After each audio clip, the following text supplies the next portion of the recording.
Good morning, good day, good afternoon. Welcome to episode 56 of the channel. Today, we're ending off our detective week with a bit of Danganronpa. I've given it a quick boot to our menu, but didn't go any further than that. Just close that. Minimize that. Anything else I'm missing? No. Good. Yes, let's get rid of that. There we go. So then we boot up Trigger Happy Havoc.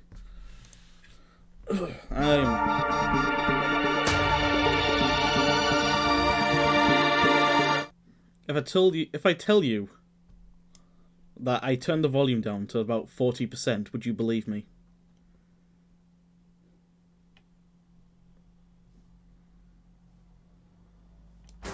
Didn't think so. The game right now is at 8%. Let that sink in. I'm at full volume, the game's at 8%.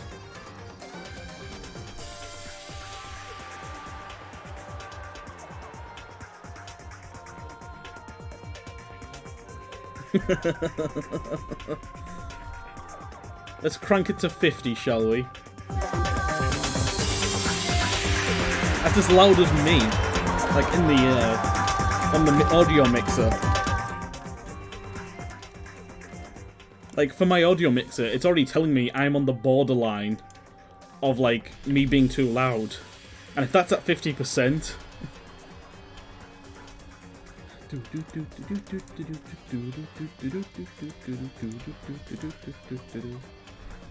I'm gonna alt F4 the game, though, because it's got a cool little, like, intro animatic, and I want to show that off.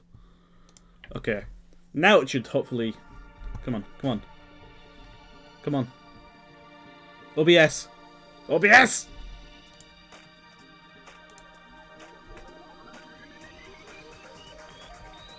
There we go. Good enough.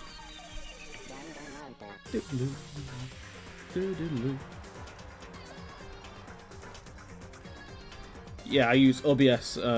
Stream Elements' version of OBS.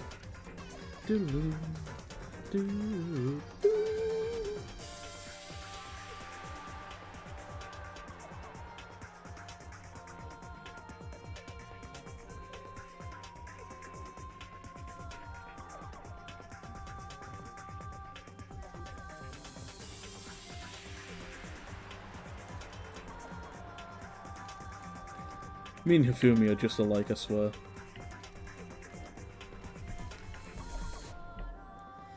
Also, fun fact, that Yasuhiro guy you just saw on the left, he's voiced by the same guy who did Ichiban Kasuga from Yakuza Like a Dragon. And for the longest time, I was wondering why Ichiban sounded so familiar.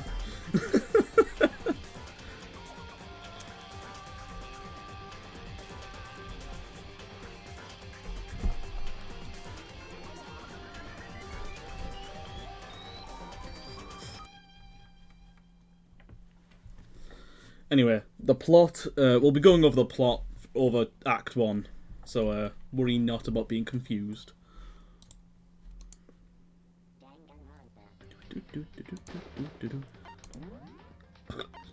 Like, okay. I turned that lower, and I know I did. So if I press escape when I do that, does it... It's saved, okay. So yeah, no, I'm just confused.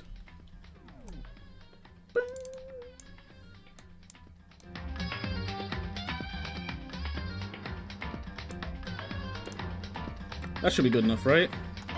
Alright. Also, yep, no save files at all. So we're starting fresh. We're also going to use English because I'm English. Hardest difficulty.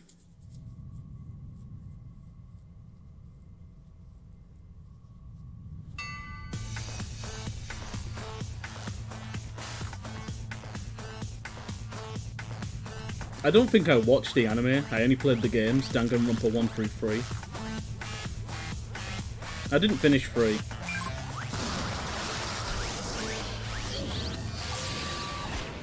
Bro shaking just like me.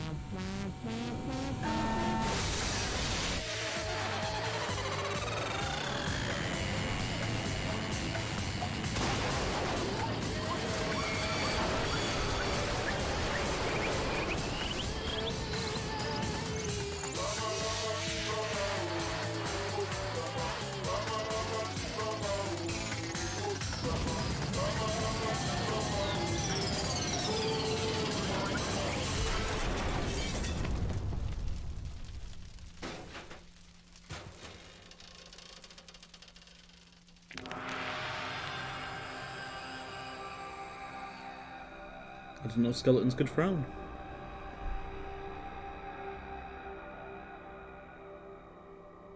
Wiggle, wiggle, wiggle, wiggle, wiggle.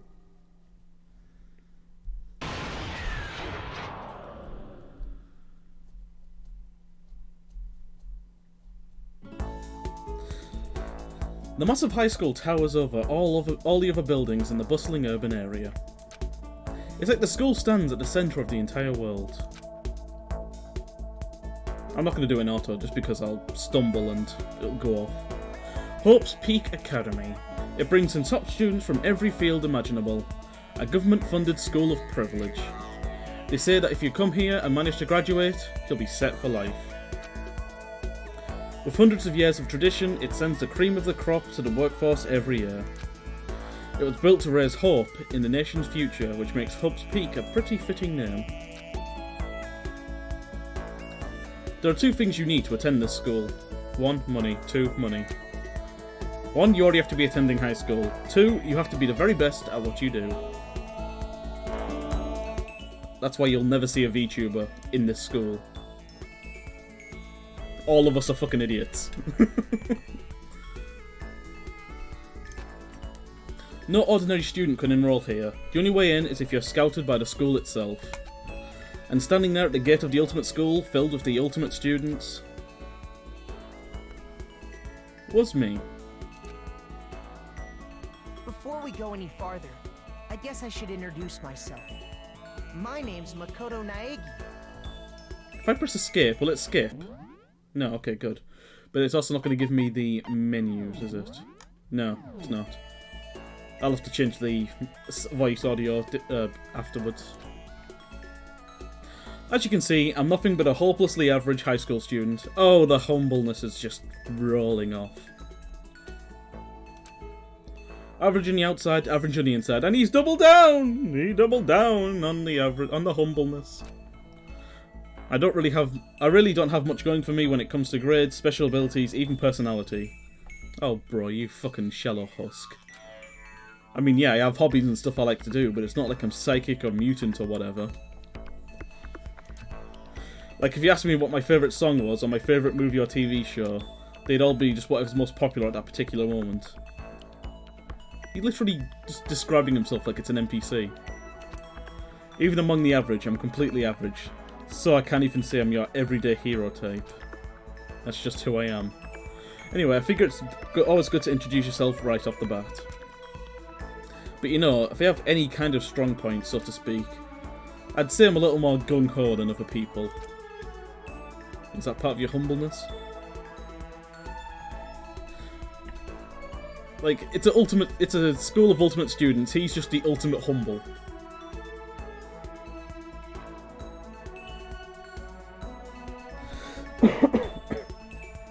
I mean, look at me, I'm completely ordinary, but still. Here I am, standing in front of the anything but ordinary Hope's Peak Academy.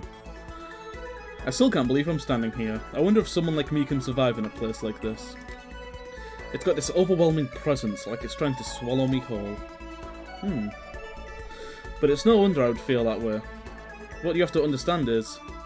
Allow me to just tell you about the preparation I did last night to get ready for today. I like how they've got like this Microsoft Paint 4chan. That's literally a fucking like knockoff 4chan.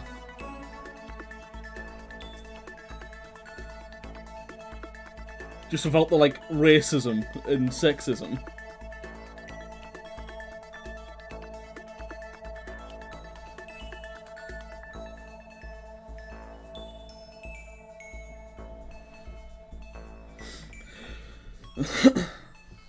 Hope's Peak Academy 15. Come on, keep it coming. Apparently my friend kinda knows them. I guess everything there is their state of the art. This year's Ultimate Pop Sensation is going to be going there. Yeah, the Ultimate Baseball Pro is going to be there too. So jealous, it's only for winner. How does anyone even get in? Anyone can't. Hope's Peak only invites those students who are the truly elite in their field. It's such a popular topic that there are threads online dedicated to talking about the school's attendees. Fucking 2010. God, that's like, what, 13 years ago? Jesus. So to prepare, I looked up some of those threads.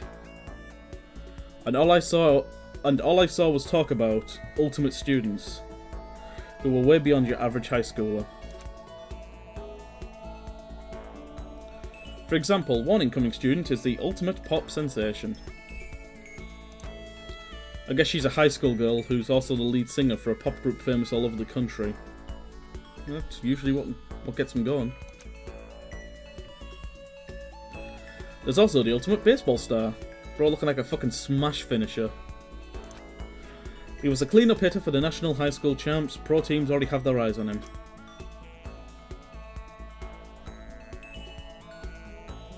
And then there's the ultimate fashionista.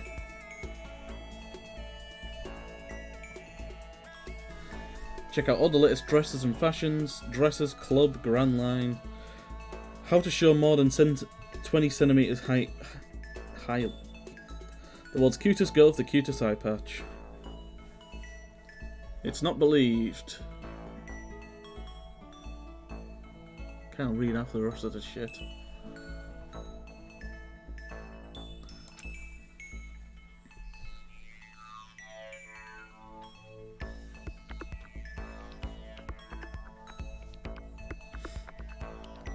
She's been on the cover of tons of fashion magazines. She's what every high school girl wants to be.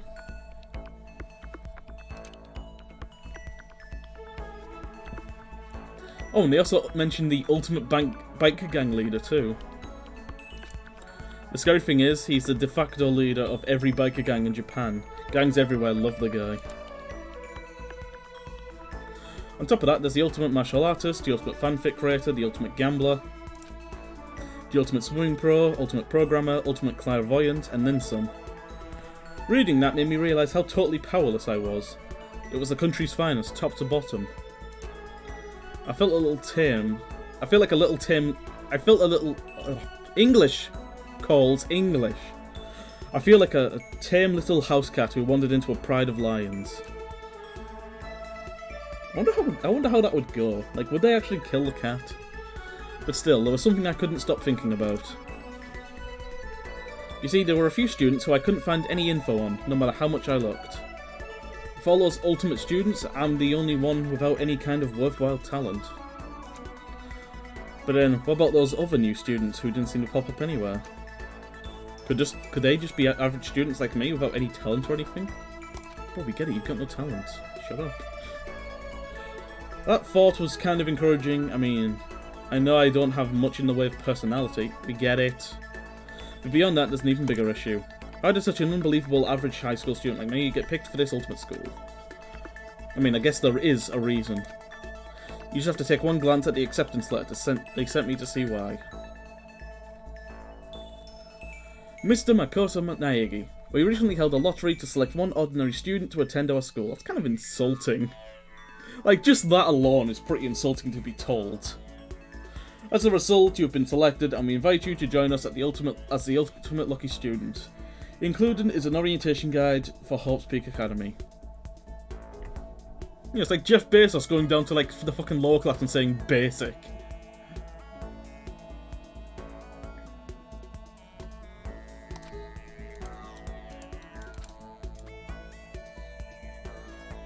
They spelt it out as plain as day. I got invited by pure luck. Honestly, I would have been better off just declining their offer. But after hearing how graduating was guaranteed for success later in life, I just couldn't say no.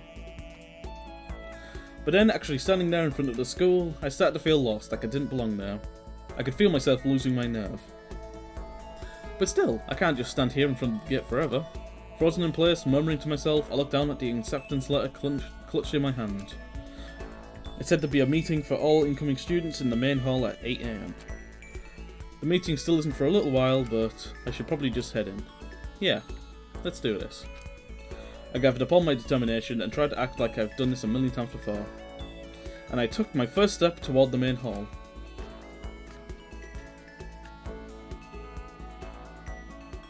Looks like a Yu-Gi-Oh! Like backdrop. This is where we're supposed to meet, right? I guess I'm the first one here. There's a really elegant clock over in the corner. It says 7:10 AM. The meeting doesn't start till 8 o'clock, so there's still 15 minutes left. It makes sense nobody else will be here yet.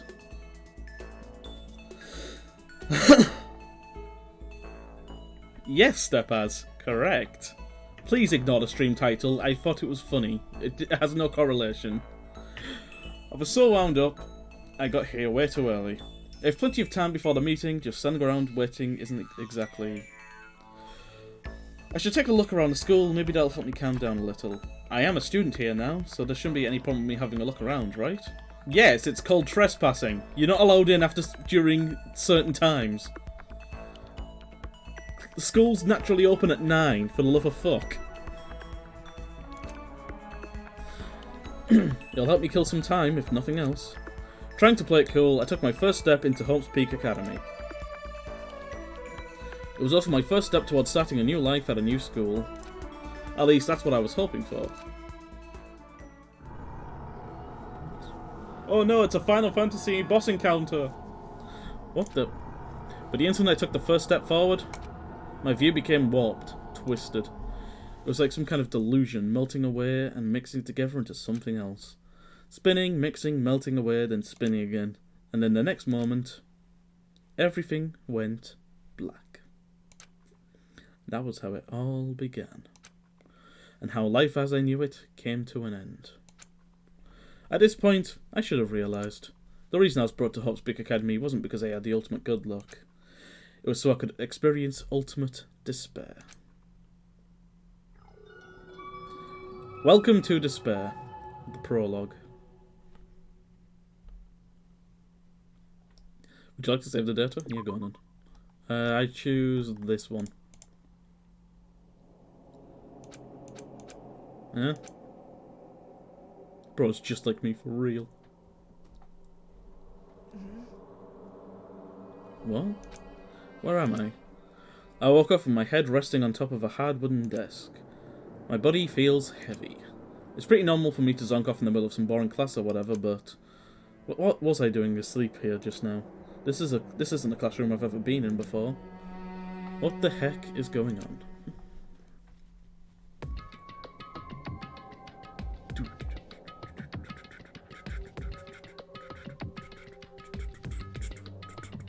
Welcome to Hope's Peak Academy. Firstly, we'd like to explain the basic controls. You can use the mouse to adjust your aim. If you aim at an object you can interact with, you can press the left mouse button. And presto, you'll investigate that object. Use the WASD to adjust your viewpoint, or you can press and hold the right mouse button and move the mouse around. The mouse. Why don't you try looking around the classroom? No. What's the fucking menu button? No, that's not it. Shift, Control, Alt, Q, E, F, R. T, U, I, O, P, L, K, J, H, G, F, Z, X, C, V, B, N, M. We're at a problem. F2, F3, F4, F5, F6, F7, F8, F9, F10, F11, F12. Nope. Controls. Left shift. Nope.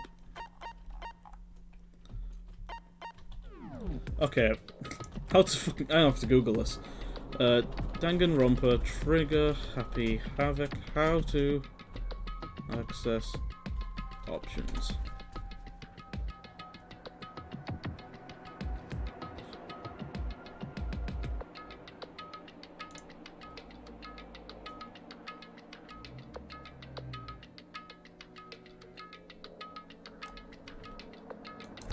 Adjust volume. No? Oh. Yeah, that'd help, wouldn't it? Observe, open... Oh, it's going to be in the handbook menu, isn't it? And you don't get the handbook till later on.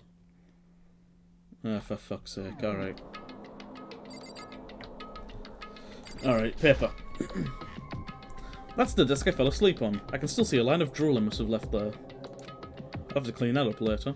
Why not just clean it up now with your sleeve just clean? Hey, what's that on the desk?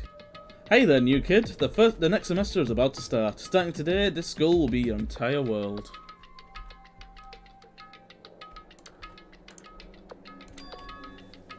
Orientation guide? It's some kind of cheap-looking pamphlet and something handwritten on it too.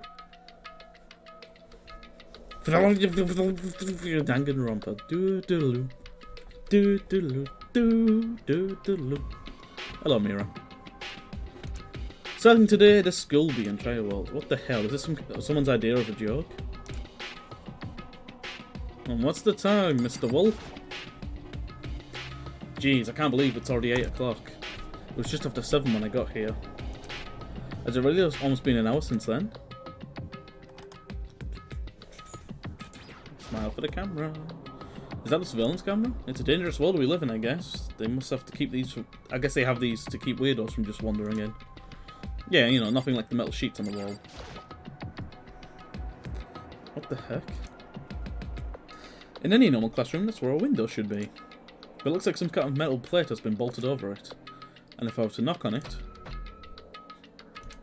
Yep, definitely metal. Thick too. Very solid. Wait, that's not what's matters here. More importantly, why add a metal plate over the windows? Okay, so let's see. So what might have happened is... I got myself so wound up, I passed out in the main hall and someone carried me here? If that's true, then that must mean this is a classroom inside Hope's Peak. But then, if that's true, that just raises more questions. This is all really strange. I mean, those metal plates covering the windows. It's like it's a prison or something. None of this makes any sense. I should probably head back up to the main hall. It's already past meeting time. There might be other students there now. You can leave the classroom by pressing the R key. Yes, I'm well aware. Leave this area? Nah, let's just go back to sleep. Jeez, this hallway's kind of weird too. This is getting stranger by the second. Oh shit. Ah, transcript. What's the transcript button? F2. Okay, never mind. Well, I'll just head to the main hall. Use the WASD keys to move through the hallway, hold down the shift key while moving to run, and there's the map. You press the tab key to bring up a map, press the tab again to close it. How convenient. Very convenient. Can't access the transcript. It's weird being back here again. Okay. I remember for the longest time, I fucking hated this part specifically. Because when I played this game, I just looked down like this. And then I'd see this and think, ah, it's an objective trail. I'll just follow it.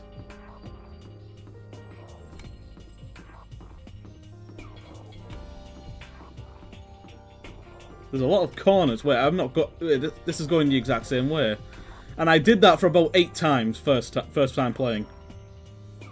And I still have not gotten over it. I hated it. Let's go into the girls' bathroom. The girls' bathroom. Not that it matters, but it's locked. Oh, what if a girl needs to piss? What about the boys? The boys' bathroom. Good thing I don't have to go. Why, because it's locked too?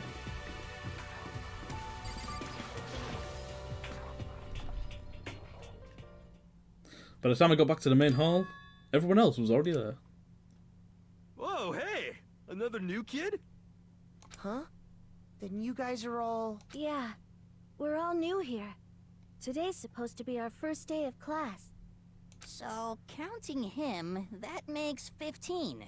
Seems like a good cutoff point, but I wonder if this is everyone. Standing before me were the ultimate students that had been handpicked by the school. I looked around at everyone who'd gathered there, taking in their faces one at a time. Maybe I was imagining it, but I could swear I could feel a kind of aura coming off each of them. I always loved the presentation of, like, the rooms. How it got built. How's it going? My name's Makoto Naegi. Sorry I'm late, a bunch of stuff happened, and all of a sudden I was just asleep. Huh? Whoa, you two? Things just keep getting curiouser and curiouser. So strange. I declare beyond a shadow of a doubt that this is a strange situation indeed. What are you talking about? I honestly have no idea what's going on right now. Got it! Just a moment, there's something else we must address. Listen to me! Makoto, your tardiness is unacceptable. Surely you were aware that the meeting was to start at 8 AM, sharp. To be late on your first day is unspeakable. I must report you, and then you must accept your due punishment. What? What's your problem? It's not like he wanted to be late. He didn't have any control over it. That's right. Everyone just calm down. Listen, why don't we all go around and introduce ourselves? Huh? The hell? Now's not the time for friggin' introductions. Maybe, but it may be good to at least find out who we all are before digging into the bigger problems here. I mean, how are we even supposed to talk to each other if we don't know each other's names? Yeah. That's a good point. Okay, so let's get introductions out of the way. We can move on to whatever else. Sound good? I'm still totally lost, but I think it's best to just focus on getting to know each other for now. So I guess this is as good as a chance as I'm going to get. I already looked everyone up on Hubspeak Academy Thread Online, but I still don't really know what kind of people they actually are. Time to figure out. I'll start by talking to those 5 over there. Him at the student, left click. Left to right. I'm Kiyotaka Ishimaru. I believe in bold simplicity. Let's work together on our educational crusade. Nerd! Sorry about the volume, I can't fix it until I get the handbook. So that's Kiyotaka. According to what I saw about him online on that thread, he went to a famous private school and won top honours every year. He's basically a flawless honour student. He's also known for the work he's done for his community's Public and Morals committee. They say he respects rules above else, earning him the title of Ultimate Moral Compass. Moral Compass. Anyway, you can call me Taka. You said your name was Makoto Naegi, right? That's a good name, a strong name. You should thank your parents for giving you such an excellent name. You hear me? And to keep that name from losing its value, you must devote yourself every single day. Got it. Life is worth putting every ounce of effort into, right? Right. This guy's kind of annoying. Not that you'll remember my name anyway, but I'm Toko Fukawa.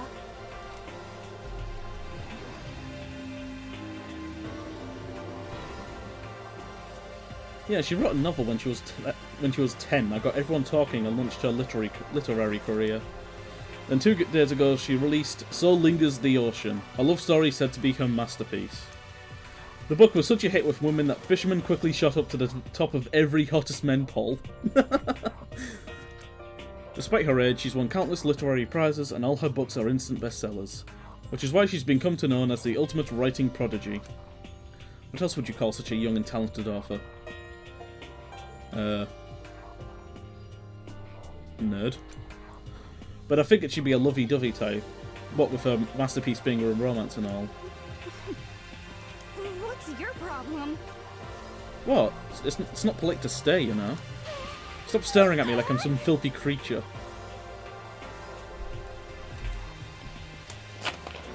Brown. Yes, boss.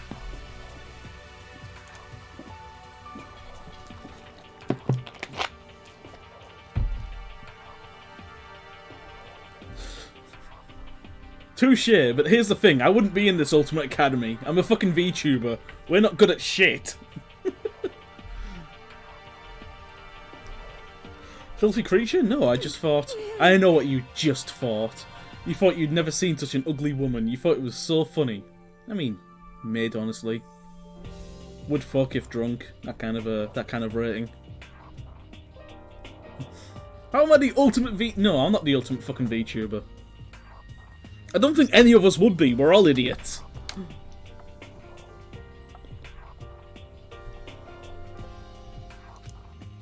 No, that's not what I was thinking at all. I'm telling you. Don't bother trying to lie to me. I know it's true, otherwise I know you can't stand looking at me. Anyway. Whatever, I don't really care, I'm used to it. If you don't care, you would not have made that big of a scene just now. I'm just going to be bullying all of them from Act 1, don't worry. Wow, talk about an inferiority complex. Oh, yeah, you're one to talk, Makoto. I'm just a regular, ordinary student. I don't know what I'm doing here. I'm just regular. I'm basic. I'm average. Fuck off. Hypocrite.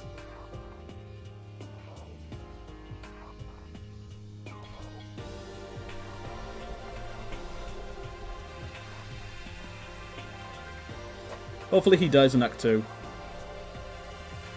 I don't know yet. I mean, I do. I'm just doing it for the sake of the video, for the stream. But shh. Hi, I'm Sayaka Mizono. I look forward to getting to know you. Wood.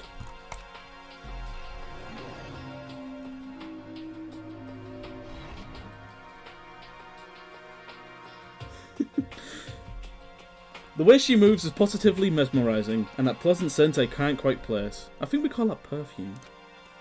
Sayaka Maizono. When I saw her name in the thread, frankly, I was pretty surprised. She's in a pop group famous all across the country. In fact, she's the lead singer. As the ultimate pop sensation, she's in high demand to appear on TV and magazines everywhere. Well, actually, that's not the only reason I was so surprised to find out she'd be going to the school. I'm sure she doesn't remember, but...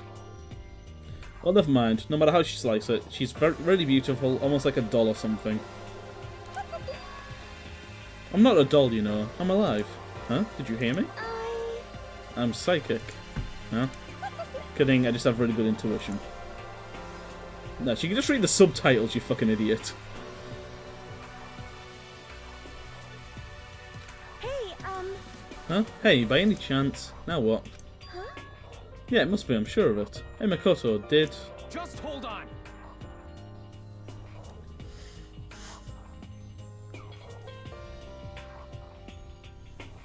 Geez, you guys, how long do you plan to waste our valuable time with this ridiculous back and forth? Sorry, just got carried away, I guess. You hear me? Self-introductions are for introducing yourself, not for bumbling through a bunch of idle chit-chat. You're right. Sorry. We can talk about this later. It sounded like Sayaka really had something she wanted to say. It isn't like we'll ever see each other again. Like we said, we can talk later.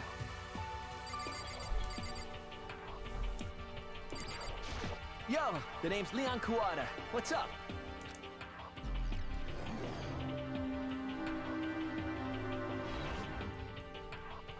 He looks like if I was a scene kid and I was trying to redesign Detective Coles. And I'm only saying that because Ginger. I recognise that name.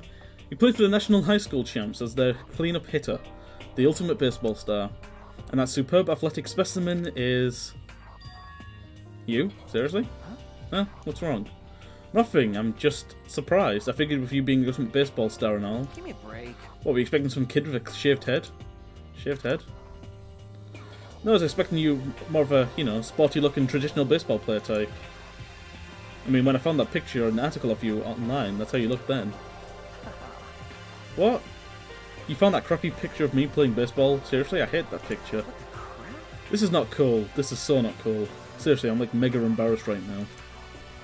I didn't have a choice, okay? Shaving your head is like part of the national championship regulations. I mean, seriously? But now I refuse to cut my hair. And I'm not going to dye it back to normal either. I thought it was Ginger in the picture too. Hey, listen. Actually, can I be totally honest with you? You know... I don't like baseball. Not like at all. I've never gone to a single practice. He's never practiced and he's still this team star player. He's some kind of prodigy. Yeah. And as soon as I got accepted here, I quit baseball for good. I have my own dream for the future. The only path in life is getting to music. You can feel that star quality aura I have, right? You know what I mean. I'm going to be a singer, so all I need is a songwriter and someone on guitar and we're all set.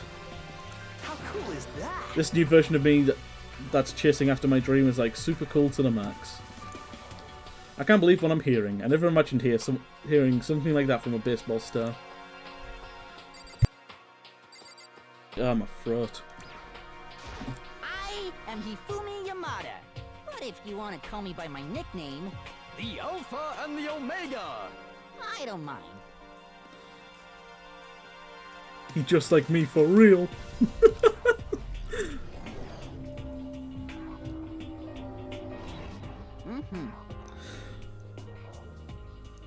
By the way, how much do you know about the world of 2D art? World of 2D? Look, he's even got the little cat smile. Literally me. Well, in that world, I am known and supremely well regarded as the ultimate fanfic creator. I once sold 10,000 copies of one of my fan comics at a school festival. The event had passed into legend.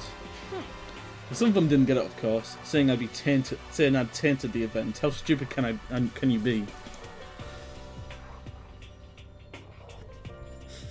That's too bad about them, but selling 10,000 copies like that is definitely pretty remarkable. However, The words of such idiots mean nothing to me. I am like Van Gogh. Utterly unappreciated in my time. I'm pretty sure Van Gogh did not think that. Ah, shit. I don't get the transcript either, fuck. I'm sure if you were to observe my work, Mr. Naegi, you would comprehend its greatness immediately. For my work is filled with deepest meaning. What kind of meaning? Yes, indeed. It's about embracing our basest urges. I don't think I want to comprehend it. Aww. Okay, now to talk to those 5 people over there. Okay, we got Melon, we got Hottie, we got Purple, my first ex, and my fucking my sleep paralysis demon. Heya! I'm Aoi Asahina, but my friends just call me Hina. What's up? What, you're like Aoi Asahina? Okay. Big tits, like swimming. Completely clueless.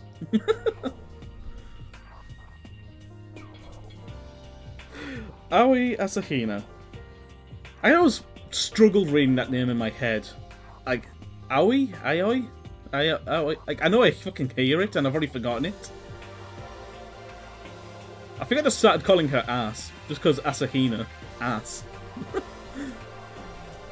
She's been breaking records in every competition she's been in since elementary school.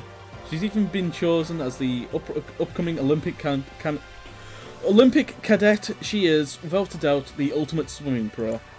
The combination of her ability, appearance, and proportions have been widely discussed online. Aoi Asahina. Oh, so what was your name again? Sorry, totally forgot. Makoto Naegi. Oh yeah, I knew it was something like that. No, not something like that. It is that. You got it! Sure, got it. Here, I'll ham it into my brain right now. Yeah! Makoto Naegi. Makoto Naegi. She just keeps repeating my name and moving her finger across her palm like she was writing something. What are you doing? If you want to remember someone's name, you got to write it down on your hand 3 times. I've never heard of that before in my life. Hey, by the way, how do you spell your last name? You spell it exactly as it sounds. Well, I have no idea. I'll figure it out later and write it down. Okay. Anyway, glad to meet you. Sure, same here. Well, one thing I learned is she's totally easygoing and bursting with energy. Yeah, and so's a bra. Heyo. Now this one! Hello, nice to meet you. I'm Chihiro Fujisaki. Mwah! Mwah! Masterpiece! Perfect!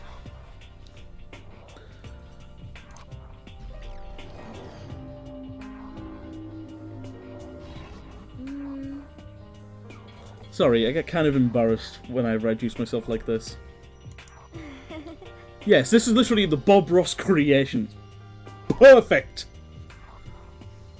Anyway, I hope we can get along. Same here, nice to meet you. Huh?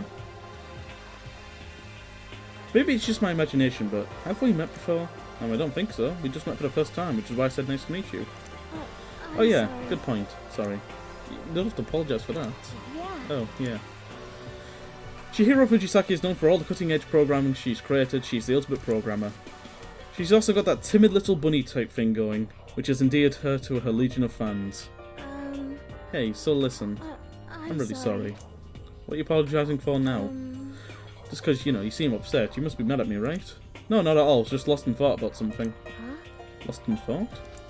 Yeah, it had nothing to do with me being upset or anything. Thank you. Oh, that's good. I was afraid maybe you didn't like me. Aiko, hello! I'm glad. I'm starting to understand why her fans are so into her. Exactly! Even Makoto gets it. I hope you're doing well, Aiko.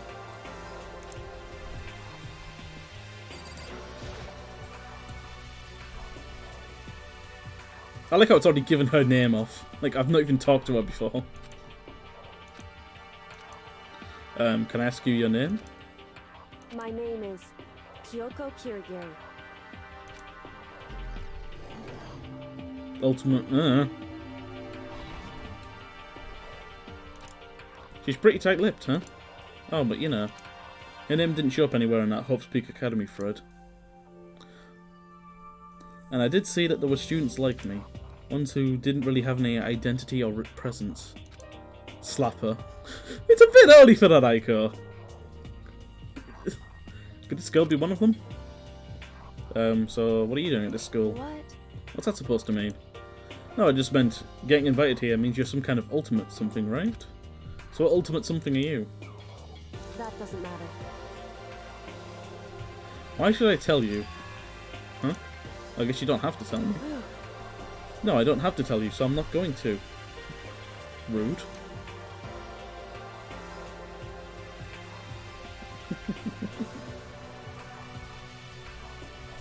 Nothing about her turned up online, so I'm thinking maybe she got picked by chance like me, but... The face is like an iron mask. If you just want to tell me anything, no point in asking. And the other two? Hi! I'm Junko Enoshima. Charmed, I'm sure.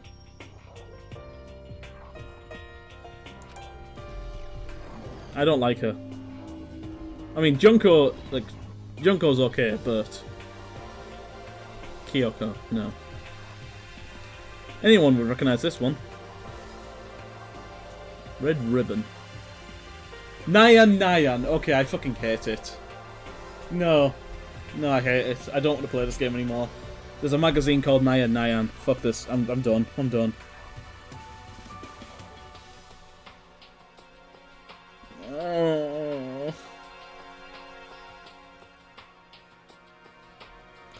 I'm totally simping for...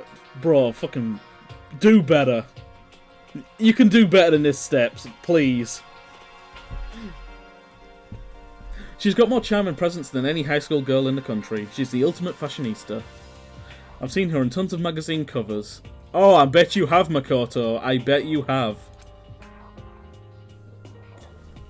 I feel like that doesn't quite match to reality. What? Huh? Come on. Oh, you're talking about my cover photos and junk? Hahaha, well of course, those are totally photoshopped. Yeah, you know, edited to hell and back with like computers and junk. A real fashionista would not need Photoshop. Do you see how much... Yes, I have seen how much there is of her. But my point is, do better. Oh, so they aren't real. What can we do? Come on, don't act so surprised. You're gonna make me all depressed. Totally. It's totally normal these days to Photoshop the crap out of cover photos. If you're surprised by that, you'll be totally blown away by how certain... by way a certain dangerous little diva of ours. They make the eyes super... They make the eyes and junk super big and tweak the skin so it looks all ceramic and porcelain.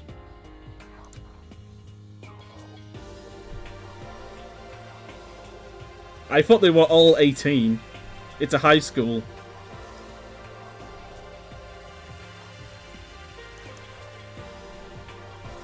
So many dreams are getting crushed today. I mean, does he look like a kid to you, really?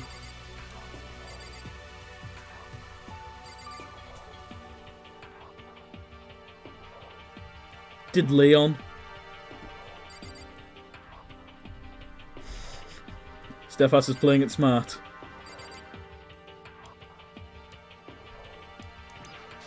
Name's Mondo Owada. Nice to fucking meet you. Watch your profanity.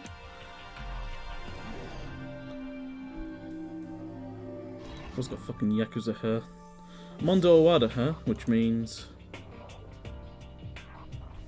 He's the current leader of the largest biker gang in Japan.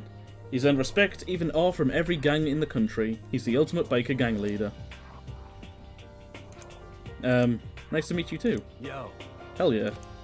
I better be careful around here. One wrong word and I could wake up at the bottom of the sea. No, that's the Yakuza, not a... Okay. Okay, my next point. Does this look like a child? Does this look like a child to you, Mira?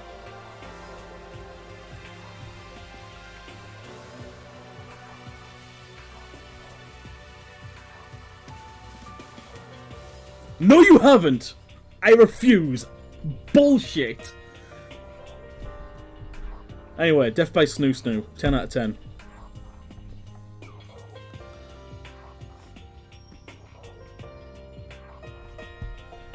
I am Sakura Ogami, the ultimate martial artist. Bro could fucking break me in half.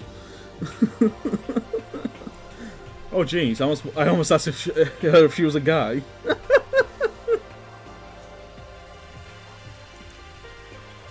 Did I say something like that out loud? Does the dare get turned into a human meatball? But now I remember, she completed a martial arts tournament in America and won, despite being a girl. She's the ultimate martial artist. She's fought over 400 matches and never lost a single one. Hi, Becca. That Fred also said a little more about her. Some called her Ogre. Some think she's even the closest known relative to primates. The famed missing link. Any incoming Hope Peaks Academy who are reading this, let me warn you right now. If you value your life, avoid her at all costs. Standing in front of her now, I don't think they were exaggerating about that. Hey. Hey, you. Huh? Yeah? I snapped to attention without even realising it. Then she started to poke and prod my body. Hey, yo. Handsy. What are you? I see. Muscular quality and quantity is right that around of an extremely ordinary high school student. Humph. What a shame. You're no fit at all to act as my training partner. No point in living. No point in going on. No point in going on, guys. We're done here. That's it. It's over.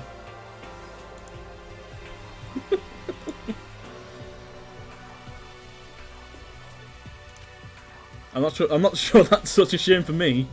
Brother, if only you knew. Alright, this cunt. Yep, it is.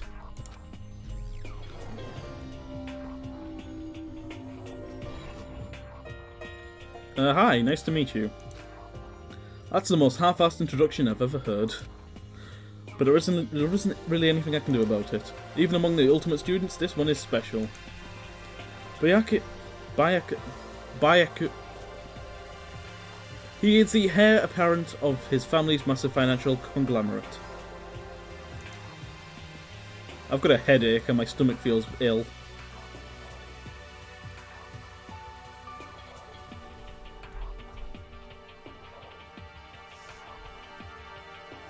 Why do they all look like they're trying to be badass? It's just the portraits, you know. Like my character's doing the same thing. If you notice, like, you know, if you're going to insult them for like doing that, you're going to insult me too. Like, you know, no correlation, I swear.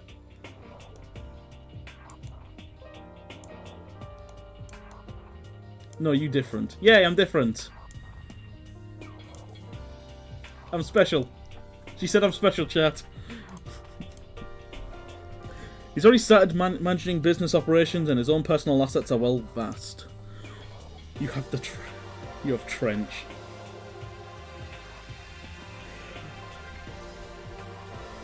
I would like to take all of them to forest. What are you going to do in the forest?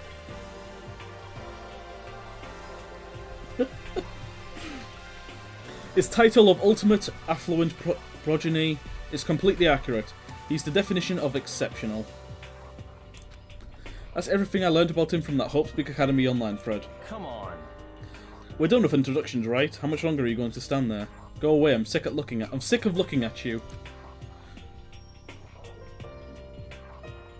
Like, bro, we get it. Fucking show them what it's like. Fair enough, take this one first. His aura says to me, you and I will never stand on the same level, like a king in training. King of what? King of shit? I'm Yasuhiro Hagakure. Hero for short. Take it easy, yeah?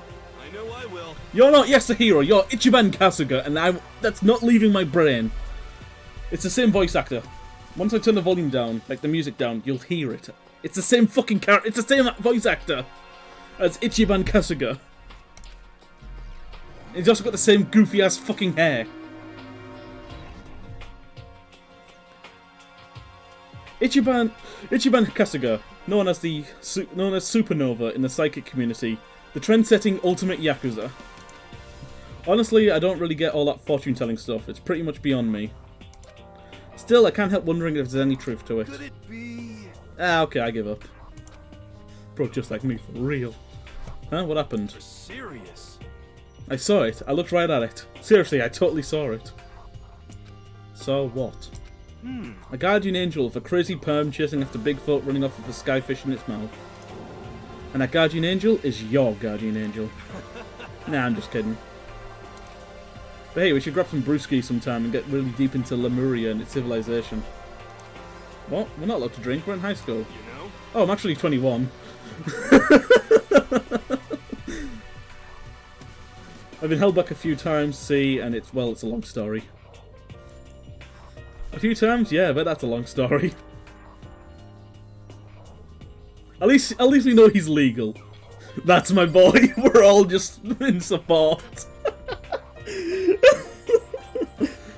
We're all like, cheers bro, I'll drink to that.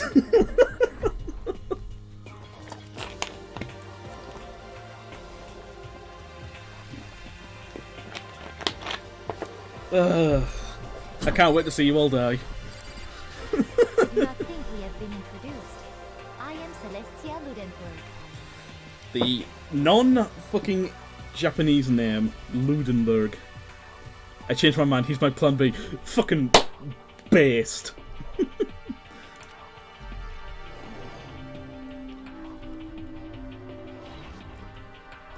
Celestia Luden, huh? Ludenberg, it is my name. But if you don't mind, I would prefer you to call me Celeste. You are Japanese, right? Huh? Of course, why'd you ask? If you don't mind, could you tell me your real name?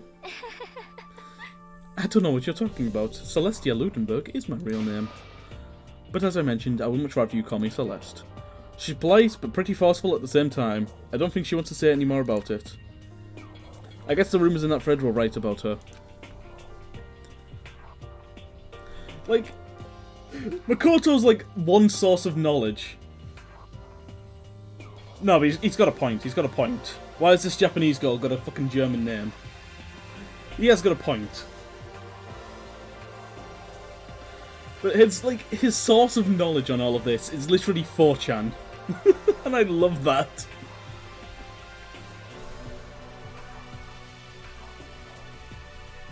She's my plan C. Bro, get out of there. Abort. Abort.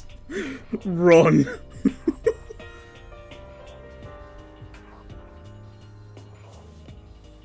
If all the nice people that... Fair enough, fair enough. Stay in, stay in. I can have dummy mom. Bro, I don't think she's dummy mommy. I think she's more fin dumb. Self-styled Celestia Ludenberg, she is the ultimate gambler who's never lost a bet. Other than her obvious love of gothic Lolita clothing, everything about her is wrapped in a veil of lies. Will do. They say she entered and won an underground gambling tournament, entering the title Queen of Liars. She totally cleaned out the other players, taking their life savings and laughing as she did it. I look forward to getting to know you better. Hee. That smile is beyond deceptive. I better watch myself around her. She does look like a fucking sneaky little bitch. And that's everyone. And with that, all the introductions are done. Even though they're all ultimate, they still have their own individual sort of something. Okay, time to get down to business. This is no time to stand around making friends like a bunch of dull-eyed baboons. Oh, that's true. I think someone said something about a bigger problem or something. What was that about? Listen. Well, you see, Makoto, you said a bunch of stuff happened and you were just asleep, right? Well, the same is true for all of us. Seriously? I mean, seriously? That's what I said. Just after each of us got into the main hall, we lost consciousness. And when we came to, we were somewhere here in the school. Well, that's what happened to you, right? But then that's just weird. And every one of us would have get knocked out. Every one of us would get knocked out like that. Piece of shit! Chill out. Exactly, that's why we're all freaking out. That's not the only thing. You saw where all the windows and the classes and hallways were, right? Yes. But instead of normal glass windows, it was a bunch of big metal plates. What's that about? Are you for real? Plus all my stuff's missing, even my cell phone. Yeah, you're right, I haven't seen my PDA anywhere either. I think your hero uses Linux. And then there's the main hall here. The front exit is completely blocked by some giant metal hatch. What does this mean? Yeah, we're all just ignoring the fucking guns on it.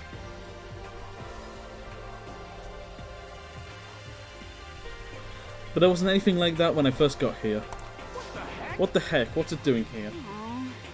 Maybe we got caught up in some kind of, like, you know, crime or something. Is it? Like... What, like a kidnapping? You think someone grabbed us and hauled us off and we're not actually at school? Hey, come on. Come on, don't think like that. Cheer up. I bet this is all just part of the school's orientation procedure. You know? Yeah, I'm sure of that, so I'm just going to take it easy for a little bit. I see. Oh, so you think they wanted to do something to surprise us? I don't know, have you seen those fucking guns behind you?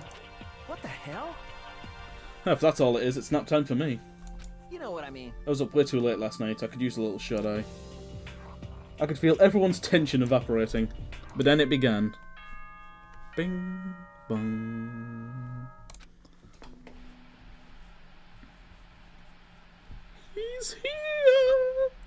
Ahem, ahem. Testing, testing. Mic check 1, 2. This is a test of the school broadcast system. Am I on? Can everyone hear me? Okay, well then.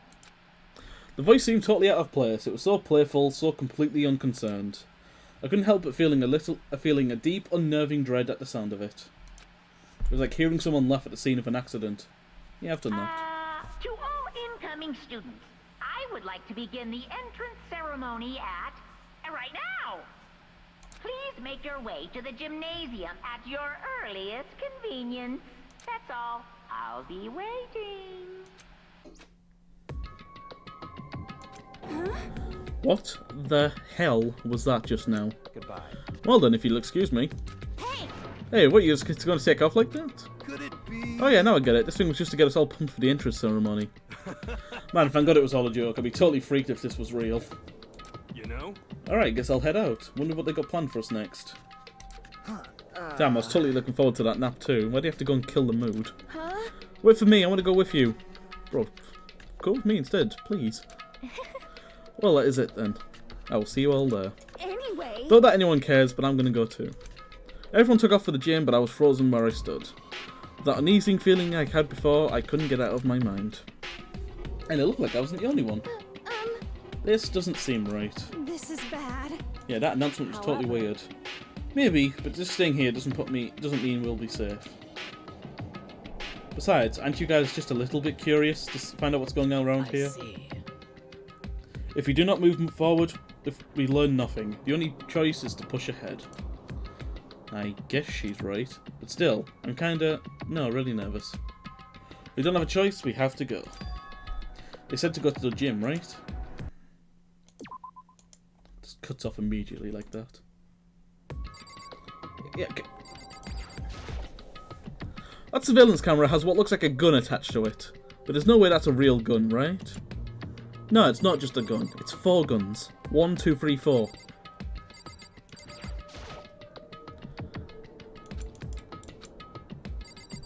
Also, Bethesda called. They want their vault door back.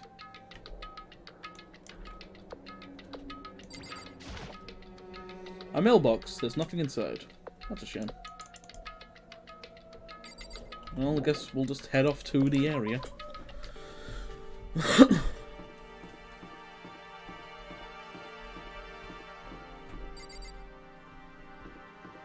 the fuck's the gymnasium again?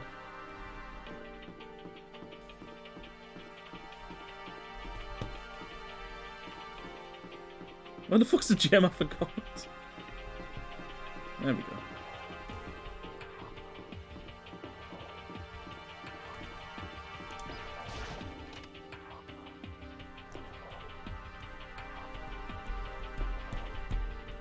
Hey, come on. God, I had no idea this Hot Peak Academy place was going to be such a pain in my balls. It really ain't that much different the time I spent in Jury. Hell, this place is even worse. And why isn't there anyone here? Walking through the halls, I didn't see a single person. This is bad. Isn't that, like, seriously not good? They're just trying to spook us. They'll take those metal plates down later, I'm sure of it. The fucking copium. All we can do now is hope for the best and prepare for the worst. Nothing ventured, nothing gained. Shit. Well, hell, it ain't like I'm scared or nothing, let's just get this over with. Hey, damn it. Hey, where's whoever called us here? What are you thinking? Mondo, stop, no running. I too shall go. I've got a feeling comment about that one. Fucking scream. Don't leave me here all alone. Okay, time for some tutorial action. You can press the tab key to observe the room you're in. Observing will display what people and objects you can interact with. Sorry for the late notice. I've already seen it. In we go. Still filled with uneasy dread, I did what the announcement said and went to the gym. And I saw what was waiting for us there. Nothing! Oh, it really does look like an entrance ceremony. Yo! See, told you, it's totally normal entrance ceremony stuff. Hero was right, in a way that just emphasized how completely not normal all of us were. Hey there! Howdy! Hello! Is everyone here? Good! Then let's get things rolling! Dun, dun, dun, dun, dun, dun.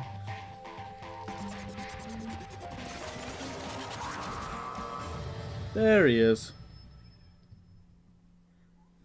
Huh? A teddy bear? I'm not a teddy bear. I am Monokuma! And I am this school's headmaster! It was the strangest thing I ever seen. He turned himself into a pickle. Right before my eyes, it was... What I was seeing was, it was utterly incomprehensible. No, it wasn't. It was what Chiro just said, a teddy bear. Nice to meet you all! Such a bright voice and carefree attitude was completely out of place. And all that anxiety I've been carrying with me suddenly transformed into outright fear. Say what? That teddy bear can talk! Calm down, I'm sure it's just a speaker inside it. Hey! I told you already. I'm not a teddy bear. I am Monokuma, and I'm your headmaster. Ah, it moved! Seriously, man, calm down. It's probably just a remote-controlled toy or something. How dare you compare me to a child's plaything? You cut me deep, deeper than the Marina Trench. My remote's control system is so complex, even the folks at NASA can't recreate or even comprehend it. Ah, but don't make me say stuff that might destroy NASA's dreams. I just couldn't bear that. Well, Bear that? Really? You are unfortunate. Now then, moving on. We must hurry and get started. Giving up already? No other stupid bear puns? Now then!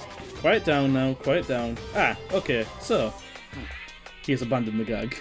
Good morning! Everyone, stand at attention and bow. Good morning. You hear me? Good morning! What's You didn't your have to say it problem? back. Now then! Now then, let us commence with the most noteworthy and memorable entrance ceremony. First, let's talk a bit about what your school life will be here like.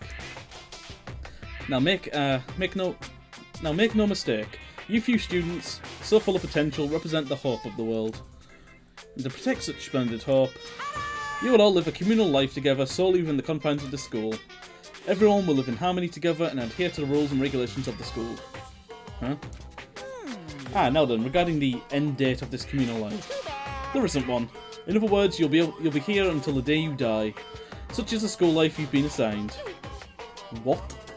Until the day we die? Yep. Oh, but fear not, we have quite an abundant budget, so you won't lack for all the common conveniences. That isn't the least of our worries right now. Yeah, what the hell, you're saying I have to live here forever? You're screwing with us, right? It's true. I am not screwing with you, I am no liar, of that you can be 100% assured. Uh-huh. And just for your information, you're completely cut off from the outside world, so you don't have to worry about that dirty, dirty land beyond those walls ever again. Cut off? So all those metal plates all over the school, they're there to keep us trapped in here? That's exactly what they're there for. No matter how much you may yell and scream for help, and help will not come. So follow that in mind, feel free to live out your life here with reckless abandon. Hey, come on. Come on, what the hell is this? I don't care if the school or whoever is behind this. This is all a really bad joke. Damn you! Yeah, cut this shit out, it's not funny anymore. Unbelievable. You keep saying that this is a lie or a joke, a bunch of skeptics, all of you. What are you gonna do? But I guess you can't help it, huh? You all grew up in an age where you're taught to doubt your neighbour. Well, you'll have plenty of time to find out whether or not what I say is true. And when that comes, you'll see for your own eyeballs that I speak the undeniable truth. most unfortunate. Having to live here forever will be quite the problem. What's this? Come on now, what's the matter with all of you? You decided of your own free will to attend Hope Peak Academy, didn't you? And now before the entrance ceremony is finished, you've decided you want to leave? Hey! Oh, but you know. I guess I did forget to mention that one thing. There is one way for you to leave the school. Really? Actually... As headmaster, I've crafted a special clause for those of you who would like to leave. I call it the graduation clause. Now then. Now let me tell you about this fun little rule. As I mentioned, in order to maintain an environment of harmony here, we rely on a communal lifestyle. And if someone were to disrupt that harmony, they alone would be allowed to leave the school.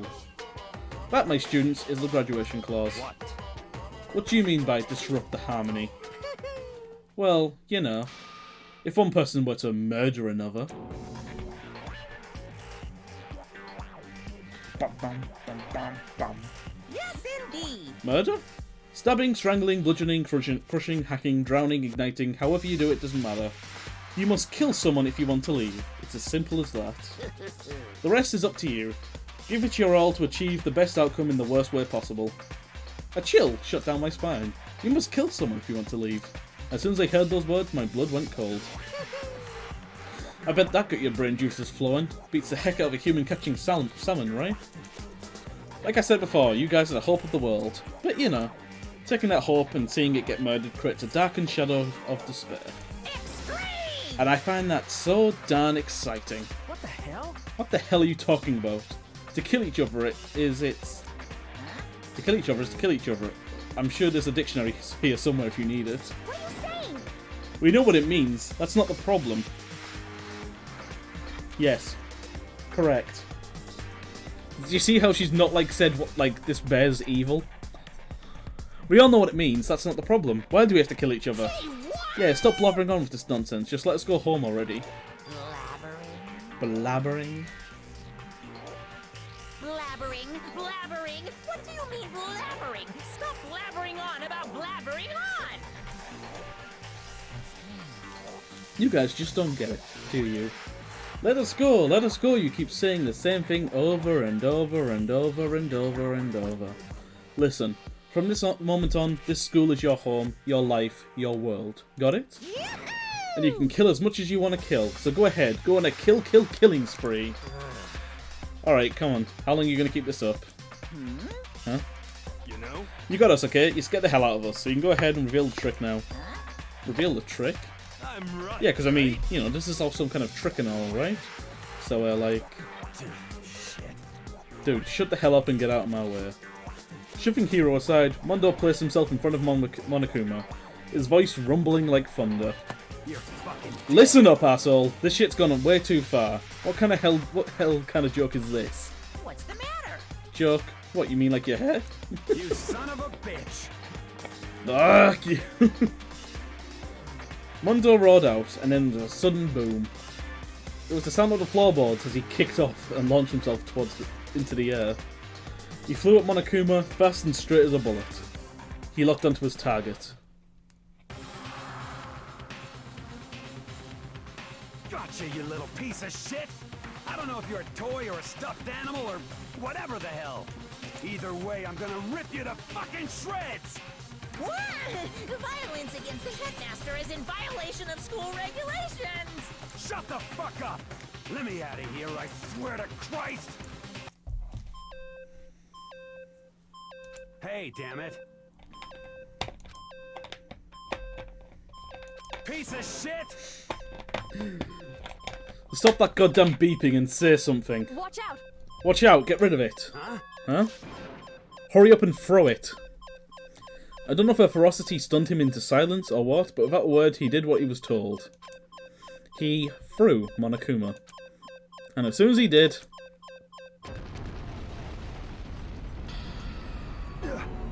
The hell?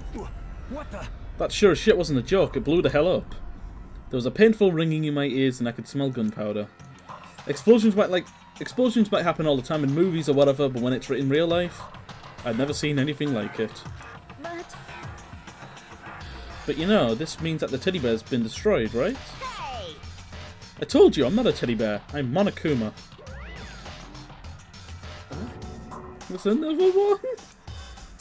You son of a bitch. You seriously tried to kill me just now. Of course! Well, yes, I was serious about trying to kill you. You did violate one of the school regulations, after all.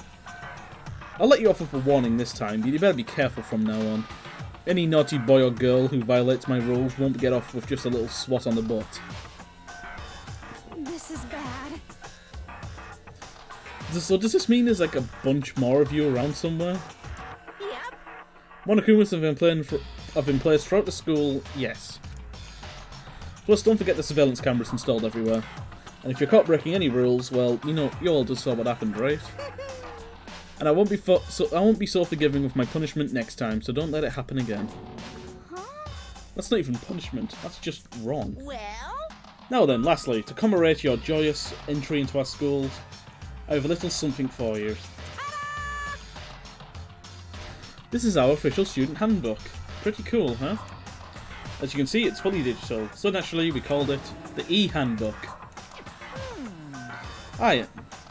Yes, well, moving on. This handbook is absolutely vital to a healthy school life, so don't lose it. When you start it up, it'll display your name. Always make sure you have the right one. I'm pressing the button right now, Steps. Just waiting. Now, this is not your everyday notebook. It has many more uses than that.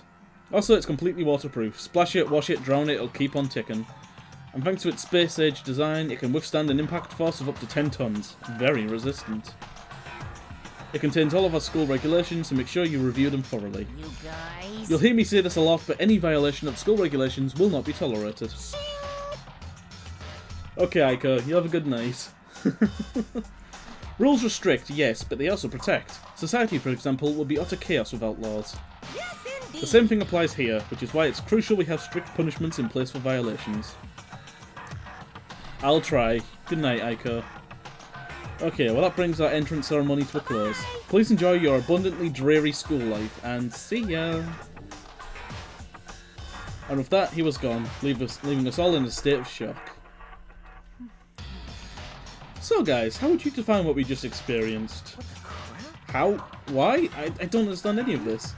We have to live here forever, or kill? What? What just happened? Calm down. Everyone, we just need to calm down. First, let's take a second to summarise everything we just heard. Based on what Monokuma said, we essentially have two choices. Choice number one is that we each stay here, living a communal life together until the day we die. And the other choice is, if we want to get out of here alive, we have to kill someone, right? But killing someone, that's... We were abducted out of nowhere and stuffed into this place meant to look like a school. And now we're supposed to start killing each other? This is just... What is this? Ridiculous. A lie is what it is. All these ridiculous things we heard, this has to be fake. Right now, it doesn't really matter if it's real or fake. What matters is there anyone here who's seriously considering all this? To that, nobody had a response. Keeping quiet myself, I look around at the others.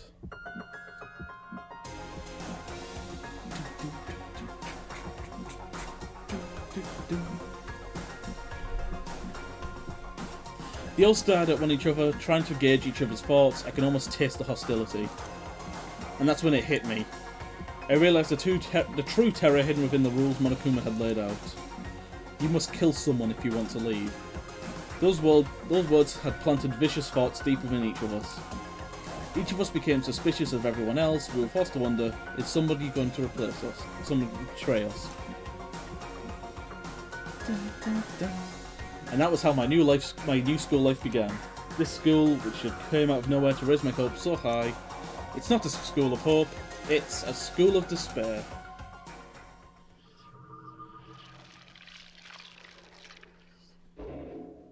The end.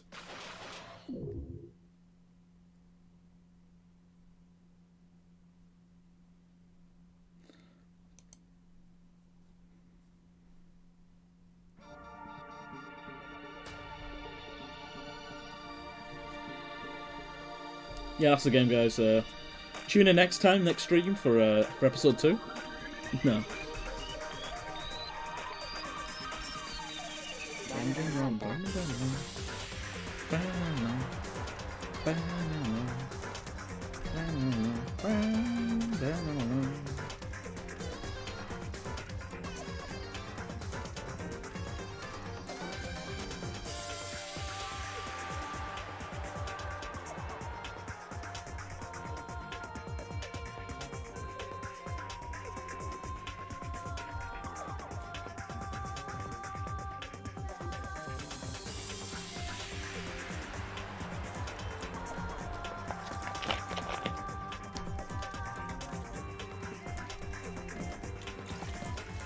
Ah, shit.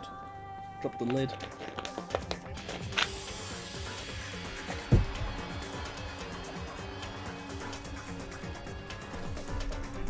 Oh, my body is aching.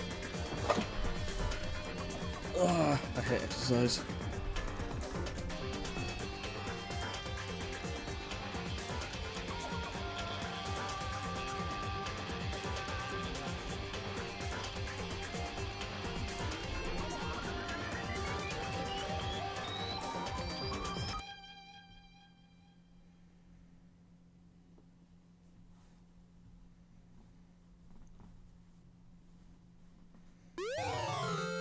You received a school press present.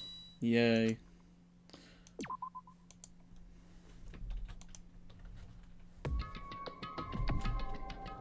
I still can't access the menu. You must kill someone if you want to leave. My mind froze and my breath caught in my throat. As I thought about that, I could feel a paralysing fear slowly making its way through my body, dominating every last nerve. The air hung heavy on me, pressing down like a weight around my neck. It took everything I had just to endure that weight. Chapter 1. To survive.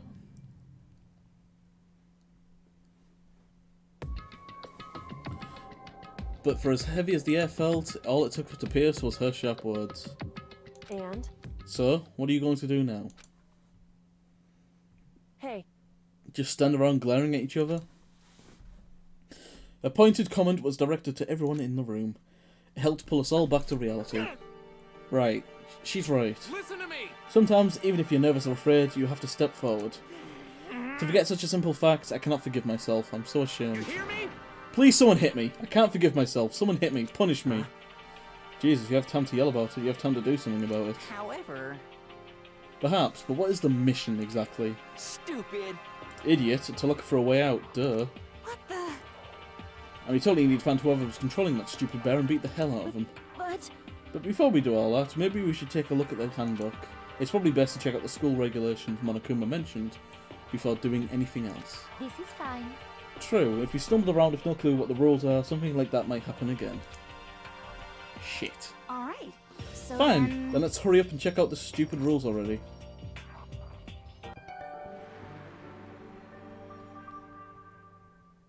After turning on my e-handbook, the first thing that appeared was my name. So just like Monokuma said, the owner's name showed up front and centre. Then, from the main menu that popped up, I selected the school regulations icon.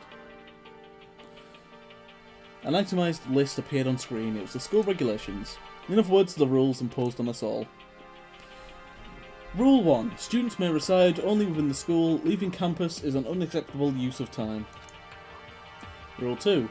Night time is from 10 PM to 7 AM. Some areas are off limits at night, so please exercise caution. Sleeping anywhere other than a dormitory will be seen as sleeping in class and punished accordingly. With minimal restrictions, you are free to explore Hopspeak Academy at your discretion.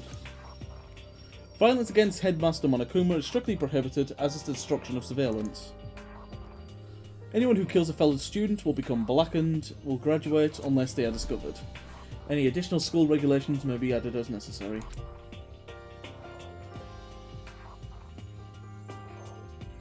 Spin!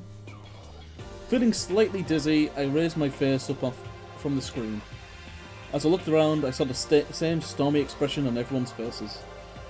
Stop fucking around. Yeah, kinda. This is bullshit. What the hell kind of rules are these? I'm not gonna let them control me. Well then, why don't you wander around the school without caring the world and see what happens?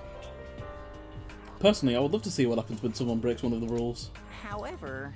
But if he got punished like we saw before, I don't think there's going to be a respawn waiting for him. Yo. Ever since I was a kid, I grew with my older brother pounding this into my head. When a man makes a promise, he has to keep it, even if it kills him. So what? What? I've made a ton of promises that I still have to keep, so that's so what. Piece of shit! I can't afford to die in here. None of that made sense to me, but you are saying you'll follow the regulations. Is that it? That's true. Huh?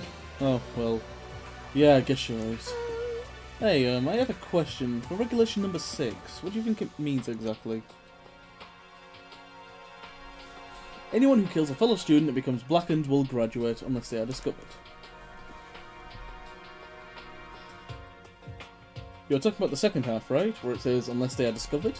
I was wondering about that myself. It's saying that if you want to graduate, you have to kill someone without anyone finding out it was you. But why do we have to even do that? I don't see any reason to worry about it. Just worrying about following the rules. Just worry about following the rules as they've explained to us. Such ignorance. Frankly, I don't want to hear anything from someone who waits for others to decide what to do for them. Don't jab at me. Give me a break. I'm like a full-on stab. Well, for now, let's forget all that silly junk about murderers or whatever. Okay. Now we know the rules, let's start exploring the school. True, we need to find out exactly where we are. Is there any way out? What about food and supplies? There are a ton of questions we need to answer. Let's do it! Damn straight. Okay then, let's all start looking around. I'll be going alone. What? Why? That's a pretty stupid idea, don't you think? Someone here might have already started thinking about murdering one of us. Are you saying we should stand around with them in our midst and take it that much easier for them? Hold on a second. Well, the solution to that is everyone goes at once. So then, you know, who's gonna kill when everyone's there? Hold on a second, that would never... Don't bother saying it couldn't happen, you can't deny the possibility. That's why you all seized up with fear when that graduation rule was made clear to you. Am I wrong? But... So I'm simply acting in accordance with what I think is best for me. Just hold on. Hold on, like hell I'm gonna let you run off and do whatever you want. What? Out of my way, Plankton. What? The fuck's that supposed to mean? Such ignorance. One tiny bit of plankton drifting across the sea. So minuscule, so insignificant, they couldn't possibly have any kind of influence on the boundless ocean.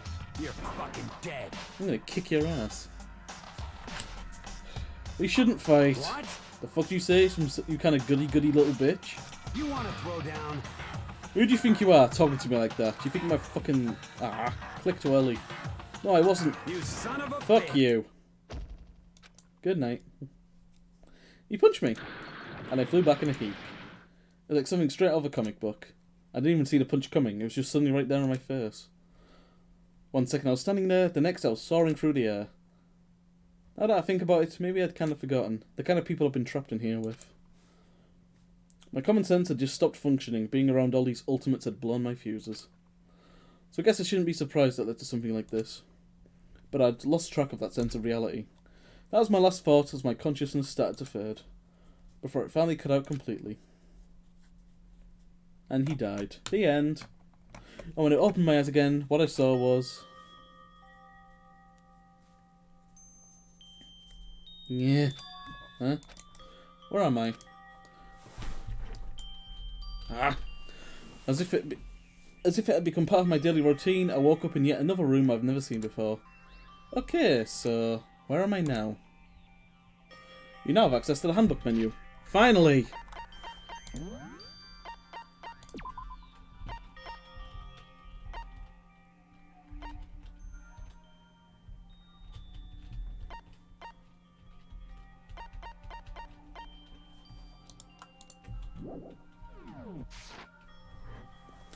You can use this to check a variety of information as you play. Open the handbook menu, press F1 to key. You can use this menu to check your school regulations, character info and report card section. At certain points, map and truth bullets may not be available. You can also save and load the game under the system. Finally, press F2 to review the transcript. This records all pertinent information, so use this to review comments from everyone involved.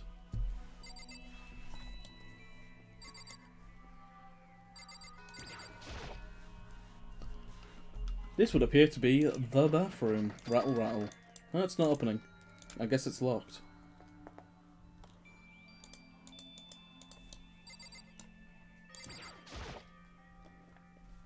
It's a notepad. I guess the school must have given one to each of us. This must be the key to the room. My name's written on the keychain, which means it must be mine, right? I'd better hang on to it for now. Just an everyday trash can. I don't see any kind of trapdoor, hidden compartments or anything. Nice. Money. Looks like this door leads outside. It's locked. So some of the rooms must have locks, huh? What's this? There's a piece of paper hanging up on the wall which says... Announcement from Headmaster Monokuma. Each room's lock has been designed to completely protect against tampering or lockpicking. Remaking an individual room key is quite troublesome, so please make sure to not lose yours. Your room comes furnished with a shower, but please note that the water is turned off at night time. Also, the bathrooms in the girls' room includes a locker on their own. Finally, we've prepared a small gift for each of you. For the girls, a sewing kit, and for the boys, a toolkit. The sewing kit includes a map of the body's vital organs. One step will do the job, girls. For the boys, we believe a strong blow to the head with any of the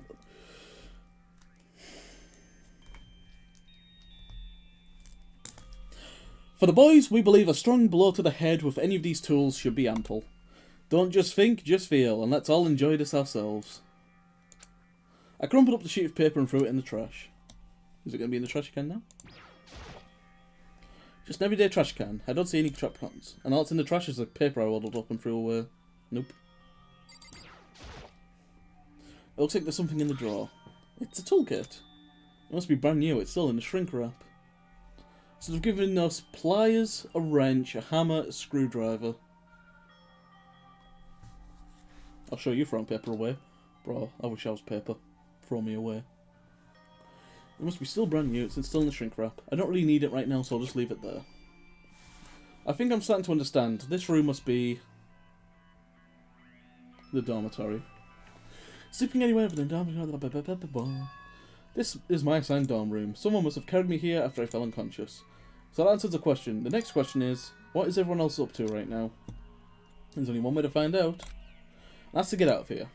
Bed. A bed. It looks pretty normal. Feels normal too. I hope that didn't hurt the bed's feelings.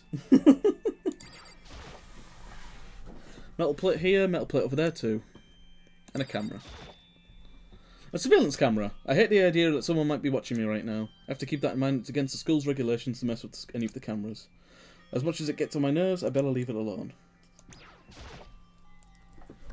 Some kind of monitor. I don't understand any of this.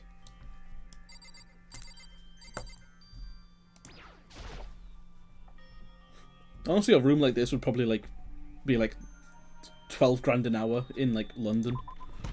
It's just the basics.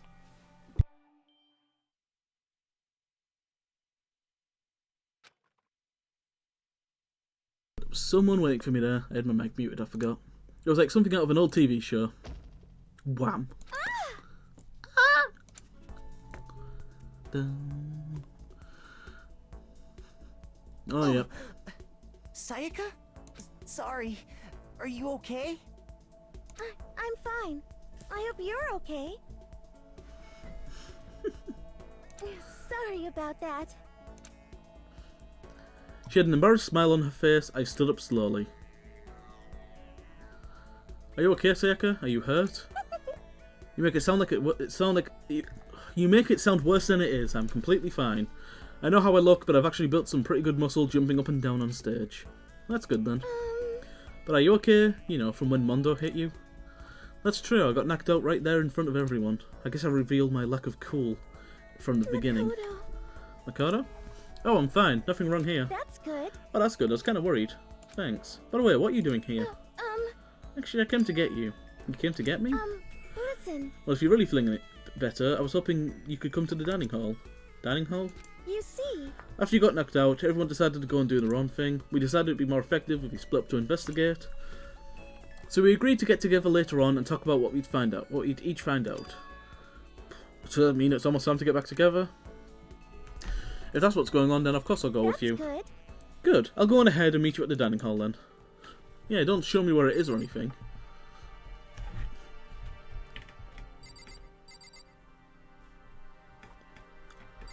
Oh my god, I've only just figured out what the fuck that is. I always thought it was I thought it was like a light switch or something before, but no, I just realised it's a doorbell. Like, that's a lock. And then that's a fucking doorbell. I'm an idiot.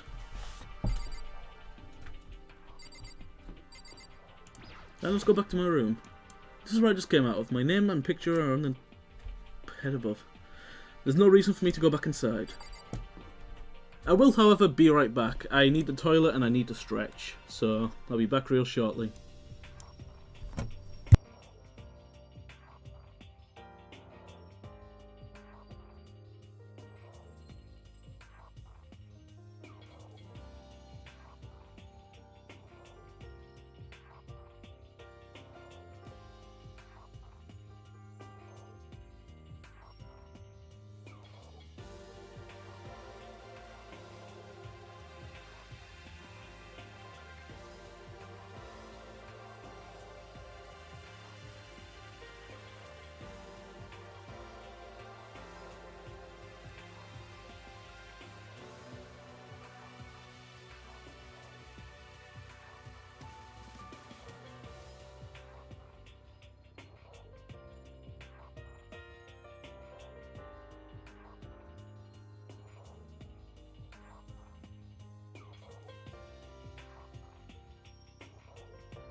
I'm back as well.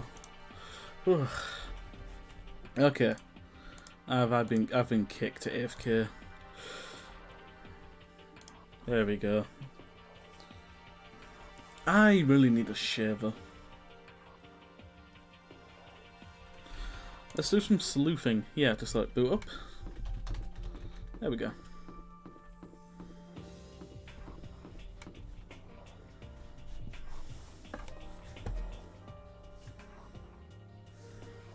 Yeah.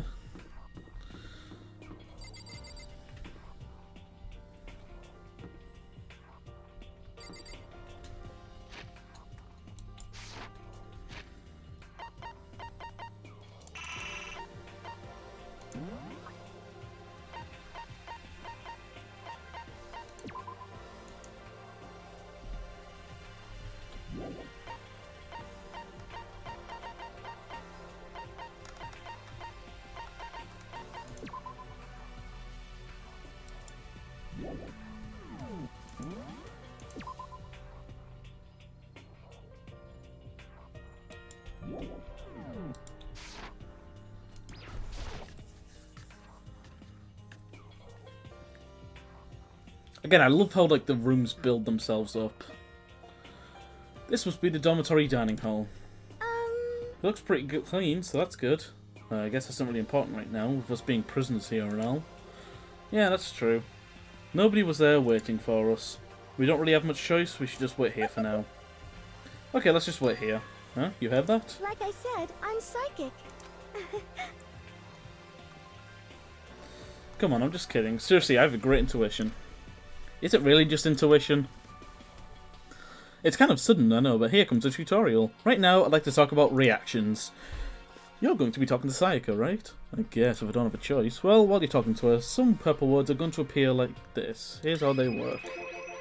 Oh, are you familiar with these reactions? Yes, I am. Well, just in case, let me explain. When purple words show up, if you press the right mouse button, you'll go into reaction mode.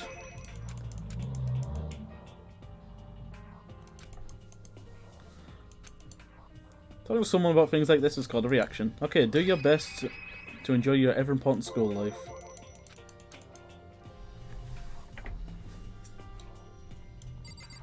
Oh, I'm going to the kitchen instead. I'm not going to go wander around. I'm just going to wait here patiently. Pussy. A surveillance camera. I hate the idea that someone might be watching me right now. I'm not allowed to mess with the camera, so I better make sure not to touch it. Nice.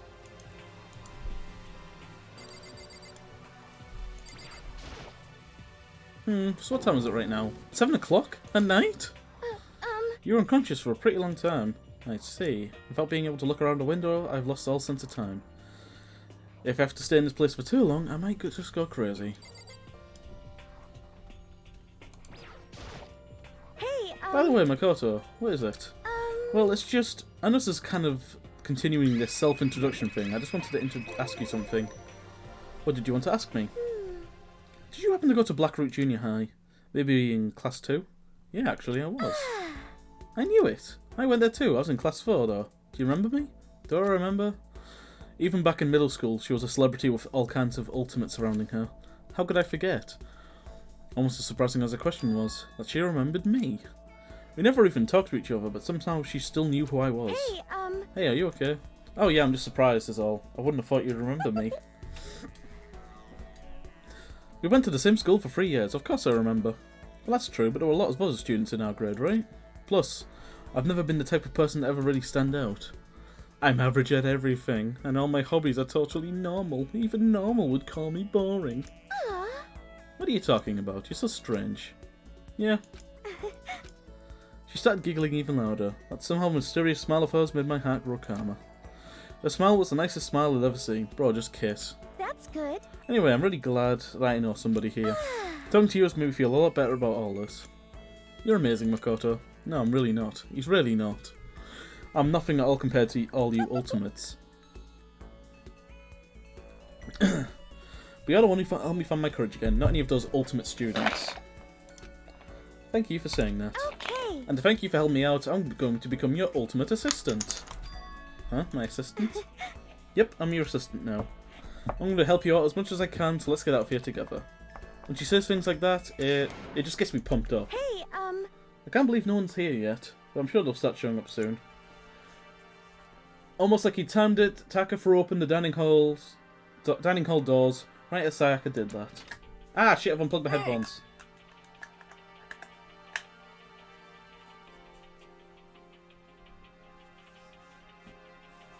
I hate you, Baka.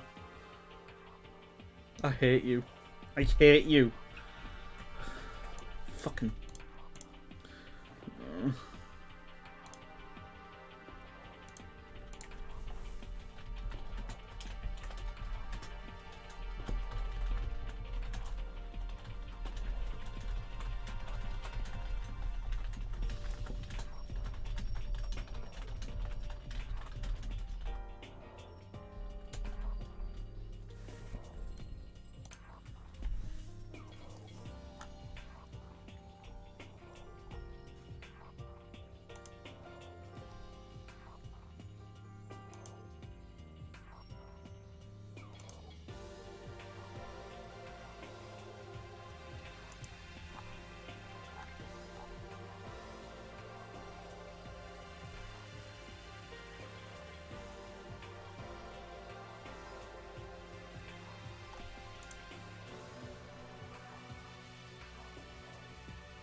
Oh, kitty.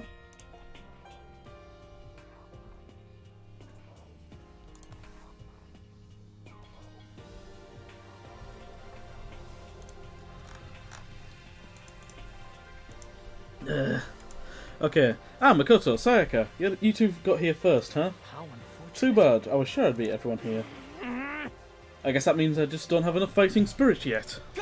Well, I won't give up. Next time, I swear I'll win no matter what it takes. Justice shall always prevail. That's a bit much, don't you think? And soon after that, everyone else came strolling in, one after the other. After a few minutes, everyone had gathered in the dining hall. Okay, it looks like everyone's here. Time to start the meeting!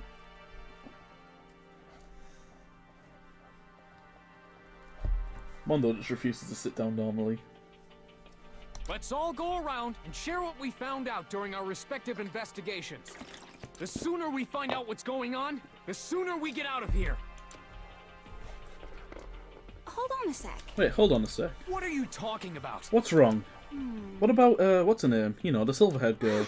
Oh yeah, Kyoko. What about her? She's not here. What?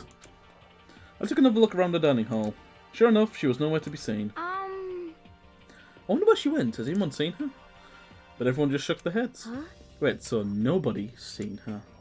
Why hasn't Kyoko shown up yet? Could it be because... Yes, indeed. Stabbing, strangling, bludgeoning, crushing, hacking, drowning, igniting. Doesn't matter how you do it. You must kill someone if you want to leave. It's as simple as that. The rest is up to you. Give it your all to achieve the best outcome in the worst way possible. Is it possible? Was she really... No, I'm just overthinking things. Damn it, Kyoko, you're really going to be late like this on the first day of school? Not only she's late, she didn't tell anyone that she would be late. A most unbecoming personality trait. Come on. You're being a real jackass right now, you know that. Well, what do you want me to do? Punctuality is everything. You hear me? Now then, I declare that the first session of Hopespeak Academy briefing meetings has begun.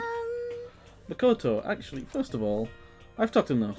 Maybe we should listen to what everyone else has to say. Okay, let's do that. You know? What's up? I really feel like I've become your personal assistant, don't you agree? I may not be the best assistant in the world, but I'll give it everything I've got. No, you've already done so much as my assistant. It's like what? All she did was sit down and tell you the time.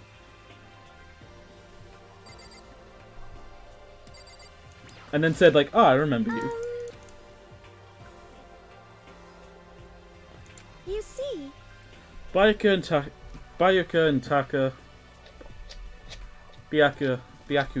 and Taka went off on their own, and so did Kyoko. It looks like Leon, Hiro, and Junko and Shihiro all grouped up together. The same goes for Hina, Sakura, Mondo, Celeste, Toko, and Hifumi were left, so they joined up. Okay, well, let's... Really? Have to talk to her? Oh, God's sake. You see...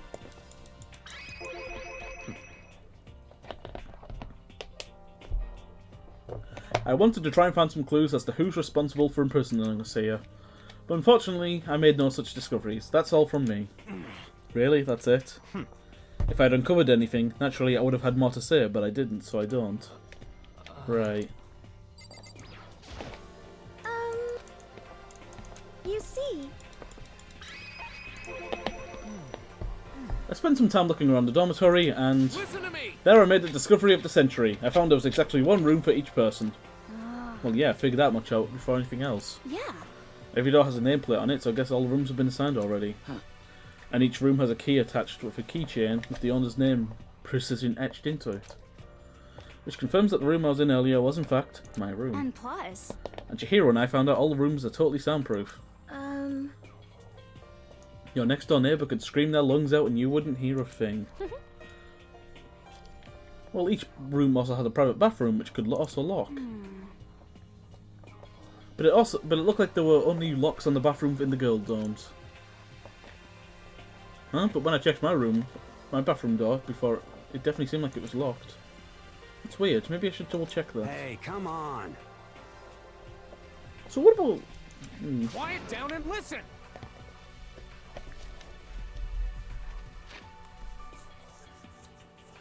Okay, so they got a bunch of rooms ready for us. They're assuming we're going to be here a while. Well, better to have than have not. At least we don't have to worry about surviving like wild animals.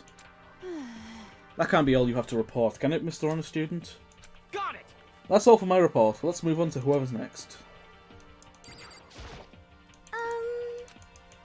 You see... Looks like Leon, Hiro, Junko and Chihiro all grouped up together. We all went up and down the school, double checking the windows and all our hallways and classes. We wanted to see if we could get any of those metal plates off. And what happened was... nothing. Not a goddamn thing. We couldn't get a single one to budge even a little bit. What should I do? There wasn't any hope of escape anywhere. The school really has been totally cut off. This is bad. This sucks. Bad. It really sucks. It sucks. What the hell are we gonna do? Hey, come on. God damn, calm down. You're starting to make me nervous. You see...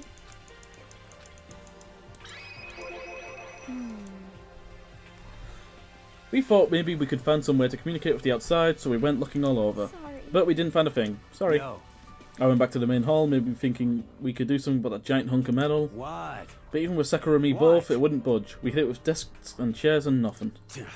It was hard, like metal. Yes. Well, indeed. yes, it is metal. This Anyway, if we're going to get out of here, it's not going to be through there.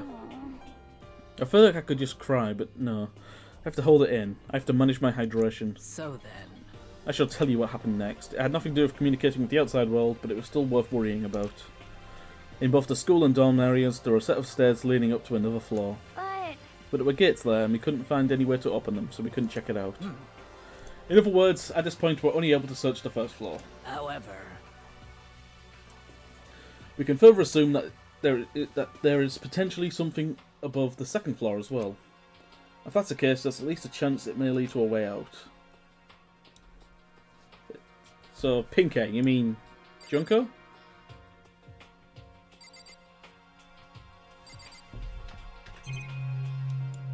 Oh, it's leading to the... It's not pointing to Junko, it's pointing to the fucking door behind, okay.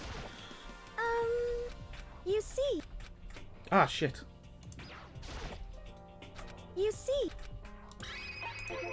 Let's see. If I'm being honest, I can't quite say we acted as one, rather than we did nothing as one. We spent the entire time in the gym. Most unfortunate. Honestly, we're not exactly the types to go running around the school like a gaggle of junior detectives. Hey. What the hell's wrong with you? What the hell were you thinking, just sitting around the gym the whole time? It's not like any of you invited me along. Nobody said, hey, come with us. I blame you for leaving me out. It's your fault. If you wanted to go with someone, you could have just said something. I get it. Like I'd want to go anywhere with a dirty slut like you. Slut. Your mind is as thin as your body. You make me sick to my stomach. Are you for real? I don't even know how to react. How can you say something so awful to someone you just met? Hey, come on. Alright guys, everybody just calm down, okay? All of this stress is bad for your skin, you know? Yeah, it sounds like you two are so close now you're fighting like sisters. I don't think that's what's going on, Sayaka. Hey, So that's what they have to say, huh? Then I guess I'm the only one left. I went and had a look around the dining hall. I found a fridge in the back and kitchen and it was overflowing with all kinds of things. That's good. I guess we don't have to worry about food at least. Sure for now, but even with all that, there are 15 of us. How long can the food last? You can just eat sesame seeds or something. Huh? What am I, a parakeet? I don't think we have to worry about that. All the food gets restocked automatically each day. At least that's what Monokuma said. You saw him? Okay. Yeah, he came out of nowhere while I was checking on the fridge and told me that and then disappeared again. He was so fast. I can't believe someone could have been moving him around with a remote control. That's... I know, right? I wish I had that. A weaponized toy that can appear from nowhere. I can't tell if we're supposed to be afraid or not. But was everything okay? He didn't try to, like, eat you or anything? Eat her? What do you mean like that?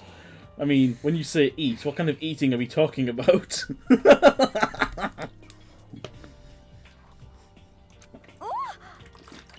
Come on, man. Hey, you bastard! What the hell, fatty? You acting like some sort of sleazy drunk dude. Actually, Not like there's a good kind of drunk dude. Hey! Stop screwing around, all of you. Oh, are you all still asleep or something? We're prisoners here. We could all die any second. Shit. She's right. We can't be making stupid jokes right now. We gotta do something, or a voice cut through the noise, interrupting Mondo. You're all spending an awful lot of time yelling and carrying on. Do you really think you can afford to do so? Have none of you accepted the reality of your situation? You! Kyoko, where the heck have you been? We already started the meeting without you. She didn't say a word. Instead, she dropped a piece of paper on the table. Huh? What's this? It appears to be a map of Hope's Peak Academy. A map? What the... Where did you find this? Well... It doesn't matter where I found it. What the heck? It does matter. You're really freaking us out right now. But more important... Never mind that. What's it mean? It would seem... Just look at it. The building we're in right now is laid out precisely the same way as Hope's Peak Academy. So you're saying this is really Hope's Peak Academy? It's true. Well, in terms of construction, yes. But it looks like it's had a number of strange renovations done to it. Renovations? However... I don't know all the details yet. All I found was details about the first floor. But then this really is Hope's Peak. We didn't get kidnapped and taken to some other place. Huh? So stupid it's not even possible. This is the country's future elite supposed to come and learn.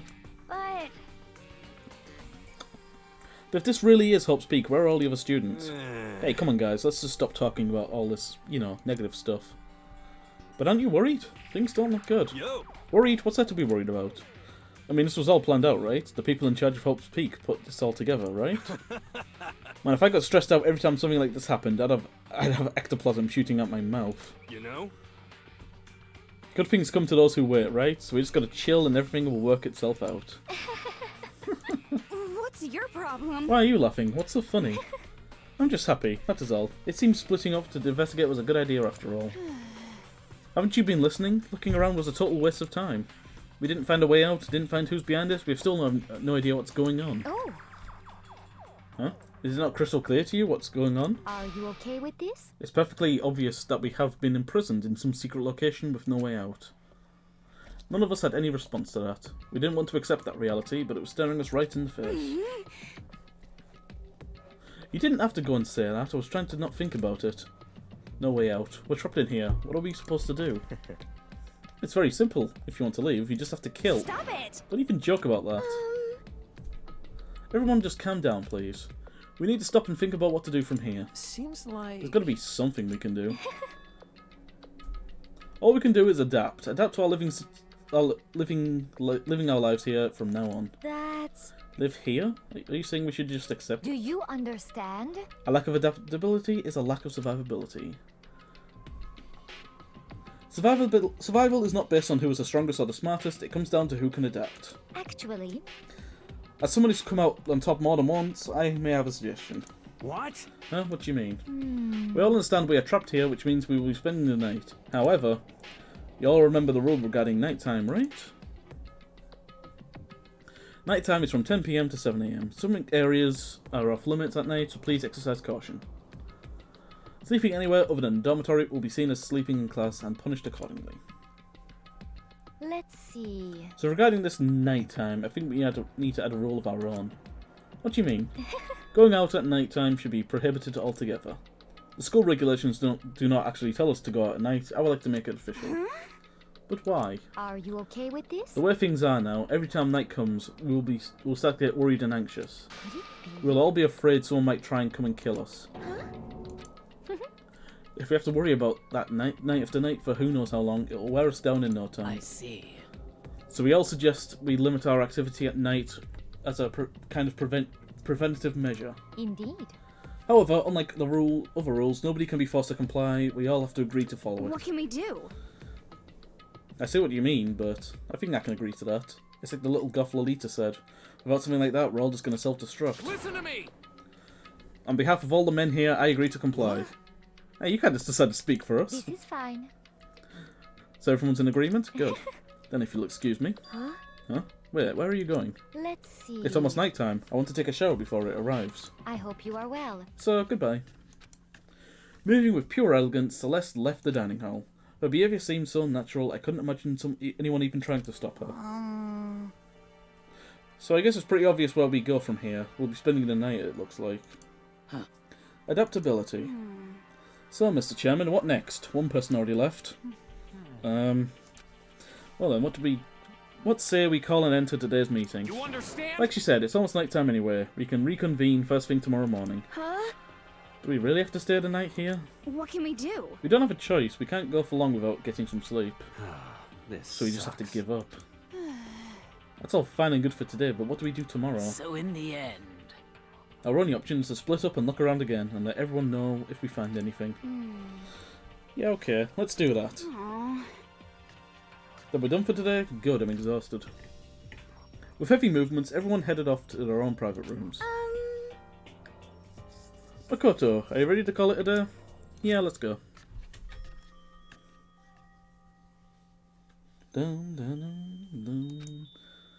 Is this really where I'll be staying for the foreseeable future? Oh, that's right, I should check out the bathroom one more time before I go to bed. Only the girls' bathroom should have locks on them, right? No, just go to bed. A bed, it looks pretty normal, feels normal too. Nope, you want me to actually check the fucking door. Alright, let's open it up. It's no use, it really is locked. Bzzz. Wrong, not locked.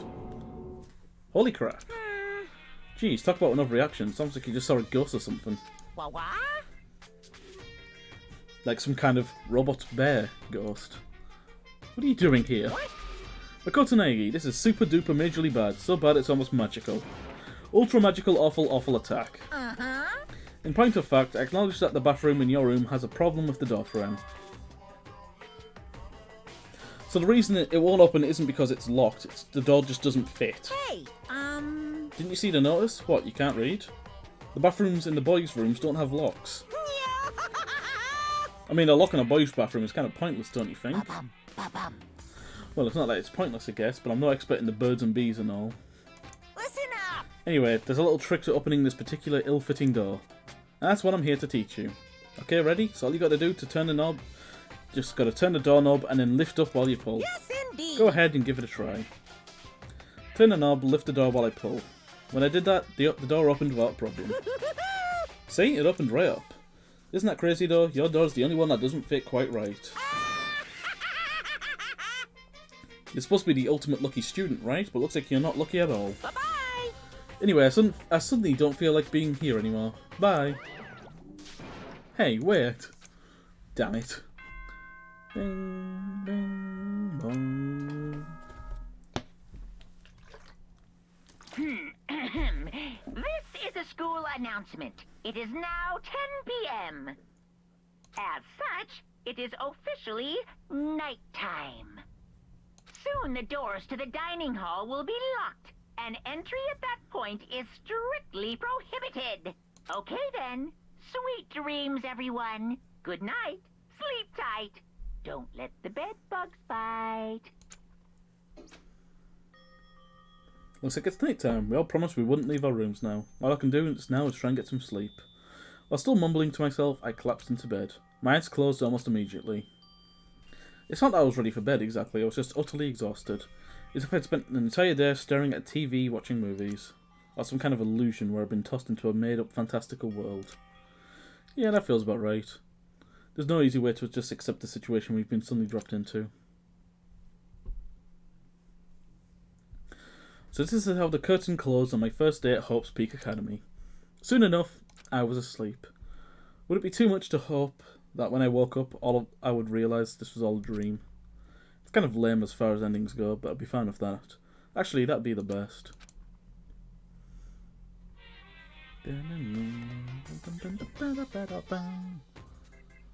In any normal school, Mr. Monokuma would be a kind teacher, but when I think about what's coming up, I'm just so full of pride and joy. Our ceremony earlier today was absolutely splendid. Thank you all very much. Remember that you're all students of Hope's Peak Academy and strive to refine your ideals. I swear to you, I will send you all off into a new tomorrow!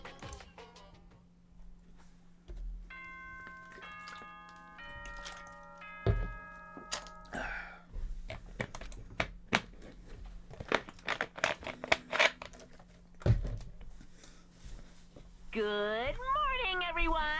It is now 7 a.m. and nighttime is officially over. Time to rise and shine! Get ready to greet another beautiful day!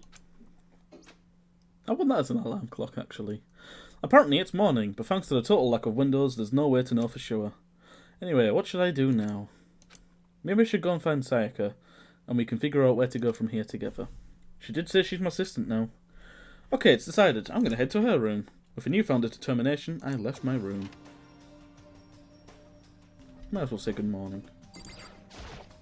Hey! Good morning, Makoto. Good morning. Yes, morning greetings are quite a delight. Such an energizing way to start the day. You understand? Now then, let's make sure we both do our very best throughout the day. Sure. I wonder if he's always like this.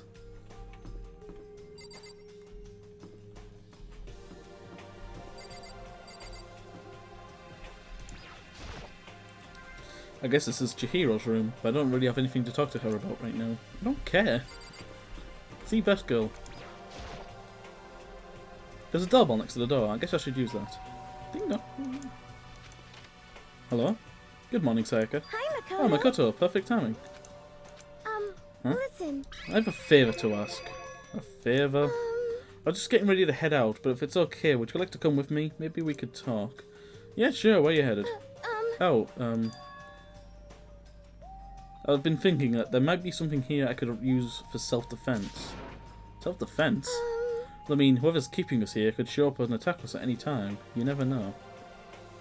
Whoever trapped us here, whoever presented us with rules for murdering each other, whoever put us in this insane position, she's right. We never know when they might attack. So I just want to be able to protect myself no matter what happens. A weapon to protect herself.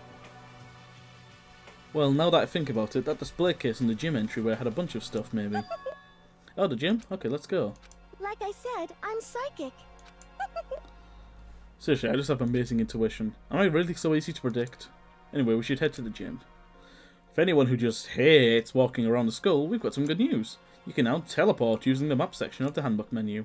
It's as simple as opening up the map menu and choosing where you want to go. However, you can only teleport to hallways and marked waypoints. Plus, you can't teleport to places you haven't been or places that are blocked off. And depending on certain story moments, there'll be times where you won't be able to teleport at all. Finally, try not to teleport inside any walls. There's a chance you could get lost forever. Well, and good luck and have fun.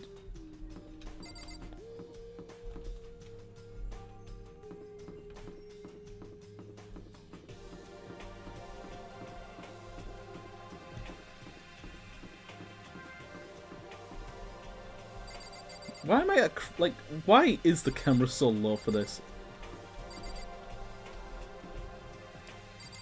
You know, like... Mommy? I'm a fucking midget.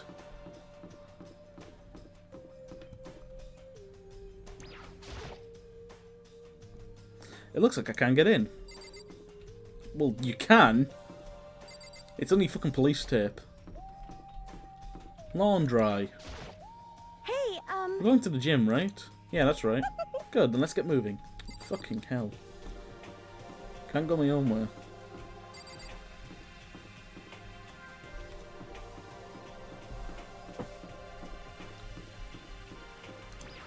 Love Peak Academy.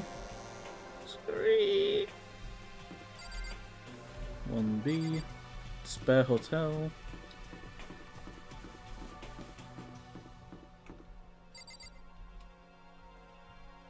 Mommy. Look at those fucking... Hey, Makoto.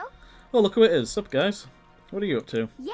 We're picking up where we left off yesterday. I'm really hoping we find something today. If we do, I'll be sure to let everyone know ASAP. We have to find some way out of here, no matter what. And that's why you went with Hina and Toko? However... Well, Hina's the one that invited Toko. I have trouble talking to people directly. Ah, understandable. Right. Report card. Makoto Naegi. He is 5'3". Oh, tall Sayaka. 5'5". Makoto's a fucking beta.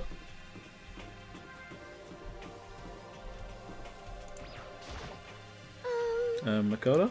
If you're looking for the door to the gym, this isn't it. This is the door to the girls' bathroom. Oh yeah, I guess you're right. Sorry about that.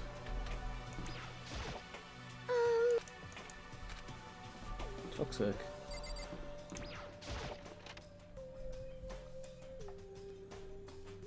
Yep, there's a katana in there. Right, there's some fucking samurai armor.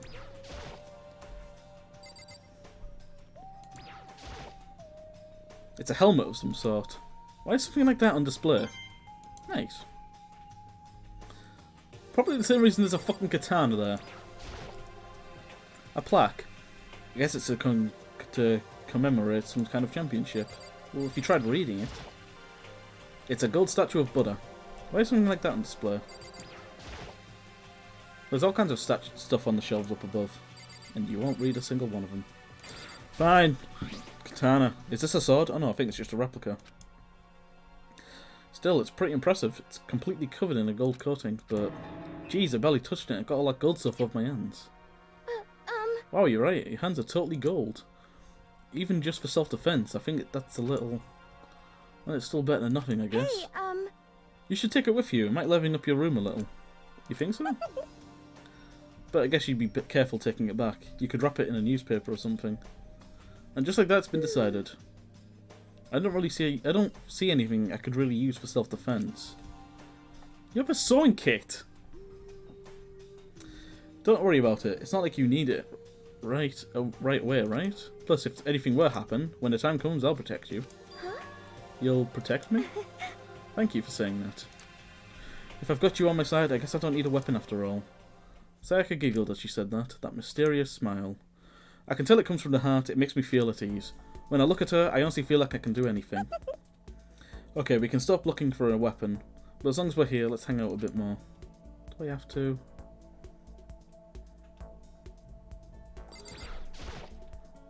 I know I said I wanted to talk to you, but now that we're here, I don't really know what to talk about. Sorry. And I was the person who invited you to come with me, too. Sorry, it's okay. I mean, if there's nothing to talk about, then we can just not talk, right? Huh? You don't have to force yourself to talk. We can just, I don't know, stare off into space or whatever. I'll be probably super bored just standing around doing nothing. No, it's not that it's boring, it's just... I've never really done it before. Oh, I've heard that one before. I guess that makes sense. You're not a normal high school student like me. You've got tons of stuff to do every day. Listen. This is kind of out of nowhere, but... Do you have a dream? Well, what about you? What's your dream? I'd love to hear it. My dream is... I've always wanted to be a star as long as I can remember. I grew up without a mother, you know. Motherless behaviour. And my dad worked really hard, really late every night. I was always home alone. I was just a kid, you know, so I was really lonely. But all that changed when I saw a pop star on TV for the first time. She was so pretty, like a princess. She could sing and dance. But more than anything else, there was her smile. Looking at her smile, I could feel my loneliness melting away. I decided that's what I wanted to be someday. I wanted to give that kind of encouragement to others. Eventually, that became my dream. That's so amazing, though. You were able to actually fulfill your lifelong dream. Honestly, it's really incredible.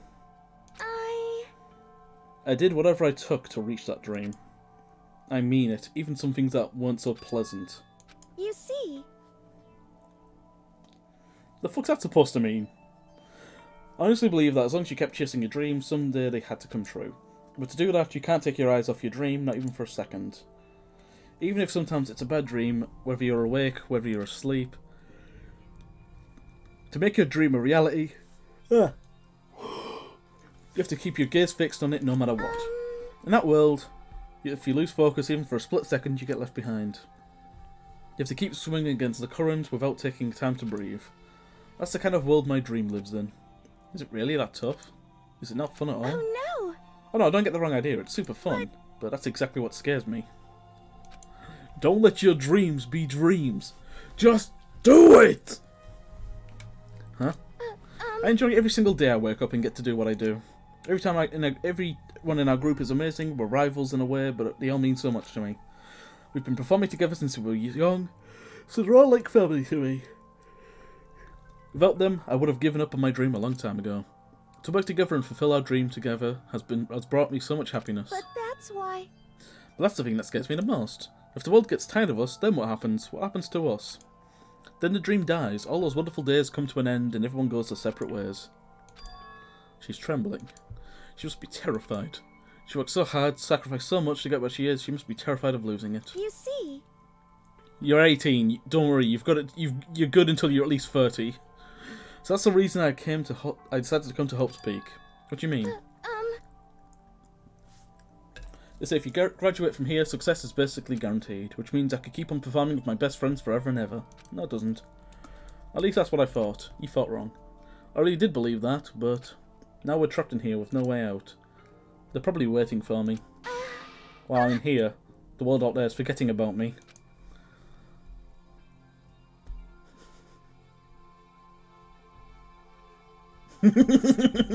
Fucking hell, I just killed Baka.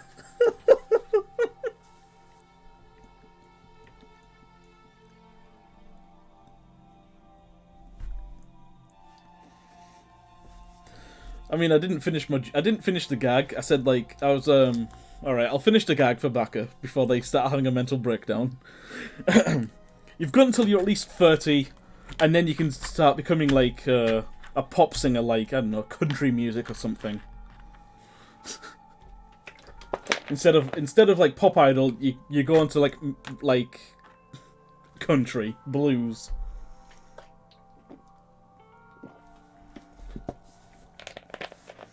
Or I don't know, you go into porn. How's the JV fucking district going? Where's the ultimate porn star? That's a good question. Minute by minute, we're all disappearing. But still, Why? I can't afford to be stuck in here. That was the first time I heard her cry out from deep within herself. She sounds so desperate, but I can understand why she'd feel that way. I just emptied the bottle, you bitch. Where's the other one? Oh, I'm so old. I've started doing fucking workouts like before stream, and my entire body is sore. Ugh.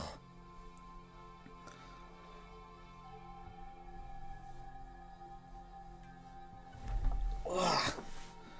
I feel like a stitch. Oof. Trapped in here this way, the dream she put on so much effort.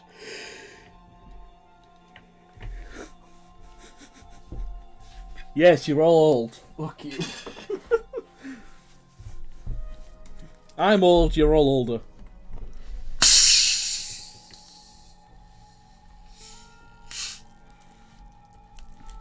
I'm nearly halfway there, okay? I'm 23, my time's running out. I either become popular and get famous quick for the 7 years. You're not even subbed!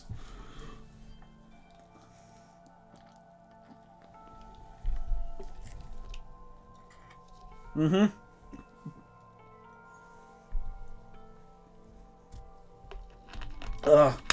When I did that, fucking coke went in my nose. Ugh. I can fucking smell coke. I'm gonna drown.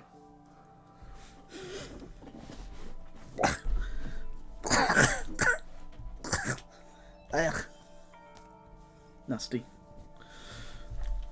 Trapped in here this way, the dream she put so much effort into is on the verge of disappearing forever.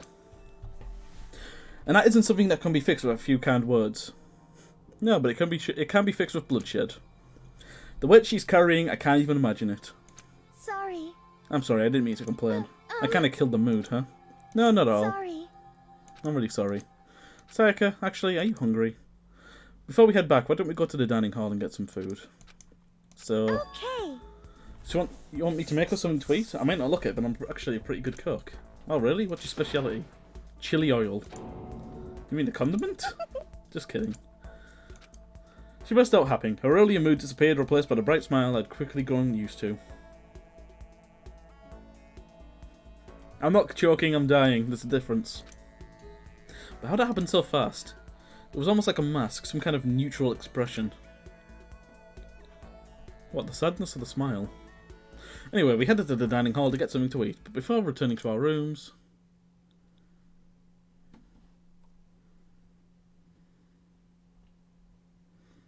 The only thing in my room is a fake sword covered in gold. All it does is make me feel that much more uncomfortable.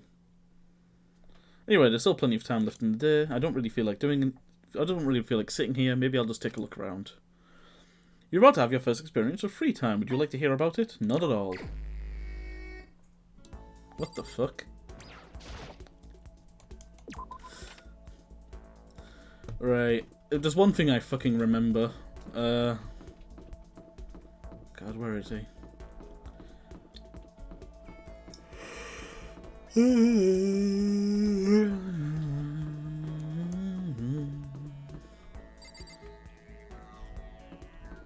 Where is he?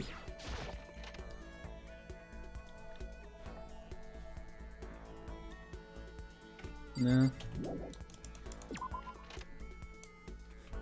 I like how our magazines are just there. He must be in here then, surely. Or is he in his room? No? He must be in his room then. Turn around. Oh, you know what? Fuck him. Fuck him. Fuck him. Kyoko, what's up? Why? Why is Hope Speak Academy like this? Very bizarre. Okay, I'm not allowed to interact with you. Fuck you then, bitch. Fucking useless bitch. Fucking bitch. How do I forget he's literally across the... There he is, Byakuya.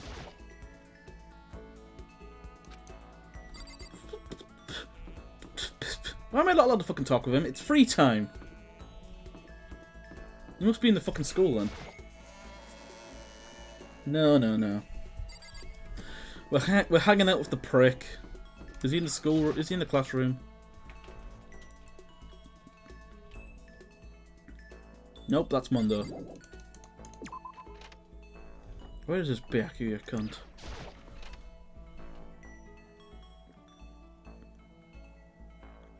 Nope.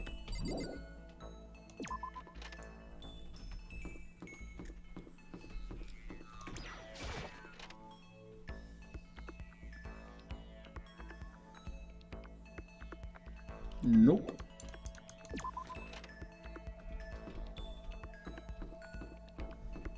I know he's not in the shop, but...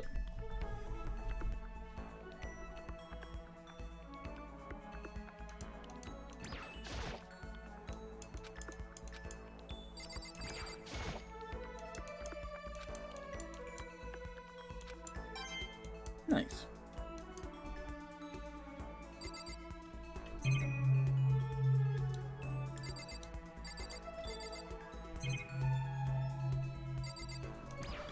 Yep, time to spend them all. What is this? Oh, maybe if I turn them on, a prize will come out. Would you like to try your hand against the almighty Mono machine? Yeah, give it a shot. What the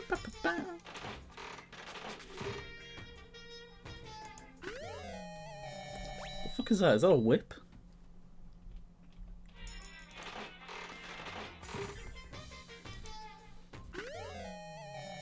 The fuck is that?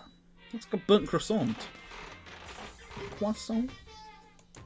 Is that a gun? that the golden gun from fucking GoldenEye? Okay, I got another burnt fucking croissant. Right, I'm out of coins. Yeah, exit the shop. It should be under this, right? Yeah, black croissant. I knew it. I baked good made from black ingredients. It looks burnt, but it's actually pretty good.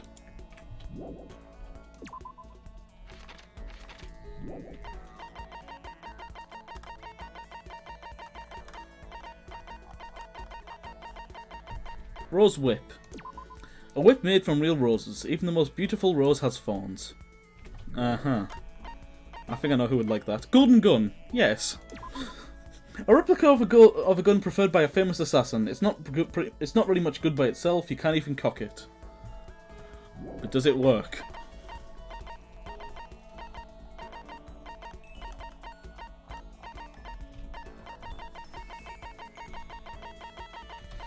Skull Crest. Proof that you've cleared the prologue. It's a patch. Blah blah blah.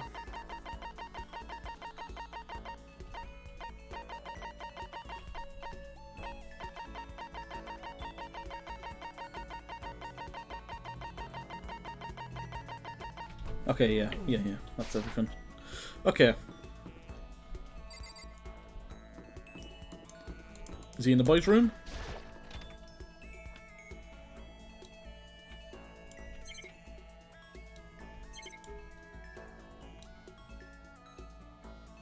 Guess not. Is he in the girls' room? This is the girls' bathroom. Obviously I can't go in. Yes, you can. No one's... Who's stopped? Oh, there he is. Hello there. Listen, who are you again? I apologise for my poor memory. It's just so hard to remember things I don't care about. I'm not allowed to hang with him. I'm gonna... Who do I hang with then?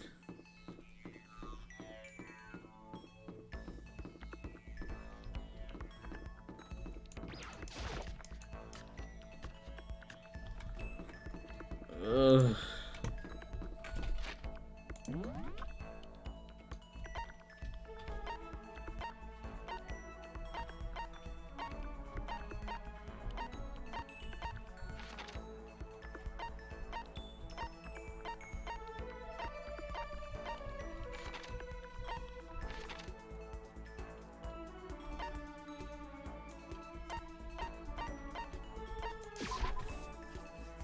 Alright, I'll listen to what Stepaz said. Let's go find AI. AI? I've probably forgotten. Asahina. Let's just go find her kitchen. Knives? It's like a calendar next to it. Can't interact. That's a shit ton of food though. Colourful vegetables have been stacked in a huge pile. Nice.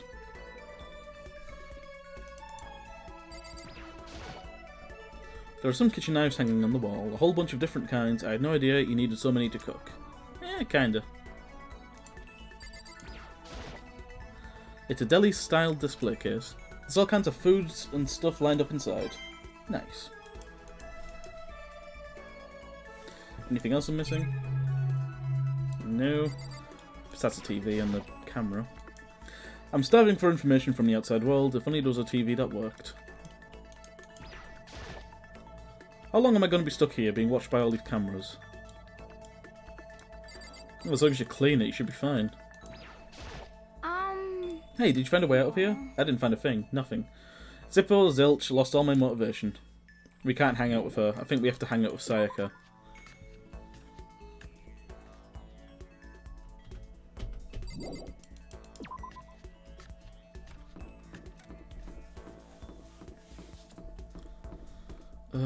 Sayaka, there she is.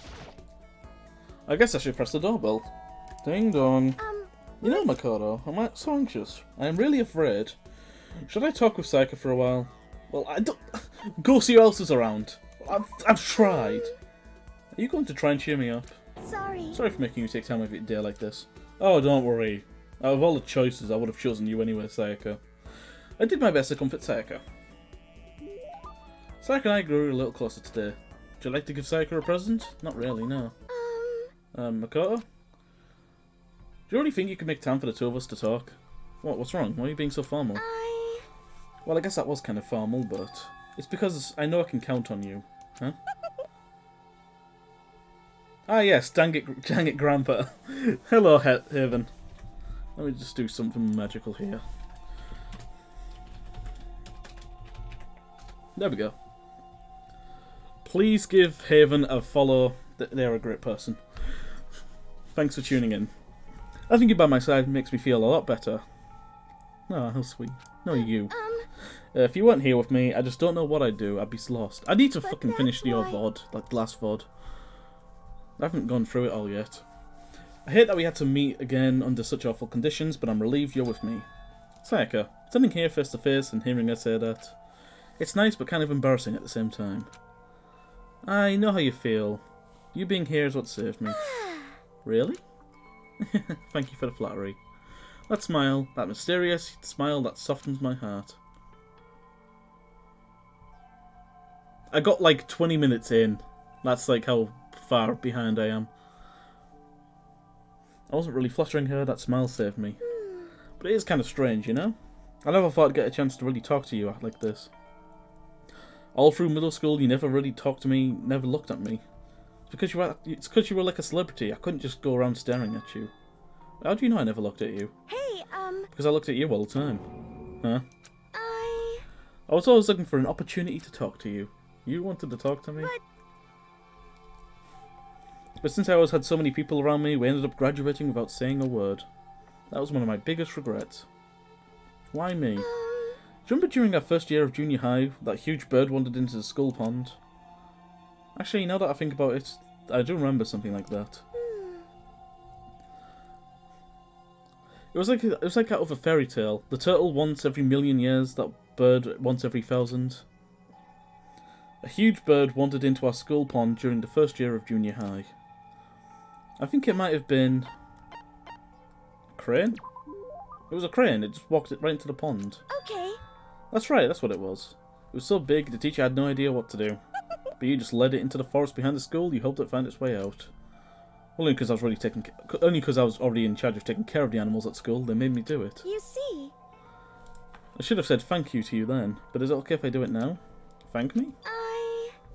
I'm that crane, you see. I've come to return the favour. Here, let me make you a cloak. Just kidding. Yeah, I kind of figured. But... Honestly, though, I was so impressed. That's why I always wanted to talk to you, even just once. I never imagined this would be how I got my chance. Yeah, if we'd meet again at a train station somewhere downtown, that'd make for a nice dramatic reunion. But instead, it's this weird school. Maybe, but still. I'm sure you'll help me find my way out, just like that crane. You'll save me. You see. It's just intuition, I know, but I still believe it. I'm going to save her. I'll do my best, I promise that. I'll make sure it's more than just intuition. If there's anything I can do, I'm going to do it. I believe in you. Besides, my intuition always turns out to be right. Like I said, I'm psychic. Kidding, kidding. She laughed out loud as she said it. The closer we get, the stronger her smile makes me. I was glad to feel that way. Sayaka's report card has been updated based on your experience with her. You just now unlocked the skill Melodious Voice. Give yourself a pat on the back. You earned it. I did nothing, but I was forced to. Once we were all done, I headed back to my room for a little while. Do I have to talk to her again? No, it's night time. Right, let's have a look at her report card then before we go any further. Number 8.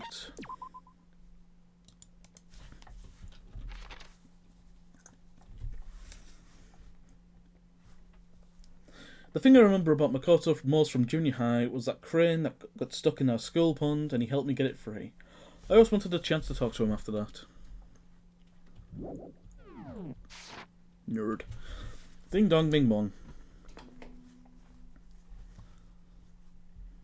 This is a school announcement. It is now 10 p.m. As such, it is officially nighttime.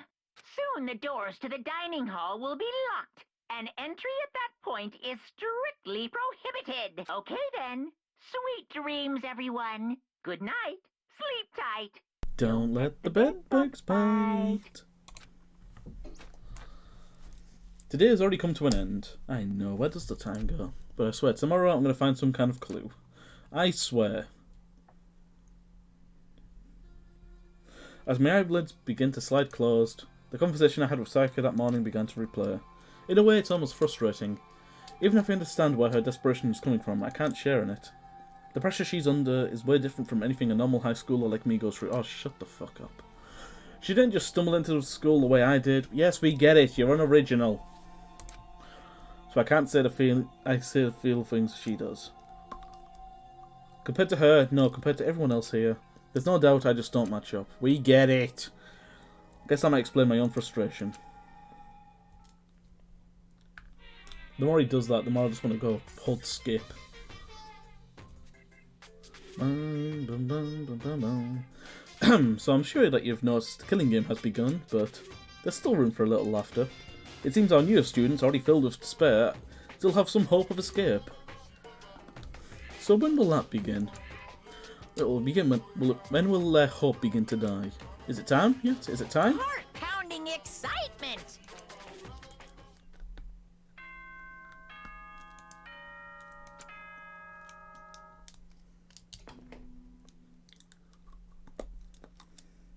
Good morning, everyone!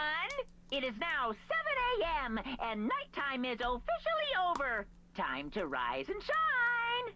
Get ready to greet another beautiful day! Morning has come. What should I do today? Where the fuck's Byakuya?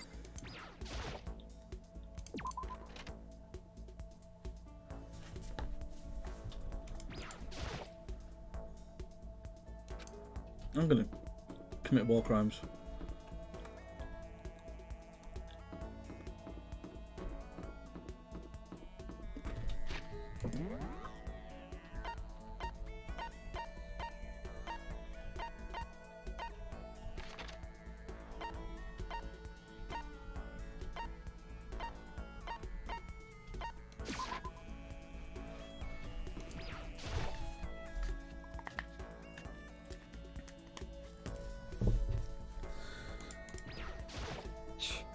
Don't address me as if we're friends. Did I not make myself clear? I don't like you. Spend some time with Byakuya. Don't make me repeat myself. How many times do I have to tell you? You're annoying. Feel free to crawl off and die. Charming as ever.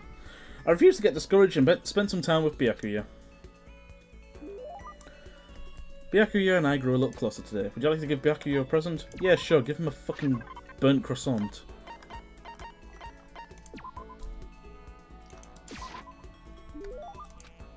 If you insist, I suppose I can accept it. Does that mean you liked it?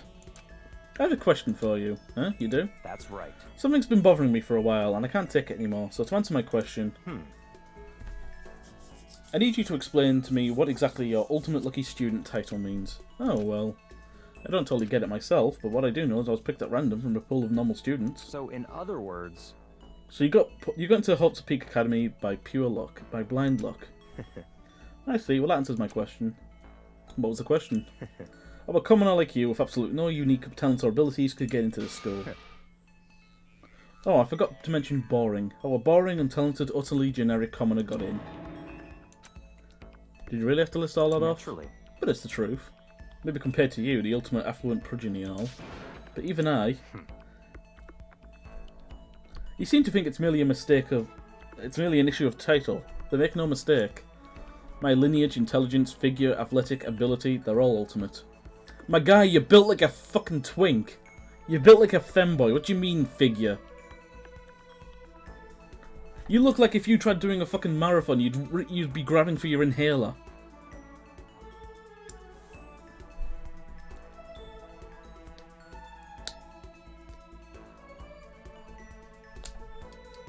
In other words... I am the ultimate perfection. Yeah, sure you are. He's really taking this to the extreme. You who have nothing, I who have everything, we are living proof that not all men are created equal.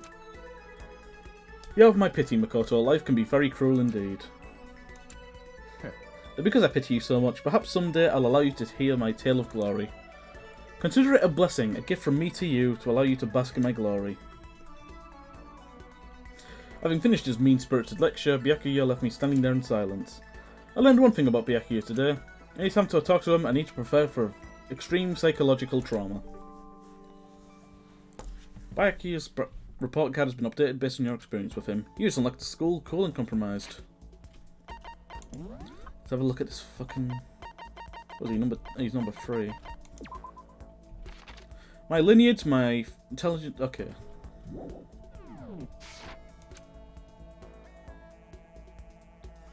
I did my best to keep my spirit from shattering like glass and went back to my room.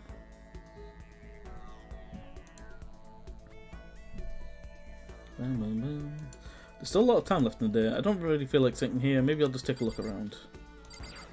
Let's try and look for some more coins then. Everyday trash can. I don't see any kind of trapdoor, hidden compartment or anything. Okay, how about some coins? The only thing in my room is a fake sword covered in gold, and all it does is make me feel that much more uncomfortable. What about the lint roller? Some kind of lint roller. I guess we're supposed to clean up after ourselves. Windows. It's a metal barricade. It's supposed to be a school, not a prison. Camera. Pen and paper. No, that's just... It's a notepad. Maybe I should write down what Sayaka told me earlier. Toolkit. Must be brand new. It's still in the shrink wrap. Well, I don't think I need it right now. Bathroom. This door doesn't quite fit in the door frame. I'll have to make sure to remember that trick for opening it. So, no. Nothing in here. Leave the area? Yes, please. Let's rummage around in the laundry then.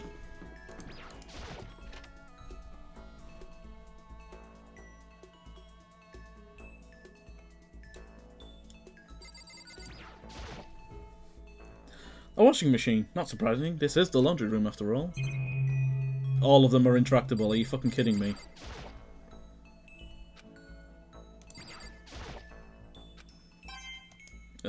It's gonna be like that, is it?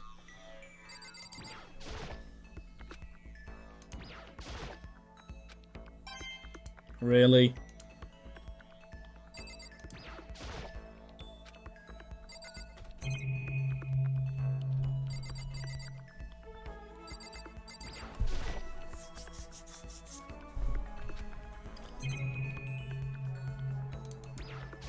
There you go. There's a swimsuit hanging out to dry. I wonder whose it is. I mean, I really want to know. Uh-huh. I think you can fucking tell, mate. You know, it's rude to talk about people who are, you know, who are here.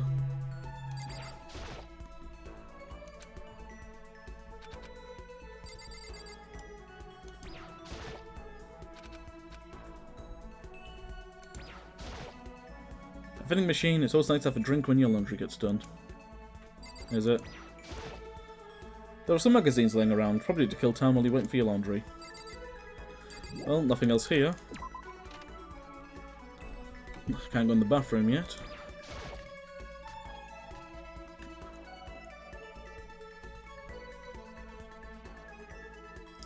Well, there's fuckface over there. There's a clock telling me what time it is, but I can't see outside, so I have no idea if it's even right.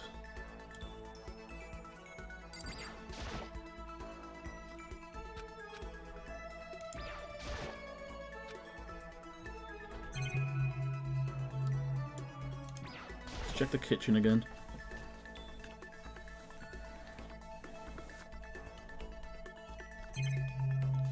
Of course, big boy over here is in the fucking kitchen.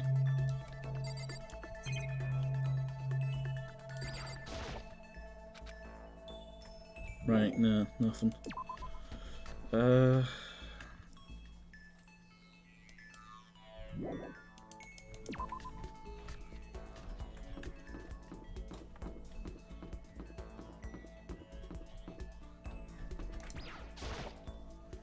This is the girls' bathroom. Obviously I can't go in. Yes, you fucking can. Who's stopping you? Pissing all by yourself, Leon?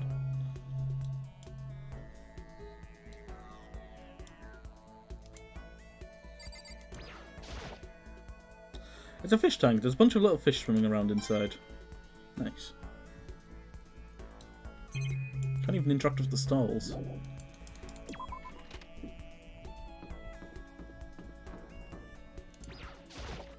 Trash.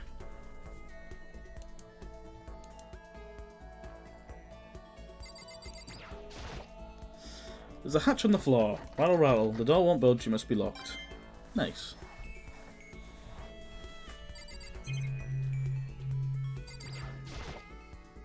I can't get inside. They get shut in all the way.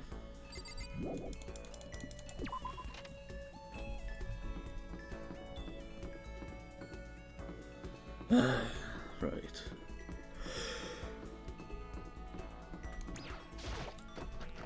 Rattle, rattle. The door won't budge. It must be locked.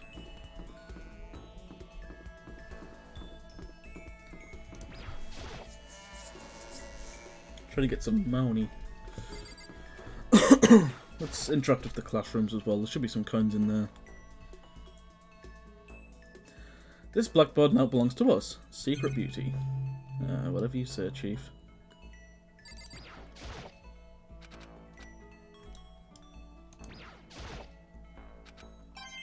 Nice.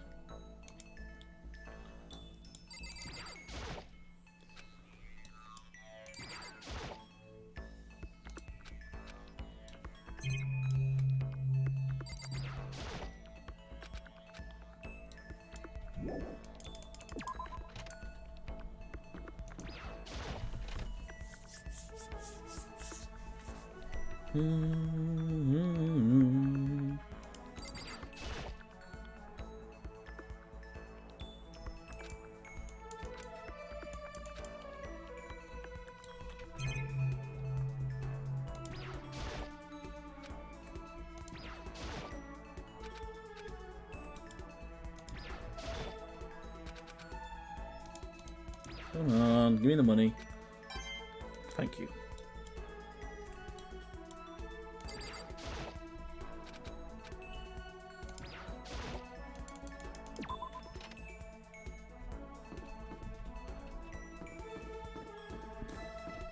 Shop.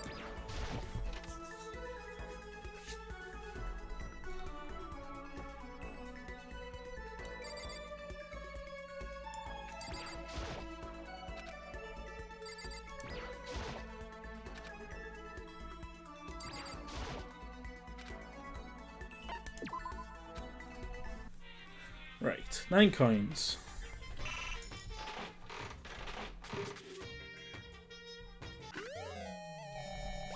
A bow.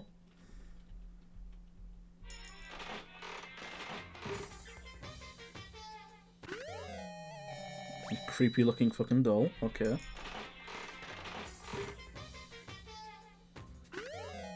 Scissors, okay, great. I hope they're not cursed.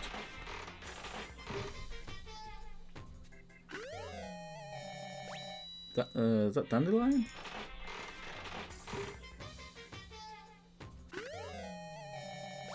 A light bulb?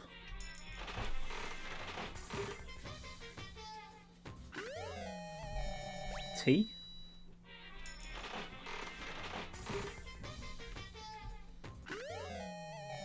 No idea what the fuck that is.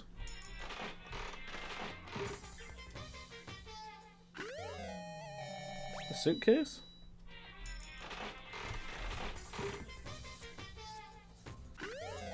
And a fucking black croissant again. I'm gonna...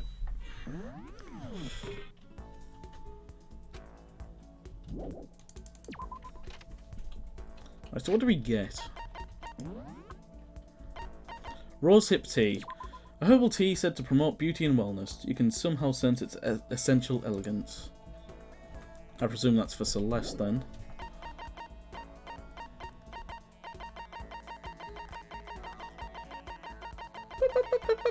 Shears. Those are not shears. Since Hopespeak Academy doesn't have a barber, the students are responsible for cutting their own hair. Chinchilla. What the fuck's a chinchilla?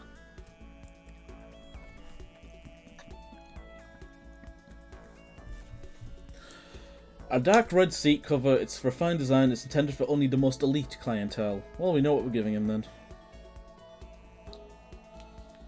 This'll make him fucking suck his own dick. Unending dandelion. A dandelion toy, you can blow all the fluff away and the attached string will pull it back, so you can do it over and over and over. Antique doll. Porcelain doll. Due to the exquisite craftsmanship of the doll and its clothing, many people still collect and prize them to this very day. Oh, it's a maiden's handbag. Available only at the Posh Maiden Road, which is geared towards female fanfics. Please, please take me with you on your next time you go. I thought it was a fucking suitcase. Kokeshi Dynamo. Flip the switch on the bottom to set the doll shaking. Apparently it's a kid toy, but I don't really get the point of it. I thought it was a fucking light bulb. You know, you got the plug, then you got the bulb.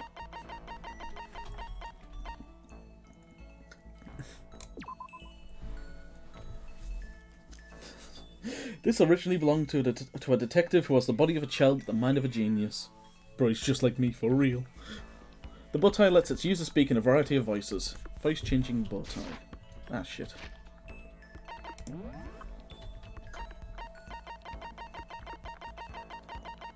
Ugh. Skull crest. Come on. And that's it. Okay. Well, let's go back to Byakuya then.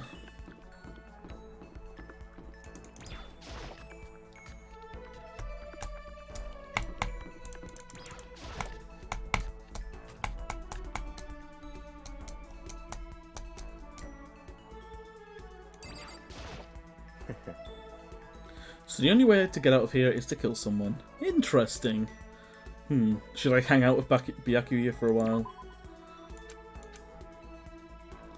I spent some time with Byakuya in silence. We grew a little closer today. Did we though? What would you like to give him? Give him that fucking... Where is it? That seat. This thing. If you insist, I suppose I can accept it. Does that mean he liked it? So in other words... Just to be clear, being the ultimate affluent progeny is one of my many talents. Some people think I rely on the care and protection of the Togami name. I'm sure you don't. Is this a monologue or something? But I don't rely on my family. Rather, I am my family's saviour.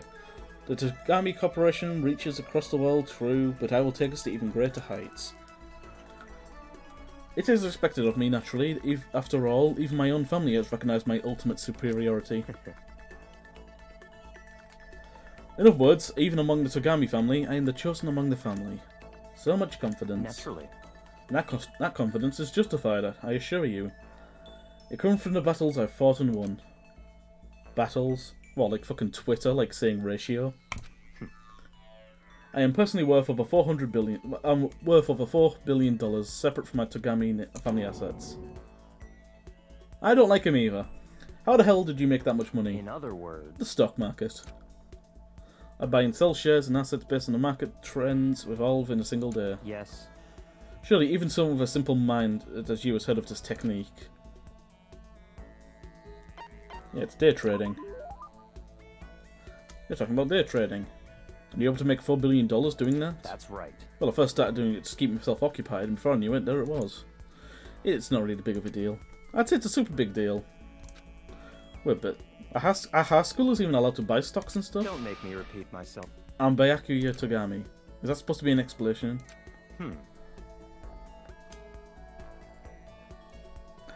billion is nothing to the Togami Corporation, but for personal use, it's not bad. So now you understand, right? I'm not merely the child of modern-day nobility.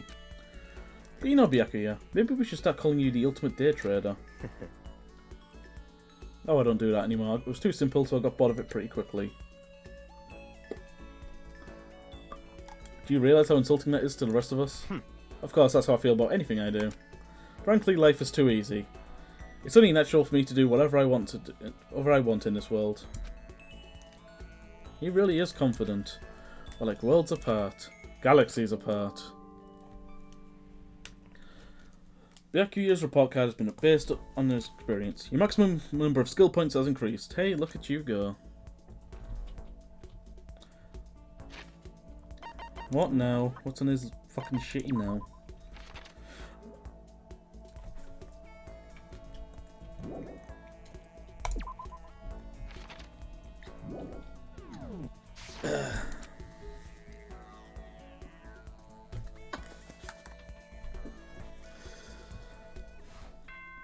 Boom, bing, boom.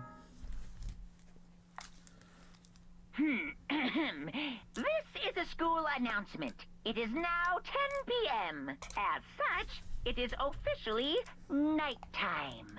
Soon the doors to the dining hall will be locked, and entry at that point is strictly prohibited. Okay then. Sweet dreams, everyone. Good night. Sleep tight. Don't let the bed bugs bite. The third day here has already come to an end. When will I... No, we. When are we going to get out of here? You don't. I laid on my bed and stared blankly at the ceiling, and before I knew it, I'd fallen into an uneasy sleep.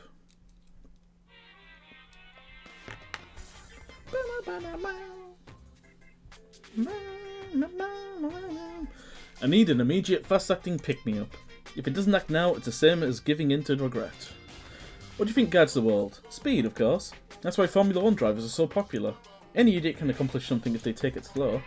Even a human piece of excrement could create a masterpiece if they spent their entire life on it. Someone who does things in a timely fashion is both wise and admirable. Straight is better than a curve or angle, freestyle is better than the backstroke or the breaststroke. Drive-through is better than sit-down, a Sunday comic artist is smarter than a graphic novelist. What I'm saying is, speed is the gold standard of the standard world. Which is why I said I need that pick-me-up. Meanwhile, 0.00002 seconds later...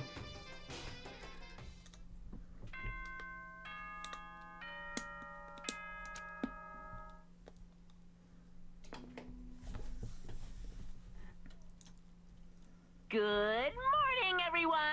It is now 7 a.m. and nighttime is officially over. Time to rise and shine. Get ready to greet another beautiful day.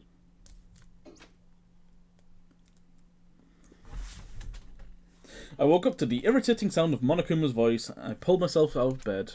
Ugh, another night of restless sleep, day after day. I can feel the fatigue piling up. As soon as the thought crossed my mind, the sound of the doorbell forced its way into my room.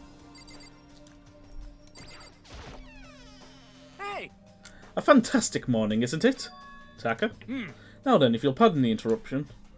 Without waiting for a reply, Taka barged into my room. Kill. Kill. Kill.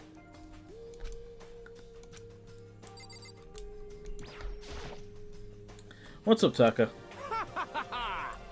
No matter how intensely the stormy seas may better me, I will not fall as long as my feet are firmly planted. You agree, right? I'm not sure I understand. And if you can't do it alone, find someone to support you and you can support them back. That's how you can overcome any storm. I was thinking about it last night, and I decided we all really needed to come together. And that's when I realised, every morning from now on, after the morning announcement, everyone should have breakfast together. Quiet down and listen. And now is the beginning of that fateful day. Please head to the dining hall at your earliest convenience. Got it. That's all for now. I have to let everyone else know the good news. Taka didn't even wait for a reply. He turned and left before I could say a thing. Well, I guess I better head to the dining hall.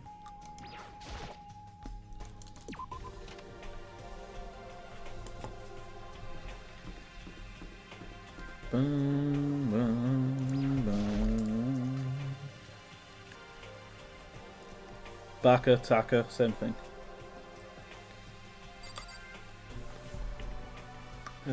What do you want, loser? Listen to me. Okay, looks like everyone's here. So then, let's begin our very first breakfast meeting. Quiet down and listen.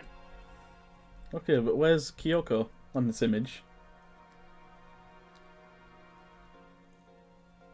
Wait, why does Celeste have blue hair? I've just noticed that. Anyone else seeing that? They give Celeste blue hair.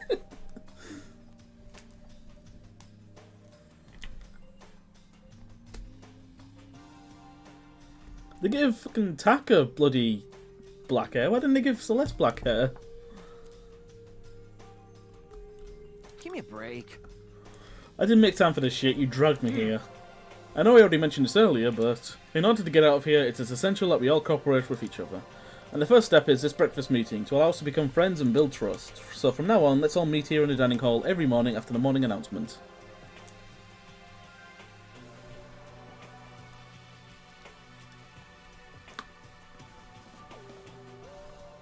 It'd be more goth to have it black, not blue. Blue's more like e-girl.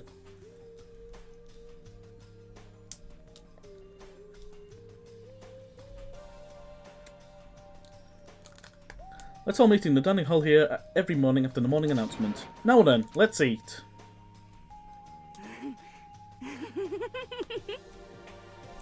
You want me to eat breakfast with other people?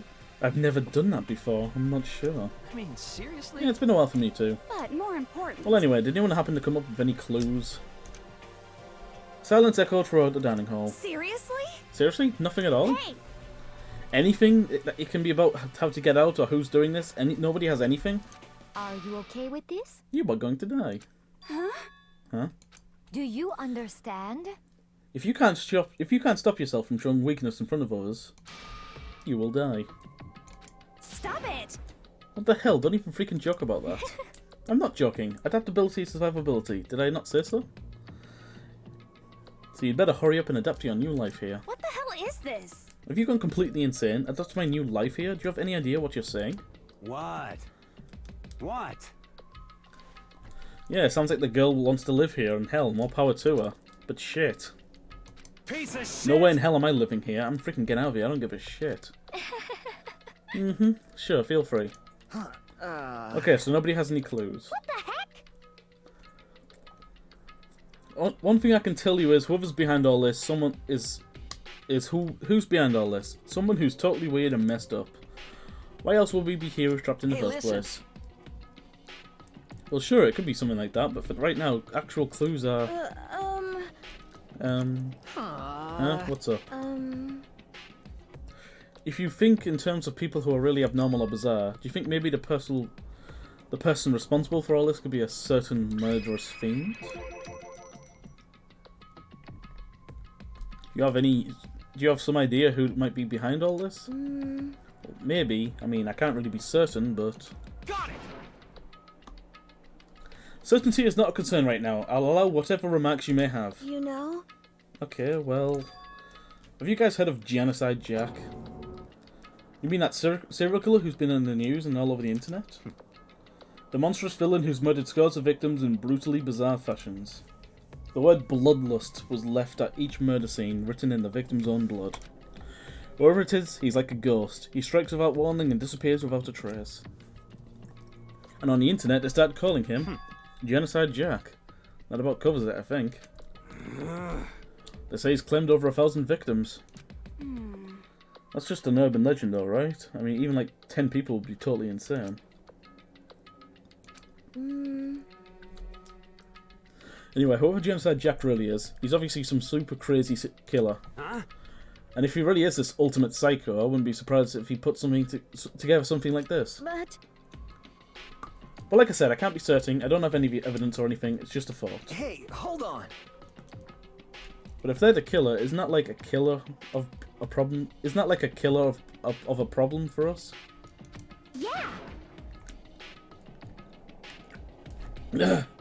It's okay. Everything's absolutely, positively, 100% without a doubt going to be okay. Because help's going to be here soon, I'm sure of it. Huh? Help? Because, I mean... We've been stuck in here for a few days already, right? Nobody's been able to contact us, so I'm sure they're getting worried. I bet they called the police already. What's this? The police? You're putting your faith in the police? Bastard! What are you doing here? You guys? You guys, seriously, do you understand what the role of police exists to fill? All they're good for is being a foil, playing against a villain or anti-hero or an evil organization. What are you just talking about, like, how society needed rules? It's kind of what, like, the police enforce. And that would, like, if you're making your own rules here, you are policing this school. The bad guys come along and destroy them, and that just shows how badass they really are. Are you sure you want to rely on such an unreliable group of losers? I mean, come on, if you really want to get out of here, all you gotta do is kill. What the hell? Why are you laughing? You know? I'm just impressed at the total commitment to this whole act. Come on. You're still going on about that? You're fucking dead. So, Mr. Serial Killer Psycho Freak Bastard, what the hell do you want? Huh? Mr. Serial Killer Psycho Freak Bastard? Huh, that's a pretty long name. German, maybe? Hey, come on. We know who you really are. Maybe if I know him, you'll just go away. You son of a bitch. Hey, don't ignore me, asshole. Okay, let's get back to business. Your life here has already begun and a couple of days have gone by and nobody's killing anybody.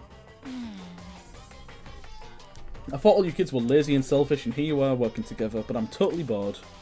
There's nothing that you can say that'll make us start killing each other. Wait, I think, yes! Ding ding ding, I figured it out. In other words... All the mysterious screens are here. Right people, right place, so why hasn't anyone killed anyone yet? That's what I couldn't understand, but I just realised there was one very important piece missing. What are you... If you want to know, I'll tell you. It's motive. It's so simple, I just have to give everyone a motive. Stop fucking around. A motive? What the fuck are you talking about? Oh, by the way, there's something I want to show you guys. You son of a bitch! Stop changing the goddamn subject. I have a little video I'd like you all to see. Ooh, how exciting! Oh, but don't worry, it's not some pervy adult video or anything. It's nothing like that. It's a special video for each of you showing what's going on in the outside world. What are you talking about? Hello. Ooh, Master's so impatient today. Why don't you go watch it and find out? Here in the school, there's a specific place you can go to that has everything you need to watch the video. Correct. Good, then we can go watch the video right now. But before we do that, I'd like to know... You... What are you? Why would you do something like this? What do you want from us? What do I want from you? Well, you must know. Despair. That's all. Well now. If you want to know more than that, you'll have to figure it out yourselves. Do whatever you need to uncover the mystery hidden within the school. I won't try and stop you. Because to be honest, it's entertaining as heck watching you guys search so desperately for answers. So I guess I want some amusement from you too. He's gone, and once again he left before we could find out anything useful. Is that right? Really? I think we learned something very useful. He has no intention of standing in the way of us in our pursuit of the truth. Interesting. However... Perhaps. What about the video he mentioned? I'm very curious to see what's on it. That's true. Same here. Okay, so... Mondo started glancing around the dining hall, but when his glaze landed on me, he stopped. Hell yeah. Hey, Bakoso, check this out for us, would you? What? Why me? Yo. Because you're the closest to the door, that's the rule, right? Rule? Jesus Christ. Hey. Hey. Piece of shit! Hey. Stop fucking around. You see how passionately I'm begging you? What's the big deal? Just check it out real quick. Okay, I guess I'll get going then. Hell yeah. Awesome, thanks, I owe you. Hey, If Makoto's going, I'm going with him. It's not safe to walk around this place alone. Yo. Yeah, sure thing, then we're counting on both of you. If anything happens, just yell and I'll come running. Why aren't you going then?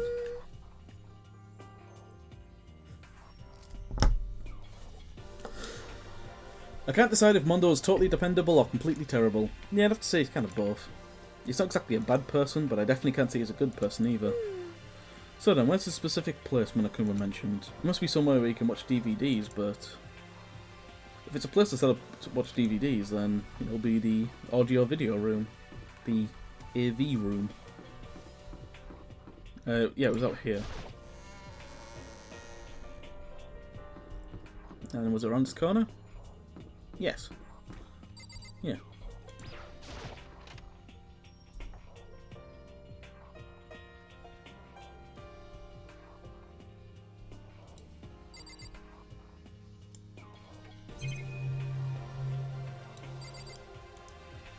Oh, it's that over there. It's a camera too. Yeah, camera.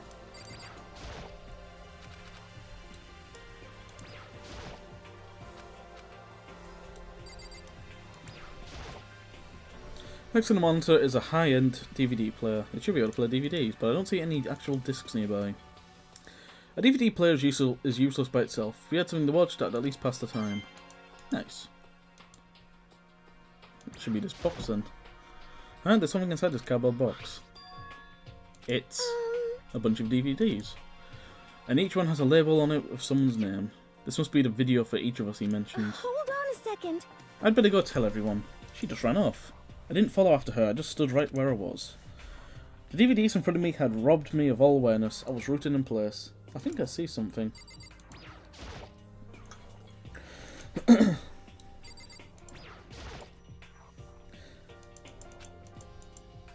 Maybe I'll just watch mine real quick before everyone else gets here. Aside from the DVDs, I'd found in the box, found the one with my name on it. I set it into the expensive-looking player. I sat down and intently watched the darkened screen.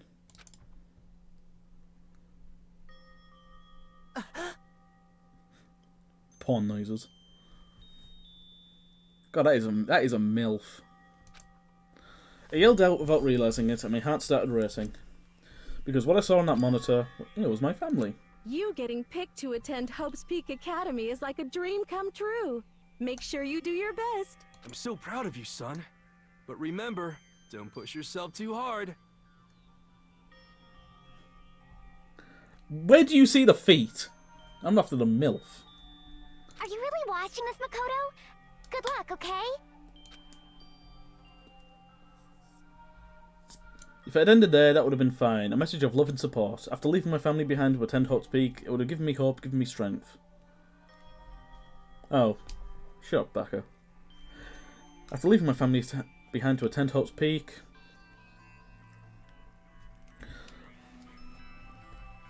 it would have given me hope, given me strength.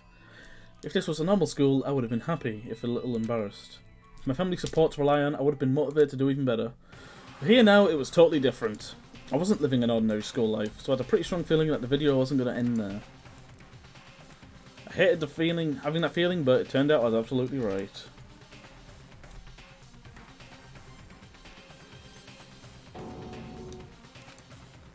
This time I couldn't make a sound, my voice just died. Where did everyone go? It looks like a war zone or something. As if in reply, a voice came floating out of the speakers.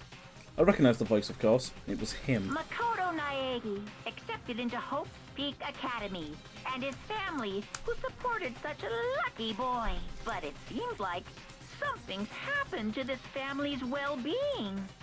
Oh boy, this is bad. What could have possibly happened to this family's well-being? Look for the answer after graduation.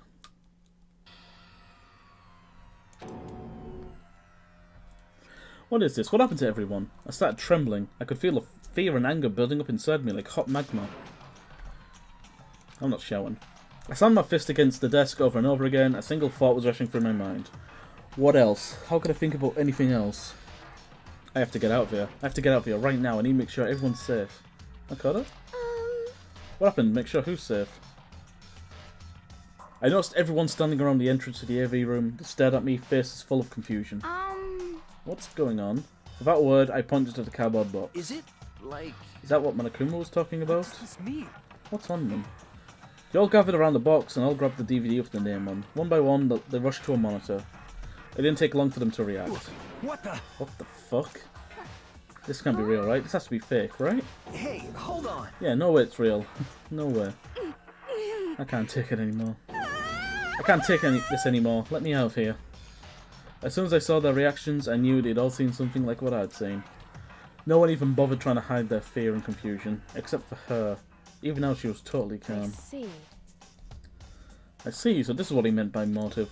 He wants to fuel our desires to leave, so we're more likely to start killing each other. Yes, indeed. It's a classic prisoner's dilemma. Huh? Let me use an example. Imagine two countries are on the brink of war. But both countries want peace, and each commits to scaling back their forces as a sign of good faith. But there's a chance that one country may betray the other, so each country fears lowering their guard. The result is that neither scales back their forces, and both end up betraying each other. Do you understand? In other words, the fear of the invisible treachery becomes the greatest enemy of stability. Okay, sounds like us right now. Everyone's saying they work together, but in our hearts we're all afraid someone might betray us. Don't put those awful thoughts into our head. That's exactly what they want us to do. Huh?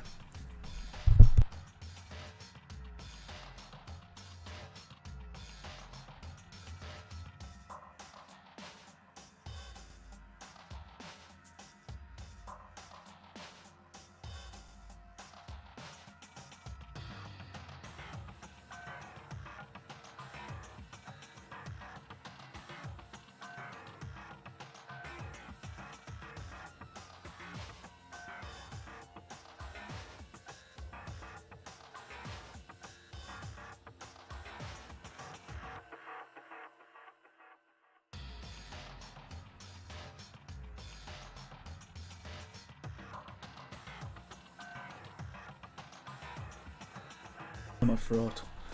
Archie. You can say that, but maybe you're thinking that once everyone drops their guard, you can just... What? Hey. This is exactly what Monokuma or whoever this wants. They want us to fight, don't you see? Yeah, right, we all need to calm down. So then. Okay then. Maybe we should all start by just talking. Maybe if we talk about all, but if we all just talk about what we saw, that'll help get everything out of our system. Besides, I think we're all super curious, right? And what was in everyone's videos? I'd be lying if I said I wasn't curious. Hey, Sayaka. What was in your Sayaka? What was in your video, Sayaka? What's your problem? What's wrong? Just hurry up and tell us. Sayaka? I gently placed my hand on her shoulder. Jesus. She pushed my hand away and suddenly ran off. Off it.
That's enough.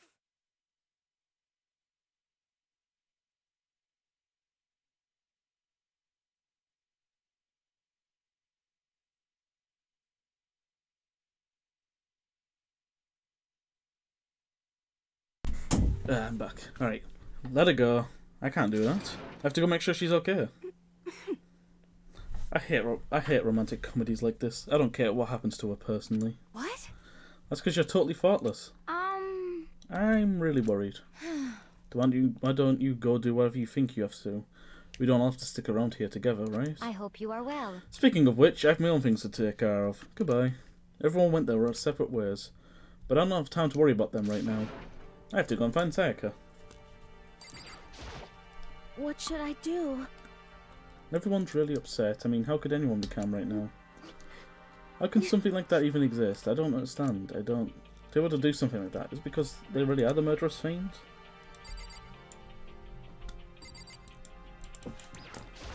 No, I wanted to click on the exit button.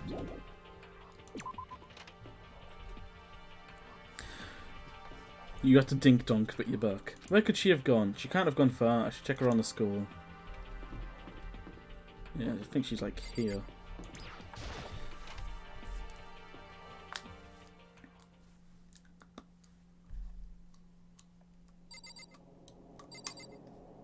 I like how she's got that expression on her face and the just intense music comes on. It's like, yep, we're about to die. I found her in one corner of an empty classroom. She was sitting in a chair, hands on her knees, staring absently at the floor. She looked like maybe she was upset or angry, but no. She didn't have any expression at all. There's nothing on her face that you could call emotion. No, I would call that stress, you know? It was as if her original mask had been stripped away. Sayaka, are you okay? Yeah, I'm fine. Actually, no, how could I possibly be fine? Also, those fucking porn noises. What did we do to end up like this? Why are they doing such terrible things to us? Why? I want out. Let me out of here right now. Sayaka, calm down. As she thrust around, I grabbed her by the shoulders. I understand. I know how you feel right now. When I think about what might have happened to my family, but now more than ever, we have to stay calm. This is exactly what they want. They want us to lose our composure and stop thinking rationally. Think about it. Those videos have to be fake. Because if those things really happened,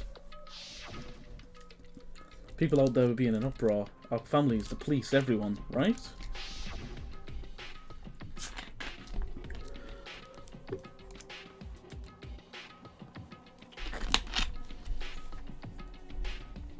So let's just calm down, right? Otherwise, we've already lost. I knew I was trying to convince myself just as much as her. I kept repeating those words to myself to clear away the images that had been burned into my brain. Be calm, okay? Just be calm. As long as we work together, I'm sure we can find some way out of here. And help might even come before that. Look at the pawn noises. What if there isn't a way out? What if help never comes? Well, if that happens, then I'll get you out of here myself, no matter what it takes. When I said that, I paused. I had no idea what had come over me. Sayaka? Uh-huh. Please, help me. Her voice was small and shaky. Why is this happening to me? To kill or be killed? I just can't take this anymore. Sayaka. I'm just saying, if I was a female voice actor and I had to do noises like that, I want to be paid extra just for those noises. Like, I will do your dialogue, but if I have to do those gasping noises, I want paying triple. Because they're going to end up on fucking Pornhub someday. Finally, she raised her face from my chest. She looked at me with those big wet eyes of hers. Makoto! Can I believe what you said? Huh? That you'll help me get out? No matter what it takes? Absolutely. Makoto! I won't pay you extra. Then I'm not doing those noises for you. Where's my... Oh, my body's still fucking aching. I am sore to the bone.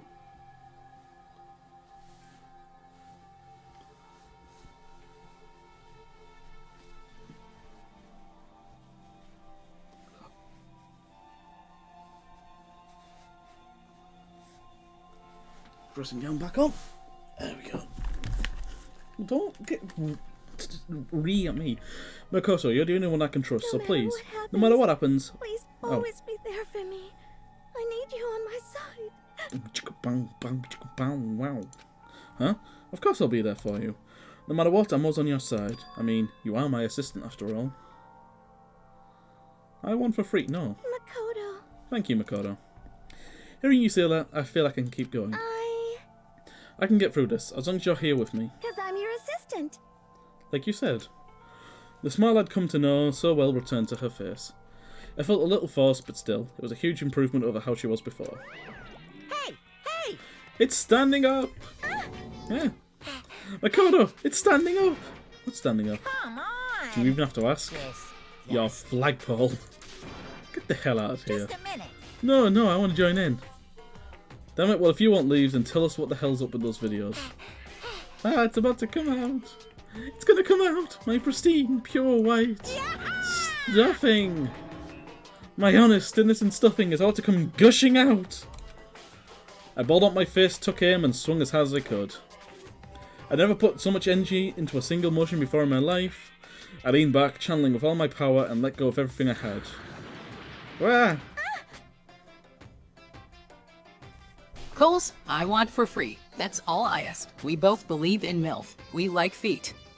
No. You're not getting it for free. If I hadn't avoided your punch, you would have just violated school regulations. But boy, are you slow. I could have downed a $1,000 full-cost dinner, but in the time it took you to finish your swing. Your speed, agility, alertness, passion, boldness, the sense of despair, antagonization, it's all lacking. What the heck was that just now? He just wanted to mess with us. Well, he succeeded. Well, for now, do you want to just head back? Yeah. Monokuma had come along and swiftly destroyed the good mood we just created. Sayaka and I head back to the dorms. You should get some rest, Sayaka. You still look pretty shaken. I'm sorry for making you worry about me. You're right, I'm going to go lay down for a bit. With a nod and a small bow, she disappeared into her room. And I guess I followed my room. Now on my own, I headed off to tell everyone Sayaka was okay. Once that was done, I decided to go back to my room. It was hard to think about watching that deranged video. I needed some rest of my own. Dun, dun, dun, dun. Jeez. Seriously, what's going on here? There's just so many problems. I can't even decide what the biggest problem is. That we're trapped in here? That what I saw in the video might be real? Monokuma? What's the mastermind has in store for us? Or are we our biggest problem? I want to get out of here, but I can never kill someone. Do the others all feel the same? We're in chapter 1, my guy. No, they don't feel the same. Yeah, that's definitely the biggest problem right now. Ding dong, huh? When I opened my eyes, I darted immediately to the clock. It's almost 10 o'clock. I fell asleep without even realising it. Nighttime's about to start, so how come someone's here? Let's go back to sleep. Nope. Sorry. I'm really sorry to come by so late. Sayaka? Well, if you insist, hop on. Okay. Sayaka, what are you doing so late? That's when I noticed. Her body was trembling. Is everything okay? It was so strange. Sorry to bother you, but something really weird just happened. Something weird? Makoto. Just a little while ago, I was laying down in my room, and all of a sudden my door started rattling and shaking. Her voice sounded like all the air had been squeezed out of her lungs. Just hearing her talk made me tense I was up. so scared. It was like someone was trying to force the door open. My door was locked, so they couldn't get in, of course. But they started shaking the door harder and harder. I was so scared I couldn't even move. So what happened? After a while, it just stopped. Let some time go by, then I got up and opened the door to check outside. Makoto. But there was nobody there. Someone tried to force their way into your room? Who would do something like that? I mean... It's not like I'm suspicious of anyone here, but still, it makes me nervous. What if something like that happens in the middle of the night? What would I do then? You don't have to worry about that, right? I mean, we can't go outside during nighttime. But that's just a promise we made, right? If someone decided to break that promise, then why don't you stay in my room tonight? Would that make you feel a bit better? Huh? What? All it said was, in the school regulations, that we had to sleep in the dorm rooms, right? It didn't state specifically which room each person had to sleep in, so... Hey, But two people sharing one room is, you know... Ah. Oh jeez, I'm sorry, I didn't even think about that. Honestly, that didn't even cross my mind. No, I know, it's me neither. It's not even that in mind, this idea, but... You're in, agree to it, you're in. If you don't mind, maybe we'd switch rooms, just for tonight. No, you're out. Switch rooms? If it'll help you put your mind at ease, then that's totally fine with me. But I don't mind you staying in my room. I don't mind you staying in my room, but... Are you sure you're okay with me staying in yours? That doesn't, like, concern you? It's fine, I trust you. In that case, then. Ding dong, ding dong.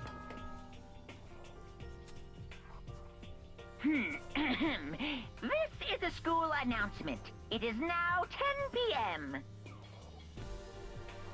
As such, it is officially nighttime. Soon the doors to the dining hall will be locked, and entry at that point is strictly prohibited. Okay then. Sweet dreams, everyone. Good night. Sleep tight. Don't let the bed bugs bite.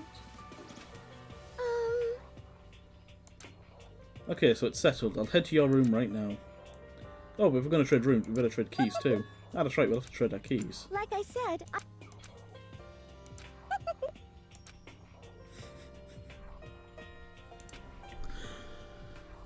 Yeah, alright, then we better trade keys then. Yep, let's do it. We exchange keys and we looked back up at her again. There's another worried expression there.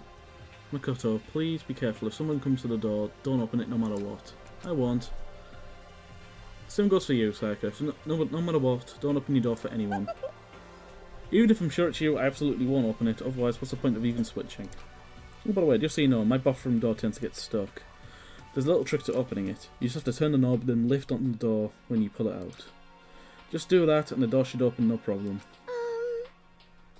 Okay, but the showers don't work during the night time anyway, right? Oh, that's right, I totally forgot. But I guess I might use it when I get up in the morning, so thank you. Okay, well, I'd better get going. See you tomorrow. Hey, But about what I said before. When I said I was psychic, it really was a joke. Honestly, I'm just very perceptive. Yeah, I know. Good night then. See you in the morning.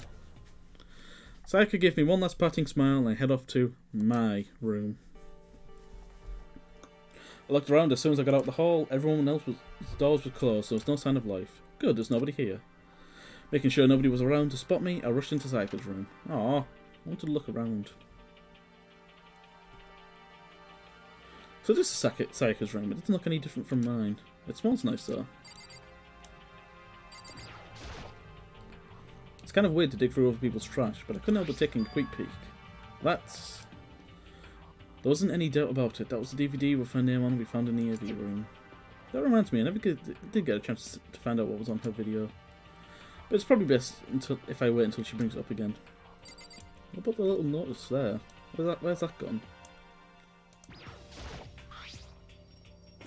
My room came with a toolkit, but Sayaka has a sewing kit, just like the note said. And next to it was a map of the body's vital organs.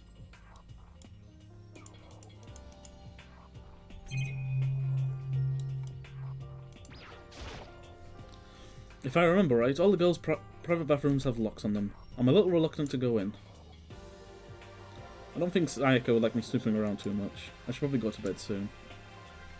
As I lowered myself into Sayaka's bed, a pleasant fragrance enveloped me. Sayaka's scent. Maybe it'll bring me some sweet dreams. Creep. Feeling a little bit better than before I fell asleep. Imagine you're all in a big spaceship in the middle of an intergalactic adventure. You've heard of Noah's Ark, right? We're sort of like that. We've set sail and left Earth behind. Here, you don't have to worry about crazy neighbours, corrupt cops, drunk drivers, or pyromaniacs. You don't have to worry about the ozone layer, or asthma-inducing air pollution. And of course, you don't have to stress about studying for finals or practicing for the big game, but even with our divine world of freedom has a few rules. After all, freedom can only exist because of rules. If you're really dead set on returning to that tiny piece of dog poop you call Earth, please do your best to follow the rules. I hope I made myself perfectly clear. So then, let's everyone do our best to follow these new guidelines and live happily ever after together! Bing bong.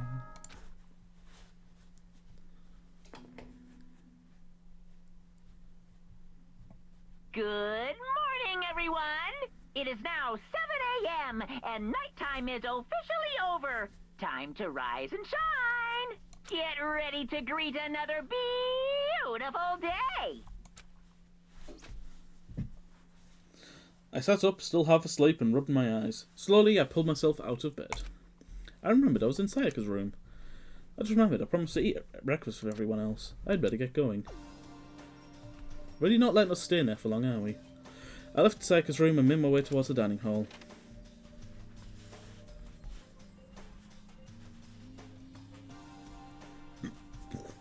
A few people had already gathered at the dining hall by the time I got there.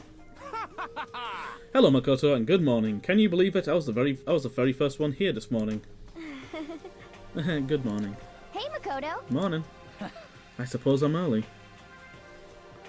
I figured everyone who had arrived on time could be considered model high schoolers. And the ones who showed up a little late... Yo. Sorry I'm late. My makeup would just not cooperate with me this morning. Ah, well, My apologies, ladies and gentlemen. My morning duty took a little longer than usual. Ew.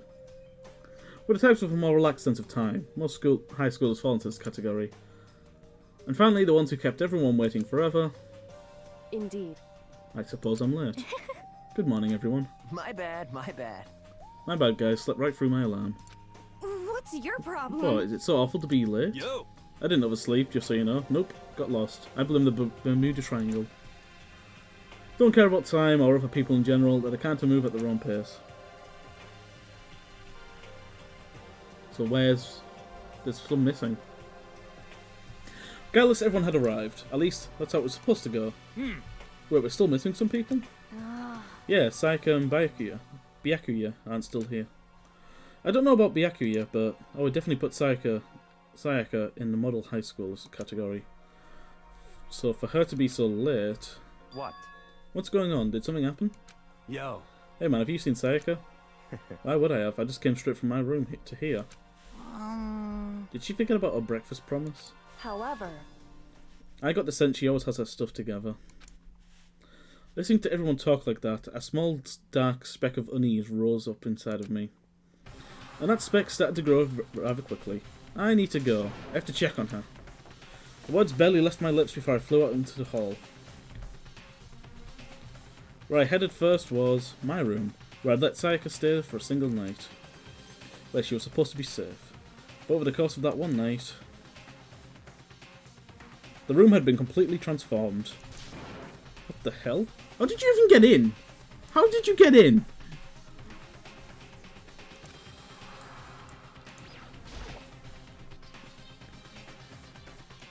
Yeah, okay, but how did you get in?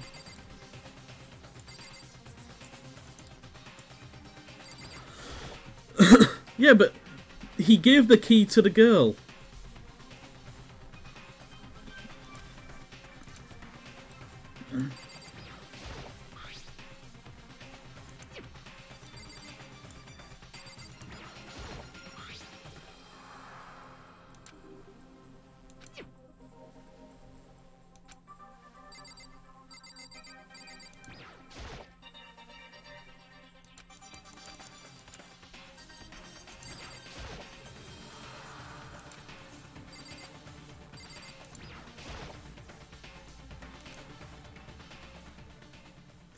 Let's take a look inside.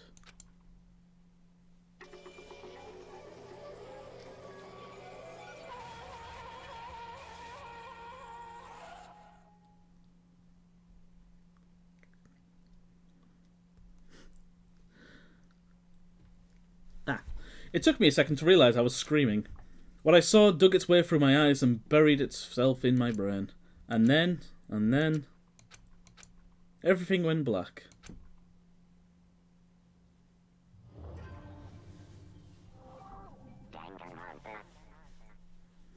We're 3 hours in, 45 minutes, 30 seconds, and someone's finally died. When I opened my eyes, I found myself staring at a huge ceiling.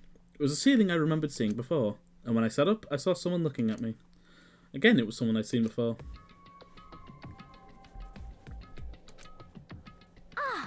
Ah, you're awake, finally. You okay? Now's not the time for sleeping. Get your ass up. Huh?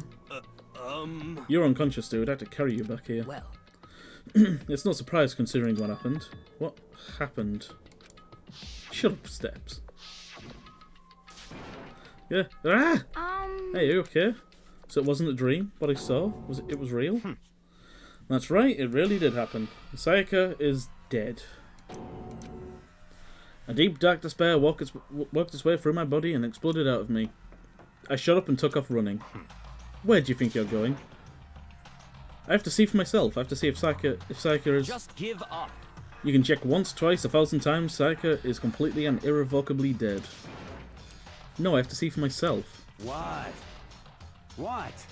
Listen to us, man. What do you think's going to happen if you go out there? Well, what good is it going to do just sitting around here? I mean, why the hell are we hanging out in the gym at a time like this? Our friend, Sayaka, she's dead. Dead. When I finally said that. When I said that, it finally hit me. I realised she was really gone.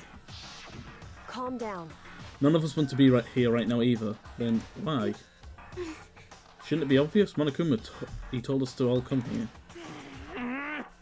Well, hold on. Don't talk like that. We all protested it. I mean, we remember the terrible price Sayaka had to pay. But... So... I'm the one who convinced him to come. Right now, we need to do whatever he says. We're his prisoners, right? It's not a good idea to defy him without reason. Correct. We don't need to make any more sacrifices than we already have. Then why should we listen to anything he has to say? It's obvious he's the one who killed Sayaka. Wrong. I would never do that. If you can believe anything, you can believe that. He's here again. Hey. Unless someone violates a school regulation, I will absolutely not interfere.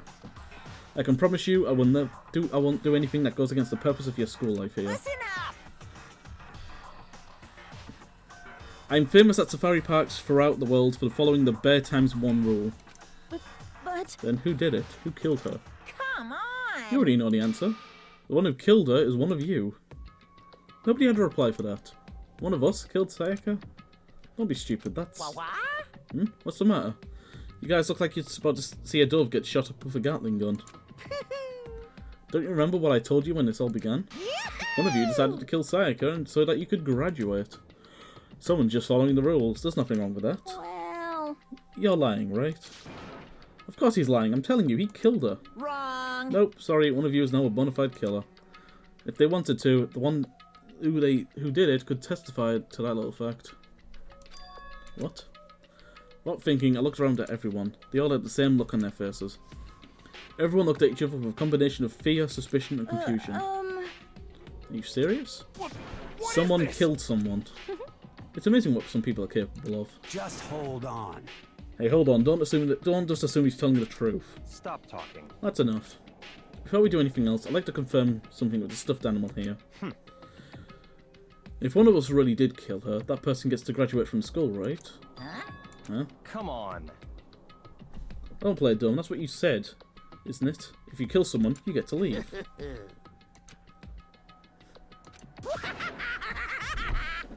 What? Why are you laughing? It's cause... Naive. You're just so naive. You really think it's that easy? You can just kill someone and walk on out of here? Hey! You're super naive. Devilishly naive. Hellishly naive. No, no, no. The real thing has just begun. Real thing? Now then. Are you ready? Allow me to explain the second part of the rule regarding graduation.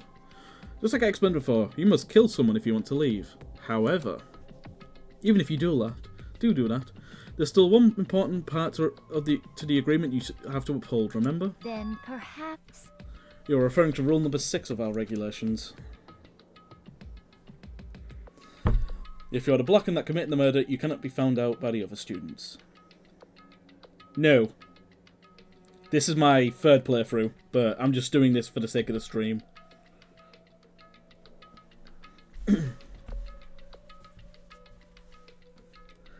You cannot be found out by the other students. That's what you're talking about, is it not? In other words... Welcome in. Bingo, it's not enough to just kill someone, you have to actually get away with it. Which naturally means you need a system in place to assess whether or not it's being gotten away with. Yahoo! So a certain amount of time after a murder has taken place, a class trial will begin. Class trial? Yep, it'll begin a few hours after the murder. Everyone will gather together, including the Blackened who committed the murder. And they and the spotless students will all engage in one big debate showdown. During the trial, you'll have to present your arguments about who you think the Blackened is. And once everything comes to an end, the outcome will be decided by popular vote. If the answer you've arrived at is correct, only the one that disturbed your peace will be punished. The rest may continue their communal life. However, if you choose poorly, then the one who got away with murder will survive, and the rest of you will receive your punishment. Which of course means your school life will come to an end. As far as class trial rules go, that's all there is to it. Well... So, what exactly is this punishment you keep talking about? Oh, well, to put it simply, it's execution. What? And by execution, you mean... Execution is... execution. Execution. Electric chair. Bzz, bzz, poison gas. Torn apart like a paper plane in a hurricane. So to make sure I understand, if we get the culprit right, only they die, but if we get it wrong, all the rest of us get executed. Well done. What a smart little chimpanzee you are. Look at you, implying you didn't do it without actually saying it. So basically what the outside world calls a lay judge system or inquisition type thing. Which means you'll be deciding who you think the killer is. But judge carefully because all your lives are on the line. Okay, let me just add the rule I described to your handbook. Make sure to keep it in mind. Hey! Hey, wait, hold on a second. What the hell are you You're talking freaking insane, you know that? Huh? Huh? What the... A class trial? What the hell is this? I don't want anything to do with it. What's this? Why not? Stop it! What do you mean, why not? Why do I have to waste my time trying to figure out who murdered someone? What? What? Are you saying you're not going to participate in the trial? Only a punishment waits such blasphemy. The hell are you talking about? What? Punishment? I might. I don't know. Throw you in a deep, dark, scary prison or something. Shut the hell up! Whatever you say, I am not going to be a part of this. I don't believe it! Don't be so selfish. Stop it! You're the one being selfish. Kill whoever you want. It's got nothing to do with me. The evil here standing before me. I'm trembling with fear. But I won't give in to such evil. It's my style to stick out and resist to the very end. If you really want to get out of here, you have to get through me first. As he said that, he came charging at us, although it was more of a waddle. But then...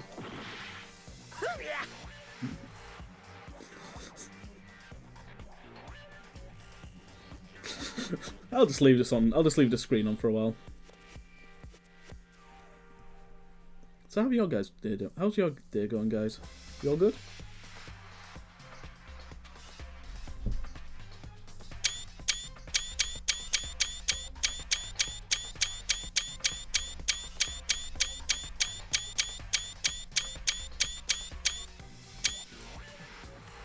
Hang on. I've got a meme.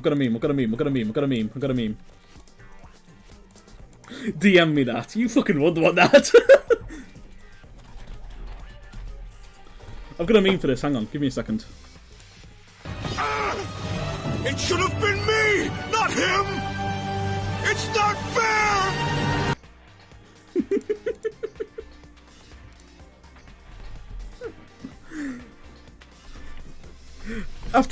After I close this game down, I'm gonna be like showing like all the screenshots I've took today. There's gonna be one of like a classroom, and then the other ones are all just gonna be fucking this. Are you enjoying yourself now?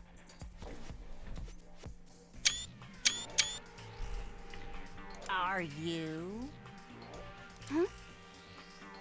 Violence against Headmaster Monokuma is not allowed! You violated a school regulation! I invoke the mighty summon spell! Help! To me, godly spear Gunyear!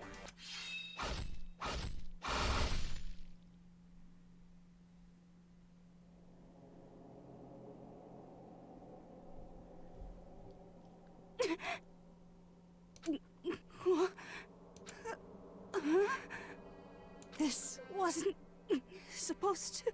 Why me? Suddenly, right at the end, her eyes shot wide open.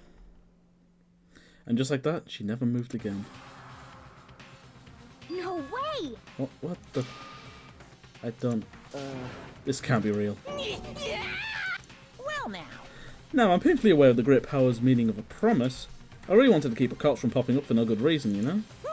But I guess you all need to be taught a lesson after all. Ah, what an amazing promise. But now you guys understand, right? Now you see just how serious I am. Defy me and you get shot full of... So, if you don't want that to happen to you, you'd best obey those school regulations. Yunko's body had been impaled with a bunch of spears. Ah, so Toko was right about her being a slut then. Ayo! Unbelievable amount of blood started pouring out from her body. That was the first time. It was the first time I'd ever seen the moment someone's life came to an end. Ah, shit. Transcript. Nobody there could deny what they've seen. Junker, who was just a second ago had been our friend, was dead. She died. She'd been murdered. In simple terms, it was the death of a human being. Yes, we get it. She's dead. Fucking hell. It's not all that shocking. It's not really all that shocking. She just died. That's all. Just went and died. It's no more remarkable than the inevitable demise of the entire human race. It's just as natural as the eventful end of the world itself. This isn't some superhero comic, so it's not like when you die, you didn't really die. This is reality. Why? Why'd you have to kill her? Didn't you say you would, like, put her in prison or something? I changed my mind. I knew it. No, you've been wanting to kill this entire time. Say what? Kill this entire time? Don't be silly, you can't kill time. Or are you being metaphorical? Are you saying I wanted to waste time this whole time? Damn it! Come on, what do you take me for? I'm Monokuma. Anyway, none of that matters right now. I have something I'd like to give you to help you in your search for the Blackened. This little file has all the information I've gathered about the death in question. I like to call it The Monokuma file! I mean, naturally you guys aren't experts at this kind of thing, so you can only do so much with a corpse. So instead I've gathered up everything I know about the circumstances and cause of death. What's that? How do I know the causes of death, you ask? Because the surveillance cameras picked up the whole thing. I got to see it all go down.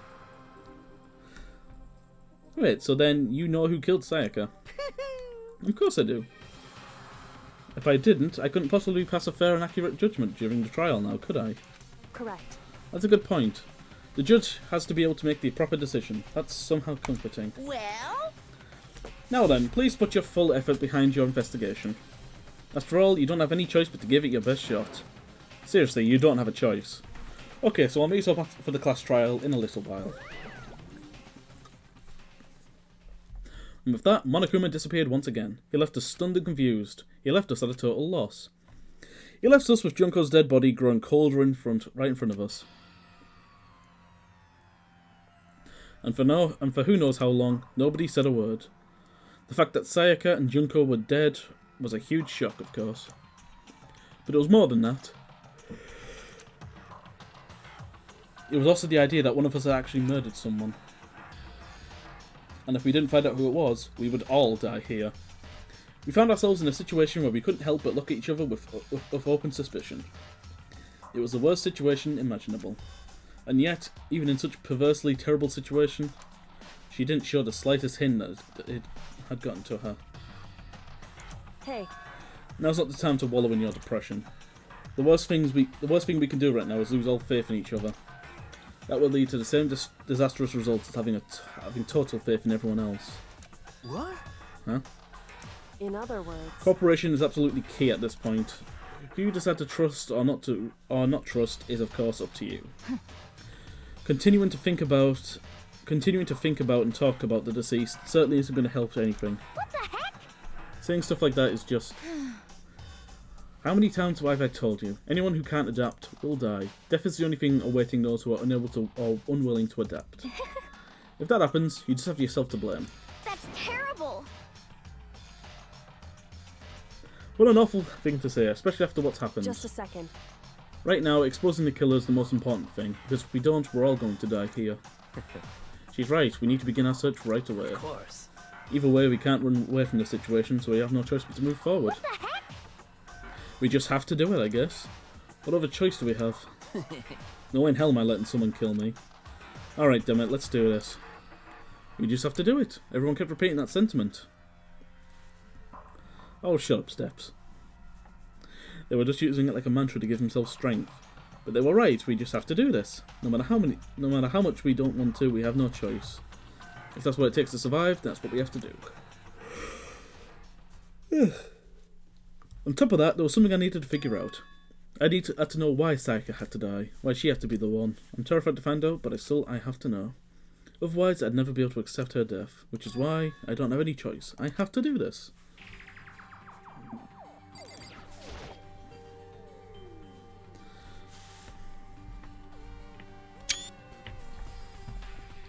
I gently placed my hand on Junko's lifeless body. I touched her wrist to check for a pulse like doing movies and stuff, but she really is dead. There really wasn't anything else to say, she was gone. I don't even know why you bothered to check, after all those injuries and losing that much blood. Frankly, I'd be shocked if she did survive something like that. Huh?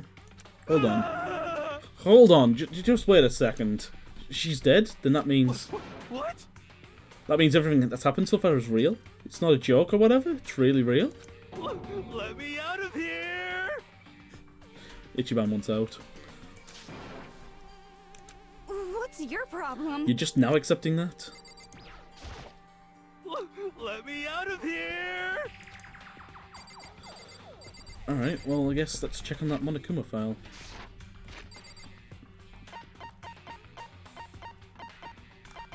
How do we check it?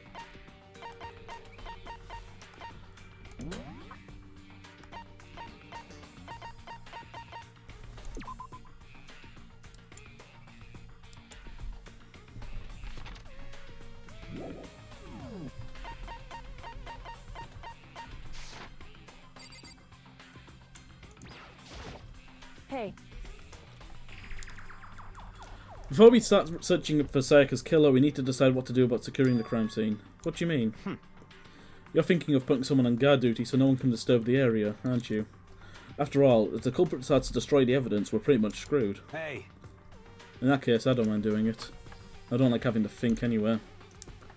I'll let you guys figure out who killed the chick. Okay, so we just let Mondo look after the scene. No, we can't just leave him there alone. What? Why the hell not? Stop talking. Isn't it obvious? If you were the culprit, what's the first thing you would do? By volunteering for guard duty, you're in the position to destroy all the evidence you want. Well, fuck you. So then... Fine, then I'll stay there on guard duty as well. That way there's no problem. 2-player co-op based defense, the two of them. With their stats, they're totally OP. Since we'll be able to help investigate, we're putting our faith in the rest of you. But... I'm still pretty freaked out, but I'll try.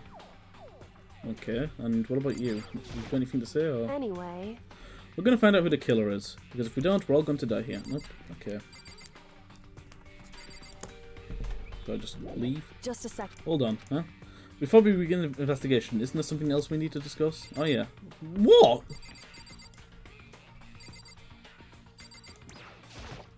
Anyway... Okay, yes. Who do I have to talk to now? Mondo? Huh? Is this really happening? Screw that piece of shit bit now. Okay. Hey. What the heck? Celeste? Oh. So you finally noticed. Huh? Noticed what? I was looking for the Monokuma file we received, and I noticed something very obvious and very unusual. Huh? Huh? What are you talking about? Go ahead, take a look. Notice anything interesting about where Sayaka died? She died in Makoto's dorm. What? She's right. Then, could it be? At once, everyone's gaze turned to me. Hold on a second, you've got it all wrong. For just one night, I traded rooms with her. I did it because she was afraid. What the heck? You expect us to believe that? Just tell us the truth. The look in everyone's eyes had done a complete 180 from just a few minutes earlier. The feeling of suspicion and fear had returned. In other words, you think I did it? So then... Are we all done talking? We need to begin our investigation soon. At this point, we should split up. We need to get to the bottom of this and find out who killed Sayaka. We'll have to collect clues from to form a foundation and then construct an argument to come to a final decision. If we get this wrong... So... Well, do I really have to say any more? Actually... I'd rather you didn't, no. Goodbye. Everyone pray for good luck. With that, Kyoko hurried out of the gym. Goodbye. I'll be going too. And just like that, just like Kyoko, he was gone before we realised it. Oh yeah, I'm on guard duty, huh? I better head to the scene of the crime. Ah, that's right. Hey, damn it. Let me just say that right now. If whatever son of a bitch did this right is here right now and they're thinking of destroying that evidence... You're fucking dead. They better not skip... They better not let me find them. I'll skip the trial and kick their goddamn skull in myself. I'm serious, I'll fuck them up. Letting his deadly words hang in the air, he and Sakura ran off. So, But I mean, we're not detectives or anything, you know? We're going to investigate a murder? How do we even do something like that? Anyway... We don't really do anything in particular, you know? But we already know who killed Sayaka. What are you implying? This is very suspicious. It was you. I'm telling you, it wasn't me. Don't come any closer, you're going to kill me next. So, I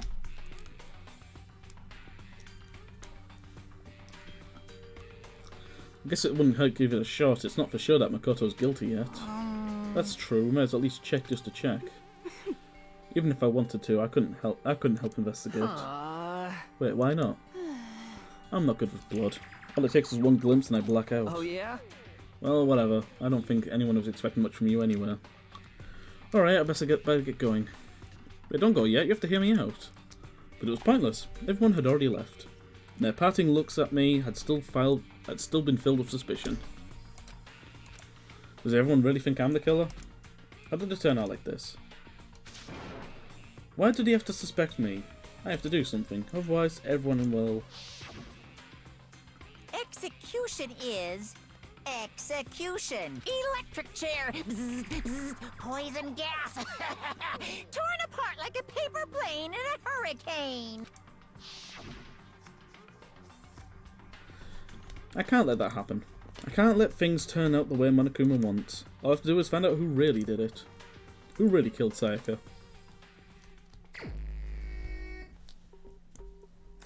I guess I should look through the Monokuma file we got before.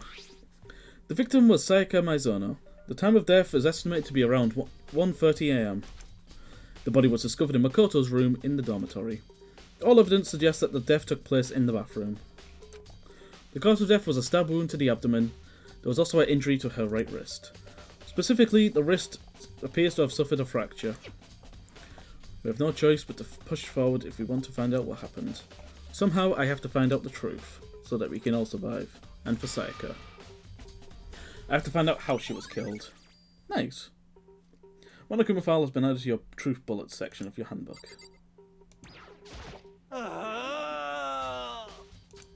Help me! I'm begging you, God, Buddha, Mother Earth, God of Space, King Neptune, help me. I don't care who it is, just get me out of here.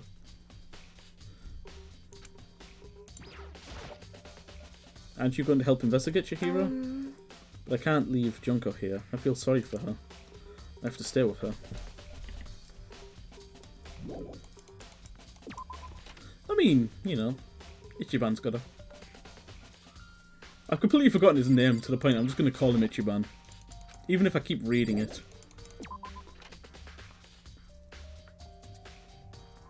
First of all, I should head to the scene of the crime, my room.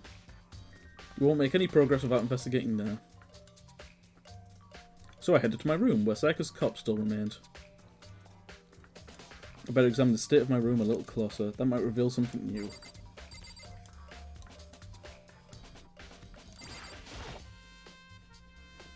It's a display stand where the sword was on. Yes, I know.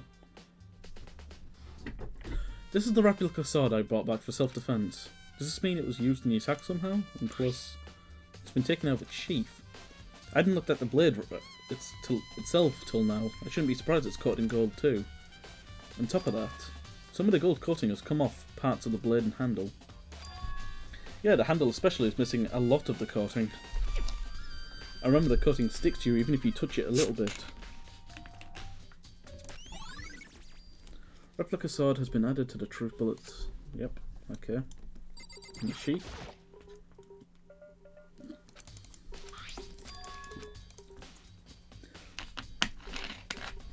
There's some scratches on the sheath. They must have been made with something sharp. How did the sheath get scratched up in the first place? Even if someone used the sword during the struggle, it doesn't make sense for the sheath to be damaged. I mean, if you're going to attack someone with a sword, the first thing you would do is unsheath it. A heavy sheath like this would only get in the way, and it could just slide off in the middle of the fight. So why are there scratches on the sheath? Sword sheath has been added.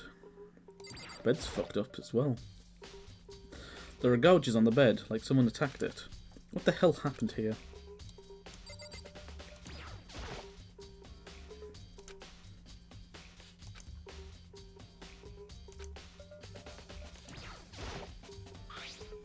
The toolkit is still inside the drawer. I don't see any evidence that's been used at all, which makes sense. I mean, it's mine, and I haven't had any reason to open it. I can't imagine I'd need a situation where I'd need it. Yo. Yeah, seriously. Oh, Mando. What? What? We ain't exactly in the mood to be building fucking furniture, right? So you haven't used yours either? What? Not just mine. Nobody's What? busted theirs out yet. As far as I know. Actually, we were talking about it yesterday. By the way. None of the guys opened up their toolkits yet, because, like, why the hell would we?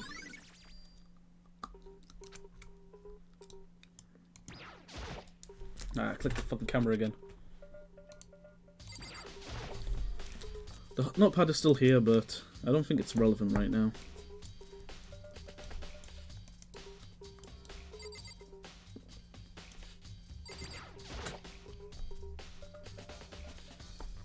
There are scratches and gouges on my walls and bed.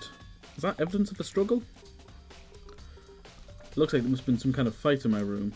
Damn it, I was right in the other room. If only I'd heard something. Wait. That would not have been possible.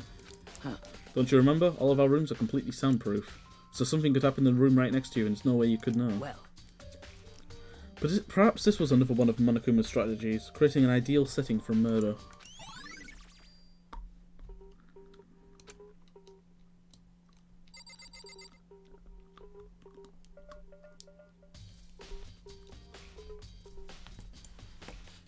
Boom, boom, boom, boom, boom. Let's look around here first. I can check the spots later. Let's talk to Sakura then.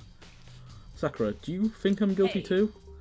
I try not to make assumptions like that. I simply don't know whether or not you did this. Whatever decision the rest of you come up with, I will follow your lead. I see. By the way... You know, I realised something when I was on guard duty. The killer could have already destroyed some evidence, right? Before anyone found the body, I mean. There's a trash room here in the dorms, right? They could have tossed some stuff in there.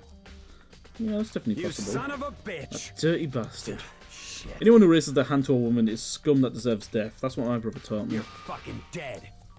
So if I ever found the son of a bitch who did this, I'm gonna pound their goddamn face in. But what if it was a girl that did it? Yo. They'll all get sorted out when the time comes. Fair enough.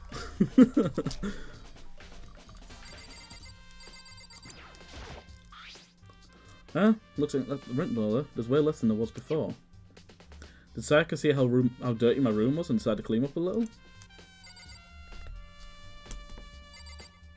I mean, they're right next to each other. I would put the connection towards it. Lint roller's meant to like clean up. Let me Google a lint roller because like I've never really seen nor used one in person, so.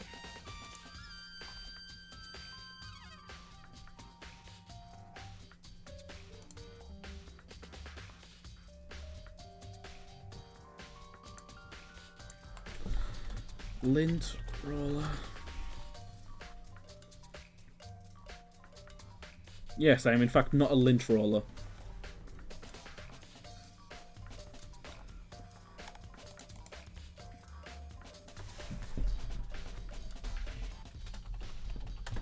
Wikipedia. A lint roller or lint remover is a roll of one-sided adhesive paper on plastic or on cardboard or plastic that is mounted on a central spindle. When attached, the device facilitates the removal of lint or other small fibres from most materials, such as clothing, upholstery, and linen.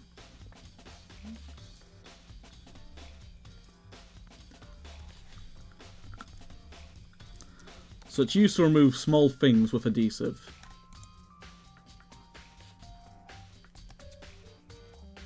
Yeah. So you could totally use like a lint roller for like gold, like what is it?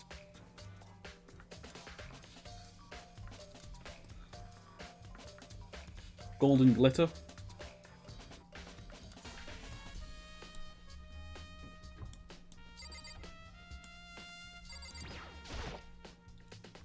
Hey, Kyoko. I quietly called her name while she was investigating the area, but... What are you doing? Isn't it obvious? No, not really. I'm searching. Searching? She was down on her knees, just the way I like them, carefully inspecting every inch of my room. Did you lose a contact or something? I don't know what she's doing exactly, but she seems to be concentrating pretty hard on it. But a few seconds later, she suddenly stood up straight and said, "Listen. Are you a clean freak? Huh? No, I don't think so, but what? Nodding, she glanced around my room one more time. I see. Interesting. What's interesting? Hey. Just as I suspected, there's something very unusual about your room. Unusual? What do you mean? So... I've searched your floor from one corner to another, and I didn't find a single strand of hair. Really? Indeed. Not one hair from the victim, and not one hair from you, even though you've been living here. You know, now that you mention it, I noticed something while I was looking around before. It looked like the lint roller in my room had been used, but I never touched it. Could someone have used it to... I see. Very interesting. Your room didn't have a single hair in it, and someone used your lint roller without your knowledge. In other words, someone other than you came in here and scrubbed your room clean. Was it Sayaka or the killer? Well... That's the question, isn't it?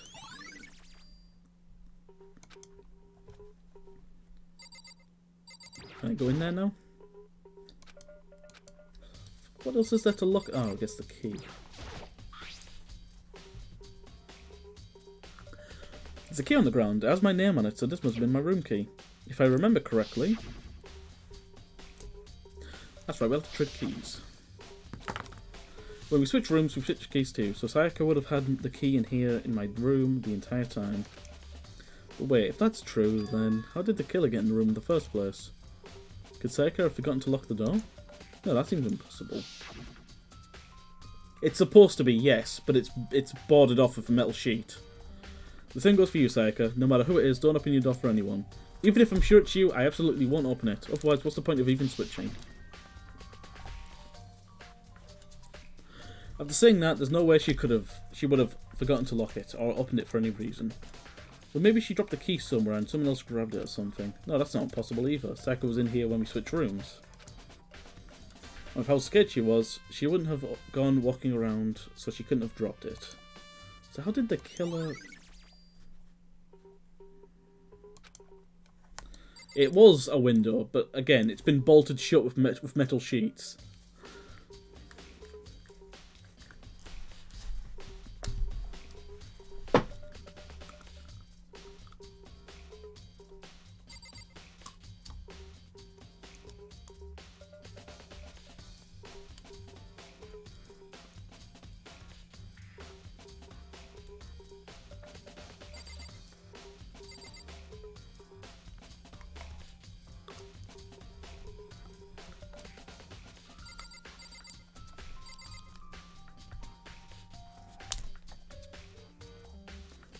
You ask a great question. I refuse to answer it because I can't.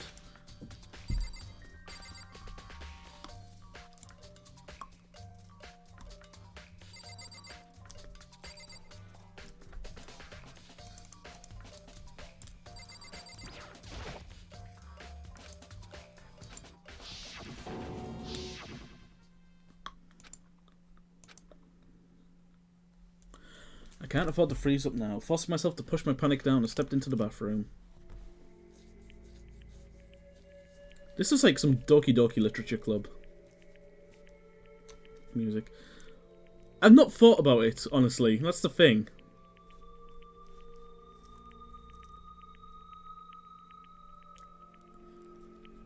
Looking at her made it painfully clear it wasn't a dream or an illusion.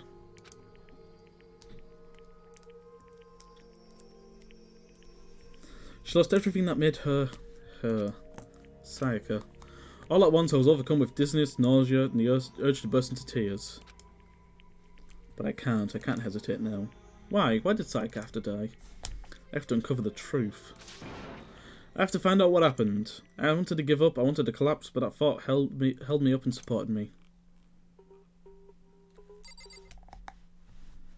It's a good thing she died with her knees buckled in, otherwise we would have seen up her skirt. Can I use the toilet? How about the shampoo? Shower? The water of the showers get turned off at night time. She hit the fucking back of the wall with impact. I don't know. There's not even a sink. How do you wash your hands after you've, you know, done a number 1 and number 2? I told myself I simply couldn't face what I saw, but now's not the time to think like that. I pulled out the Monokuma file to verify what it said about her body. Some sort of sharp object has been thrust into her stomach. That must have been the killing blow. Whatever they used to kill her, where did they get it? That's definitely something I should look into later. Also, according to her Monokuma file, her wrist was broken. Her wrist does look swollen and bloody, that's for sure. There's some sort of glittery thing, some sort of glittery there on her wrist too. Right there, where her wrist is all swollen, there's something glittery. That definitely concerns me. Another thing that concerns me is, there's some blood on the left index finger, but that's it. The palms on both her hands are totally spotless, so how come only one on her left finger? The stab wound to her stomach, that must have happened earlier on. I mean, how would her wrist get broken if she'd already been killed? It's very possible she broke her wrist during the struggle. The killer attacked Sayaka in the main room, which is when her wrist got broken. After that, the killer cornered her in the bathroom, where he inflicted the deadly wound. I looked past Sayaka to the wall behind her, and there I saw... What? Written in blood were the numbers 11037. Did Sayaka do this? Is it that important?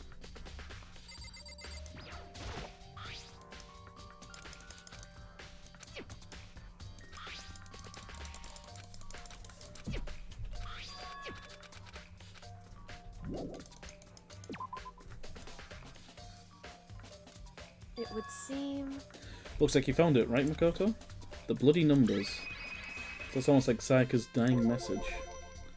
I've never seen something written in blood before. It really was her final message.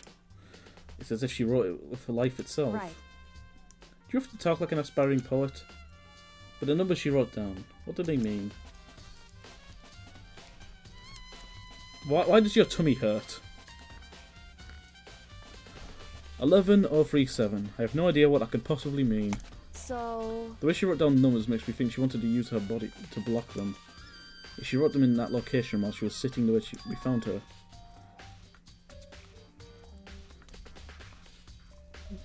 Well, that was silly. I mean, she must have wrote them by turning only her hand towards the wall. If you were to write something like that in that position, do you know what the result would be? The result? Well... Think about it. You're not going to tell me? Makoto. You need to uncover the mystery of this case yourself. Otherwise, the case will end and you'll remain unconvinced. I have no idea what you're trying to say, but it's obvious you're not going to tell me.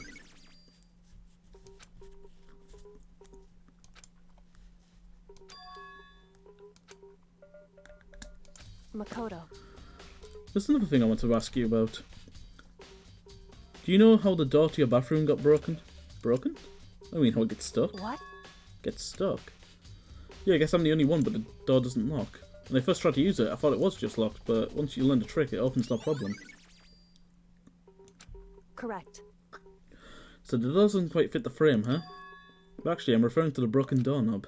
Huh? The doorknob? That's right. You didn't notice it? Well, just try closing the bathroom door.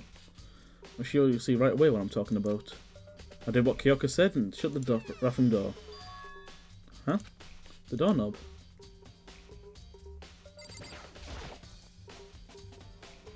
What the heck? The doorknob is practically about to fall off. Why is it like this? It would seem...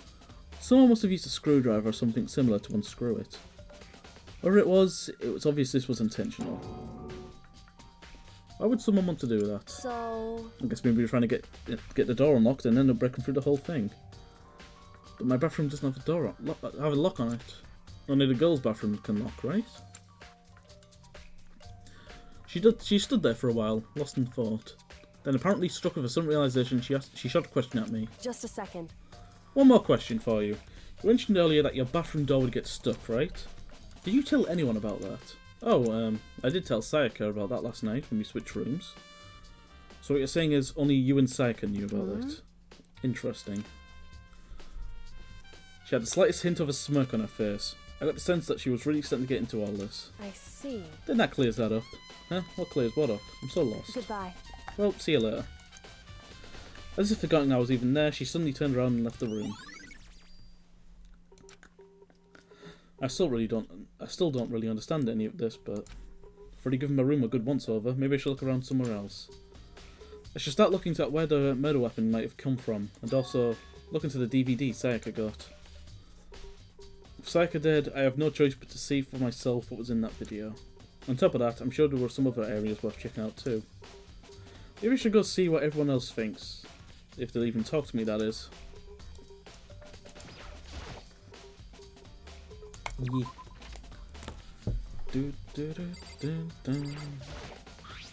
Huh? It says Sayaka's room, right? But the nameplate has my name over it.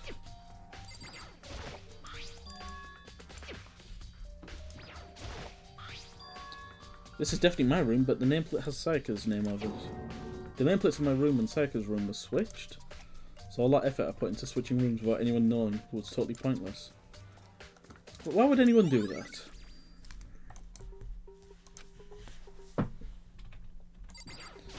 You, what have you got to say? Very strange. So why was Sayaka in your room when she was killed? Could it be because you had a culprit? No, you've got it wrong. Sayaka and I switched rooms last night. He didn't even try to hide a suspicion on his face. Even if what you say is the absolute truth, you're still responsible for your death, wouldn't you say? Huh? After all, she wouldn't have switched rooms. She wouldn't have died if you hadn't switched rooms with you, right? The reason Sayaka was killed because I suggested we switch rooms? She's dead because of me? And should it have been me that died? Well, all we can say right now is that it's a possibility.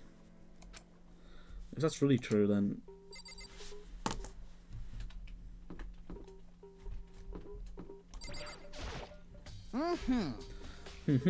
Very strange. Mr. Nagi, what was Miss Maizono doing in your room? Let me just say this. Most suspicious.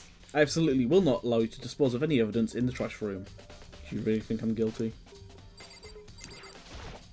Seems like... Something doesn't seem right. The Monokuma file said Sayaka was killed in your room. I just can't stop thinking about it. Could it be the nameplate? Yeah, I already sorted that out.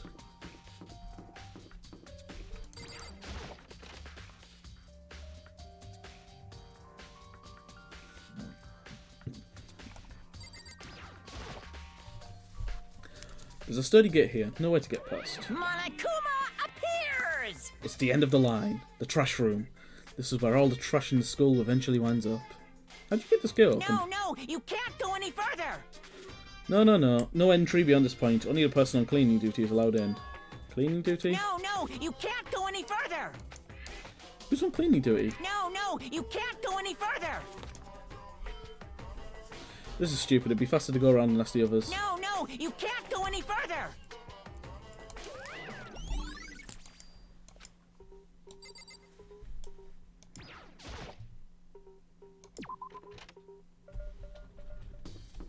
Dun, dun, dun, dun.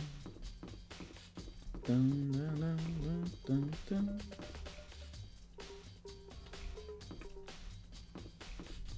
Right, hang on a second. Okay, so back to what Steps was talking about with the windows.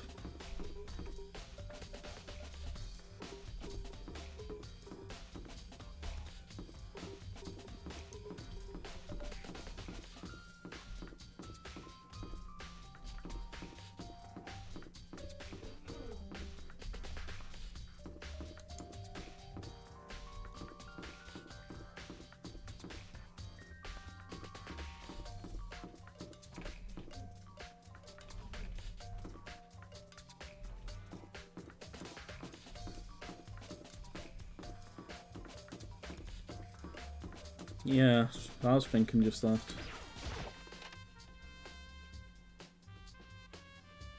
So they wouldn't be on the left side, they would be right, like they would be here, where I am right now. Nope. Can't stop pressing the wrong button.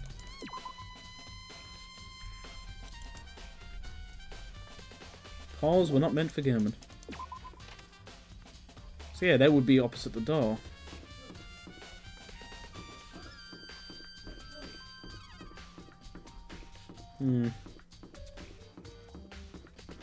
Definitely a goof up moment.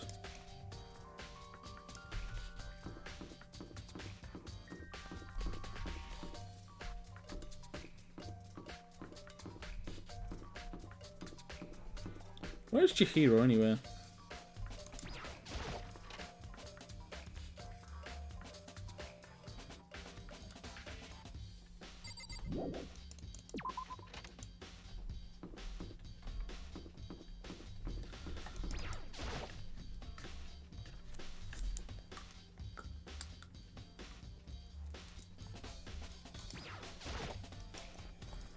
You know, you're investigating the dining hall? Oh no, I'm just taking a break. Actually, I've been taking a break since we started. This is all a first for me, you know? I don't have the first clue what I should be doing. I know what you mean. And I don't know why, but being in the dining hall helps keep me calm. So I know I shouldn't, but I've just been kind of hanging around here. To tell the truth, I was doing the same thing last night when Psycho was killed.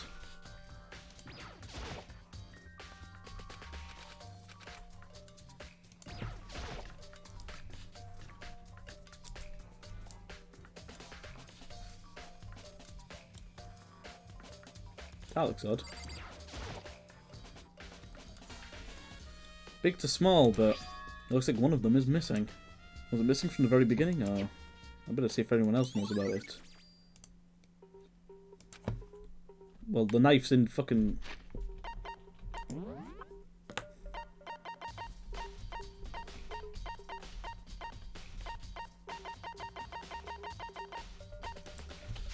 Still in her fucking stomach.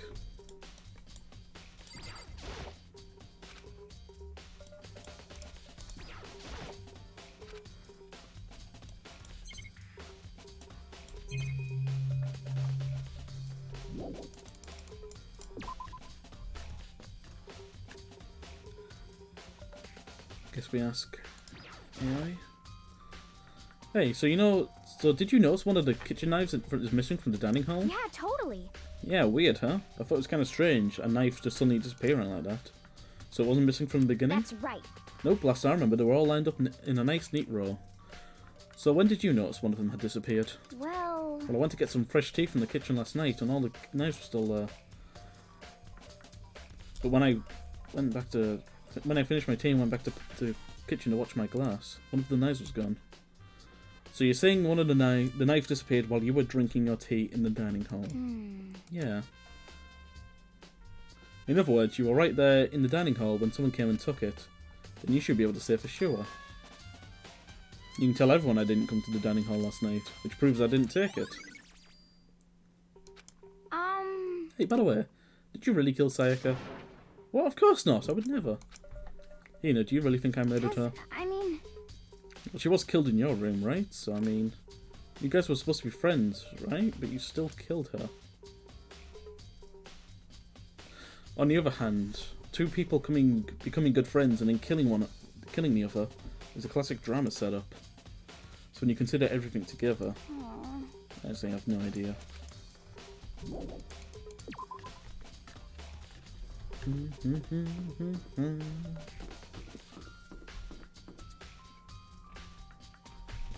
So where's Chihiro?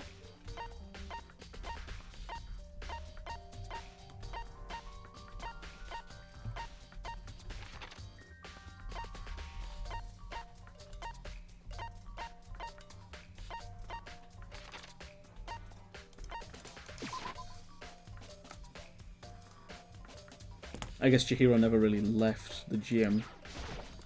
Yeah, they said she was going to stay with Junko. Hey Chihiro, I was hoping I could ask you something. Huh? Oh, what is it? Before she died, Sayaka left a message. She wrote out the numbers 11037. Do you have any idea what those numbers might mean? Like, could they be a code or something? Sorry, no.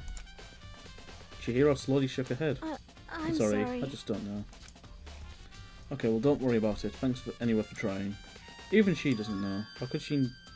Or maybe she knows more than she's letting on. No, couldn't be. Ooh, the suspense! The suspicion! No way, I seriously don't want to die here. Help me! Okay.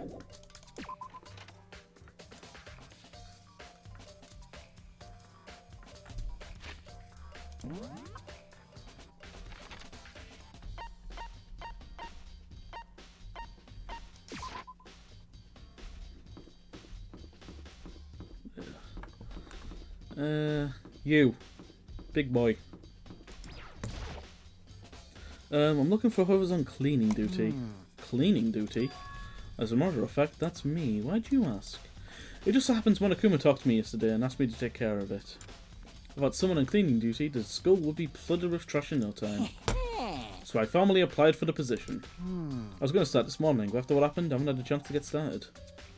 And since you're on cleaning duty, you can open the gate in front of the trash room. Here we go! Of course. It's my job to gather up all the garbage and toss it in the trash room. And to do that, they gave me the key for the trash room gate. But we're supposed to rotate once a week, so eventually you'll be in charge. Very strange. Wait, hold on. You need a key to get into the trash room, and only the person on cleaning duty has access to the key. What's the point in going into all that trouble? Why not just leave the trash room open for all the time, so we can throw things out whenever we want? That just seem more convenient. So, in other words... Actually...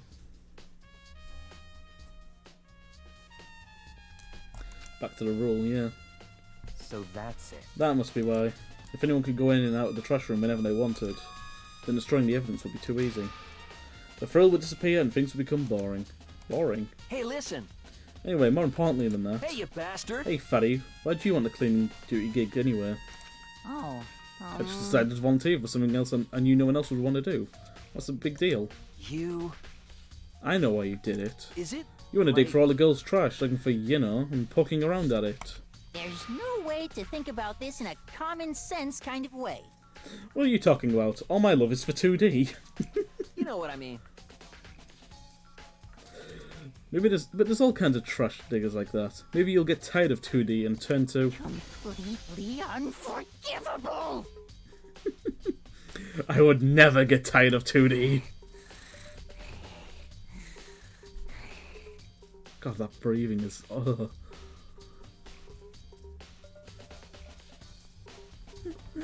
After spending a significant amount of time comparing 2D and 3D, I voluntarily choose 2D. The only thing 3D is good for is to show a love and affection for 2D. Oh, and PVC figures. Give me a break. How are you totally not embarrassed to say stuff like that? If you're so worried about Hifumi's questionable morality, there's a very easy solution.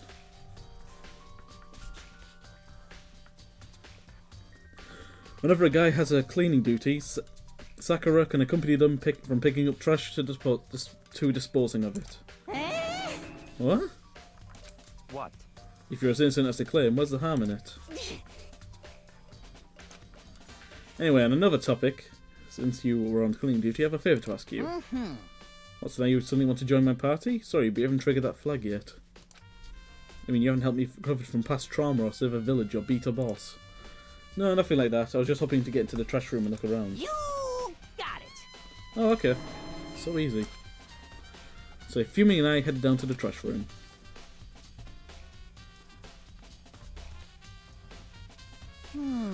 You'd like me to open the gate, wouldn't you?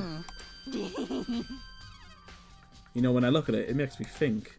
He said he'd killed his wife. He learned how to get by on the inside, but he never stopped dreaming. Get busy living or get busy dying, he said. So him and Rita, they found themselves a way out. Whatever, please just hurry up. Okay, dokie, leave it to me. Ifumi pulled out a key out of his pocket and used to flip the switch next to the gate. And then... Mr. Naegi! However, Miss Naegi, Without a doubt. surely you aren't using planning to use the trash room to destroy evidence, are you? You fiend, you planned this all along. No, I just wanted to see if the actual killer tried to destroy any evidence here or not. But the actual killer is you, isn't it? You want to see if you left anything behind. Wait, maybe a parallel world? Whatever, let's just hurry up and keep looking. Ah, my mouse. There we go.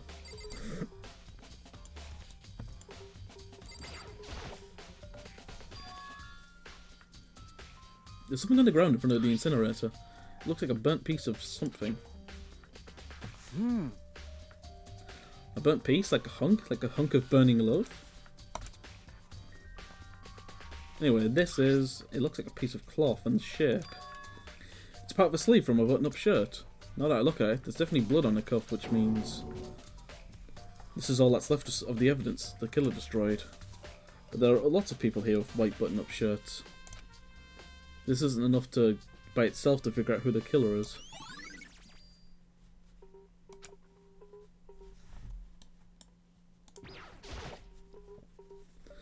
There are shards of broken glass scattered around the front of the incinerator. It looks like it used to be some kind of glass ball, just about big enough to fit in the palm of your hand. Is this perhaps... Is that? Do you know what this is? They say if you collect all 7, a dragon will appear and grant you a single... It's not a fucking Dragon Ball. Kidding aside, it's the kind of thing you might see on any big city street corner. Gaze into it and it'll show you a glimpse of the future. Just like that Mina girl who was on the quest to just find that one guy. He's just full of the references. Yeah, I get what you're trying to say, but who did this particular ball belong to? There's only one person it could be. It should still be at the gym. I should find out for sure.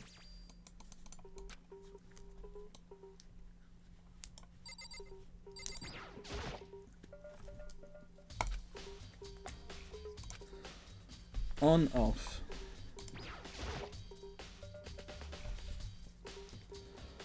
This is the incinerator. It's way in the back part of the trash room. It's a good 30 feet from here to the gate. Ah, and it's on right now. Mm-hmm.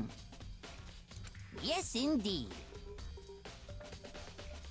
Pretty simple setup. You turn green, turns on. Sooner or later, you'll be cleaning duty. So learn this before you leave, okay?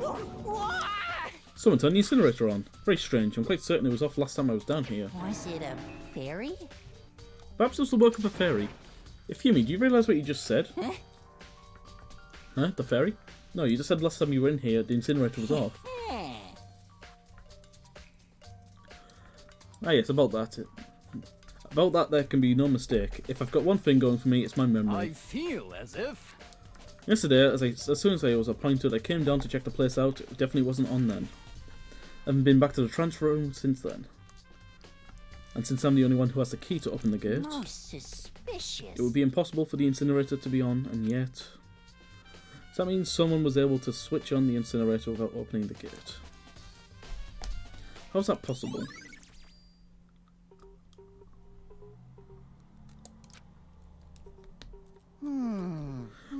This whole thing is quite strange indeed. When I was here last, the incinerator was off and those glass shards weren't, and burnt clothes weren't. Completely unforgivable. What does this all mean, Miss Nagy? Will you be confessing soon? Why me? That's it. I'm sure of it. Everyone already knows you did it. All the mysteries are being solved one by one. Sounds like he's living out one of his comic book fantasies.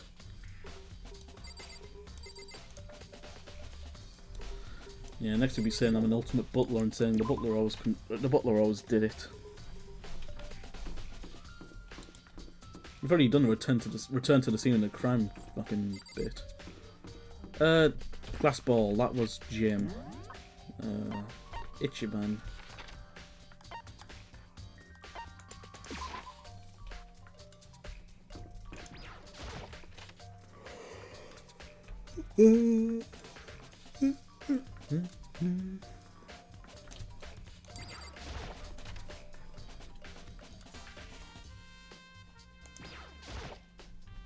Hey Hero, can I ask you something? Hero, snap out of it. Huh? Oh, Mikado, what are you doing here? What? Hey, does this look familiar to you? Ah! That's my crystal ball. But it's all smashed. What the hell? The heck? I only bought it because the guy he said it was blessed. He said it was unbreakable. So how did it break? It's actually just made of glass and not crystal. Did that guy totally dupe me? He said it belonged to the pillars of history. Genghis Khan, George Washington, Napoleon. He said whoever controlled the crystal ball controlled the world. Was that all seriously all BS? Let's put that aside for now. So you can say without a doubt that this belonged to you. Yeah, that's mine for sure. I probably forgot about it in the laundry room last night. Someone must have come by and snatched it. You left it in the laundry room. That means anyone could have found it and taken it. Thanks, Hero. That's all I wanted to know. Sure. And by the way, I'm almost afraid to ask, but how much did you pay for that thing? Everything I saved up from fortune telling for a full 2 years came out to be like $1 million. $1 million? That's pretty cheap for me, actually, considering it gives you the power to control the world. That's just too stupid. I can't even feel bad for him.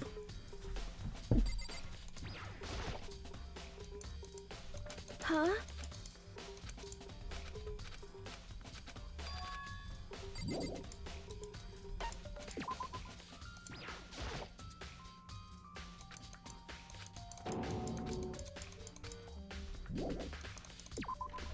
So what am I missing now? I guess the washroom would be a next good spot to check.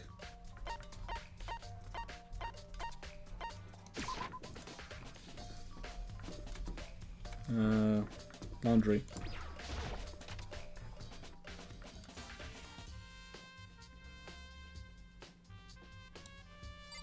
Yeah,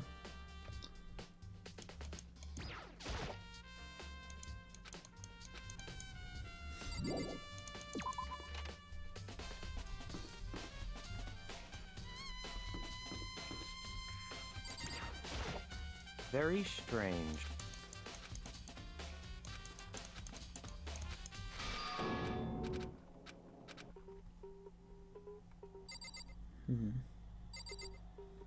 What am I missing right now?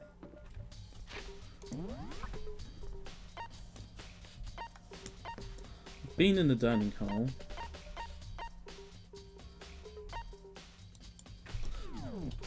Psycho's DVD. Right.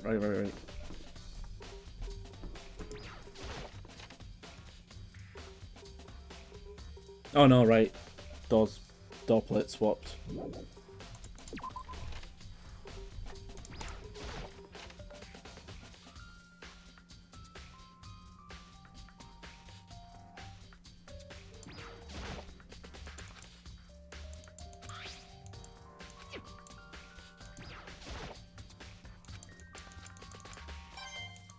Nice.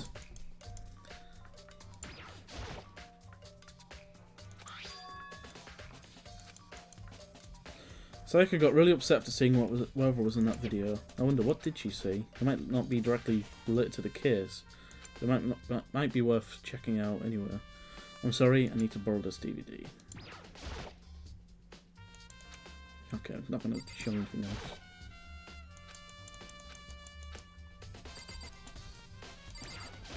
So now we have to head back to the AV room. Dun -dun.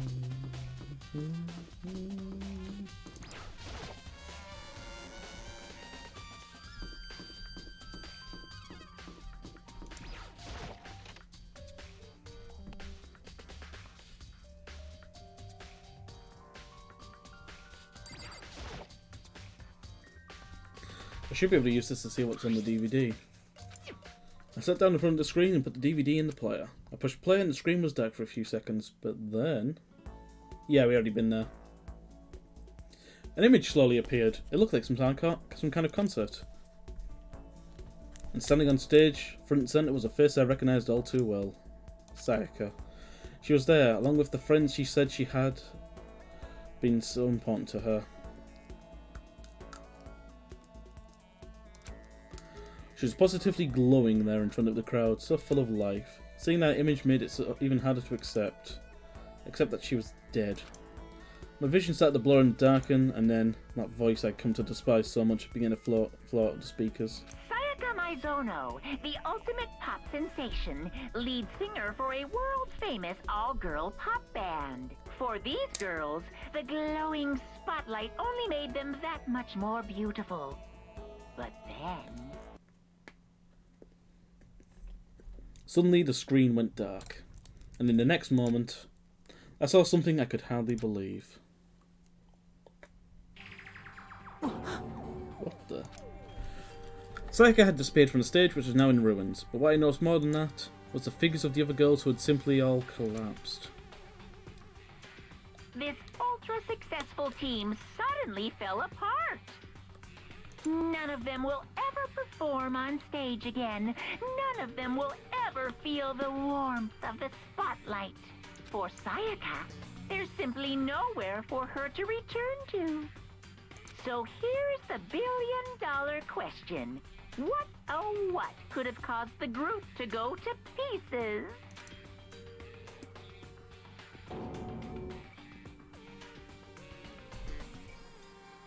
Without warning, the video cut off. What the hell? That wasn't real, right? They're a super famous pop group. Everyone knows who they are. Is he trying to say he wasn't even able to get to them? If that really did happen, everyone in the outside world must be going crazy. What kind of person would take things this far? Bang, bang.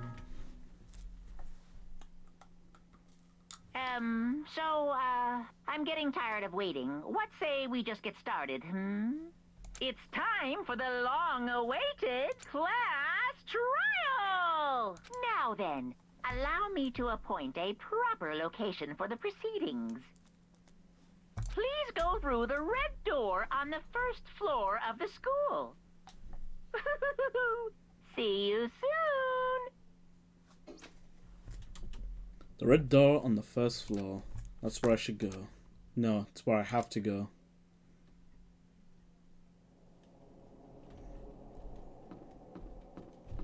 And you know what the best part is?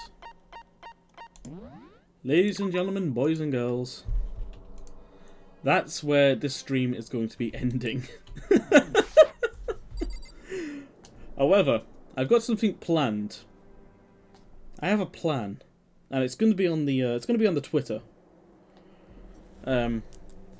I'm going to put up a poll on Twitter for what should we be doing on the weekend. I'll have the choice of L.A. Noire or Danganronpa. And whichever one wins, we'll be going through that one. So, I would like to thank you all for tuning in, for hanging out with me. I appreciate it. And I think we're going to drop a raid over to ENVTuber, who is currently playing some Path of Exile. So I'd like to thank you all for tuning in, as usual. I'm sorry about the... okay, I'm not sorry about the cliffhanger. But again, the Twitter poll will be there. Have a good rest of your night, everyone. I'll see you again next time.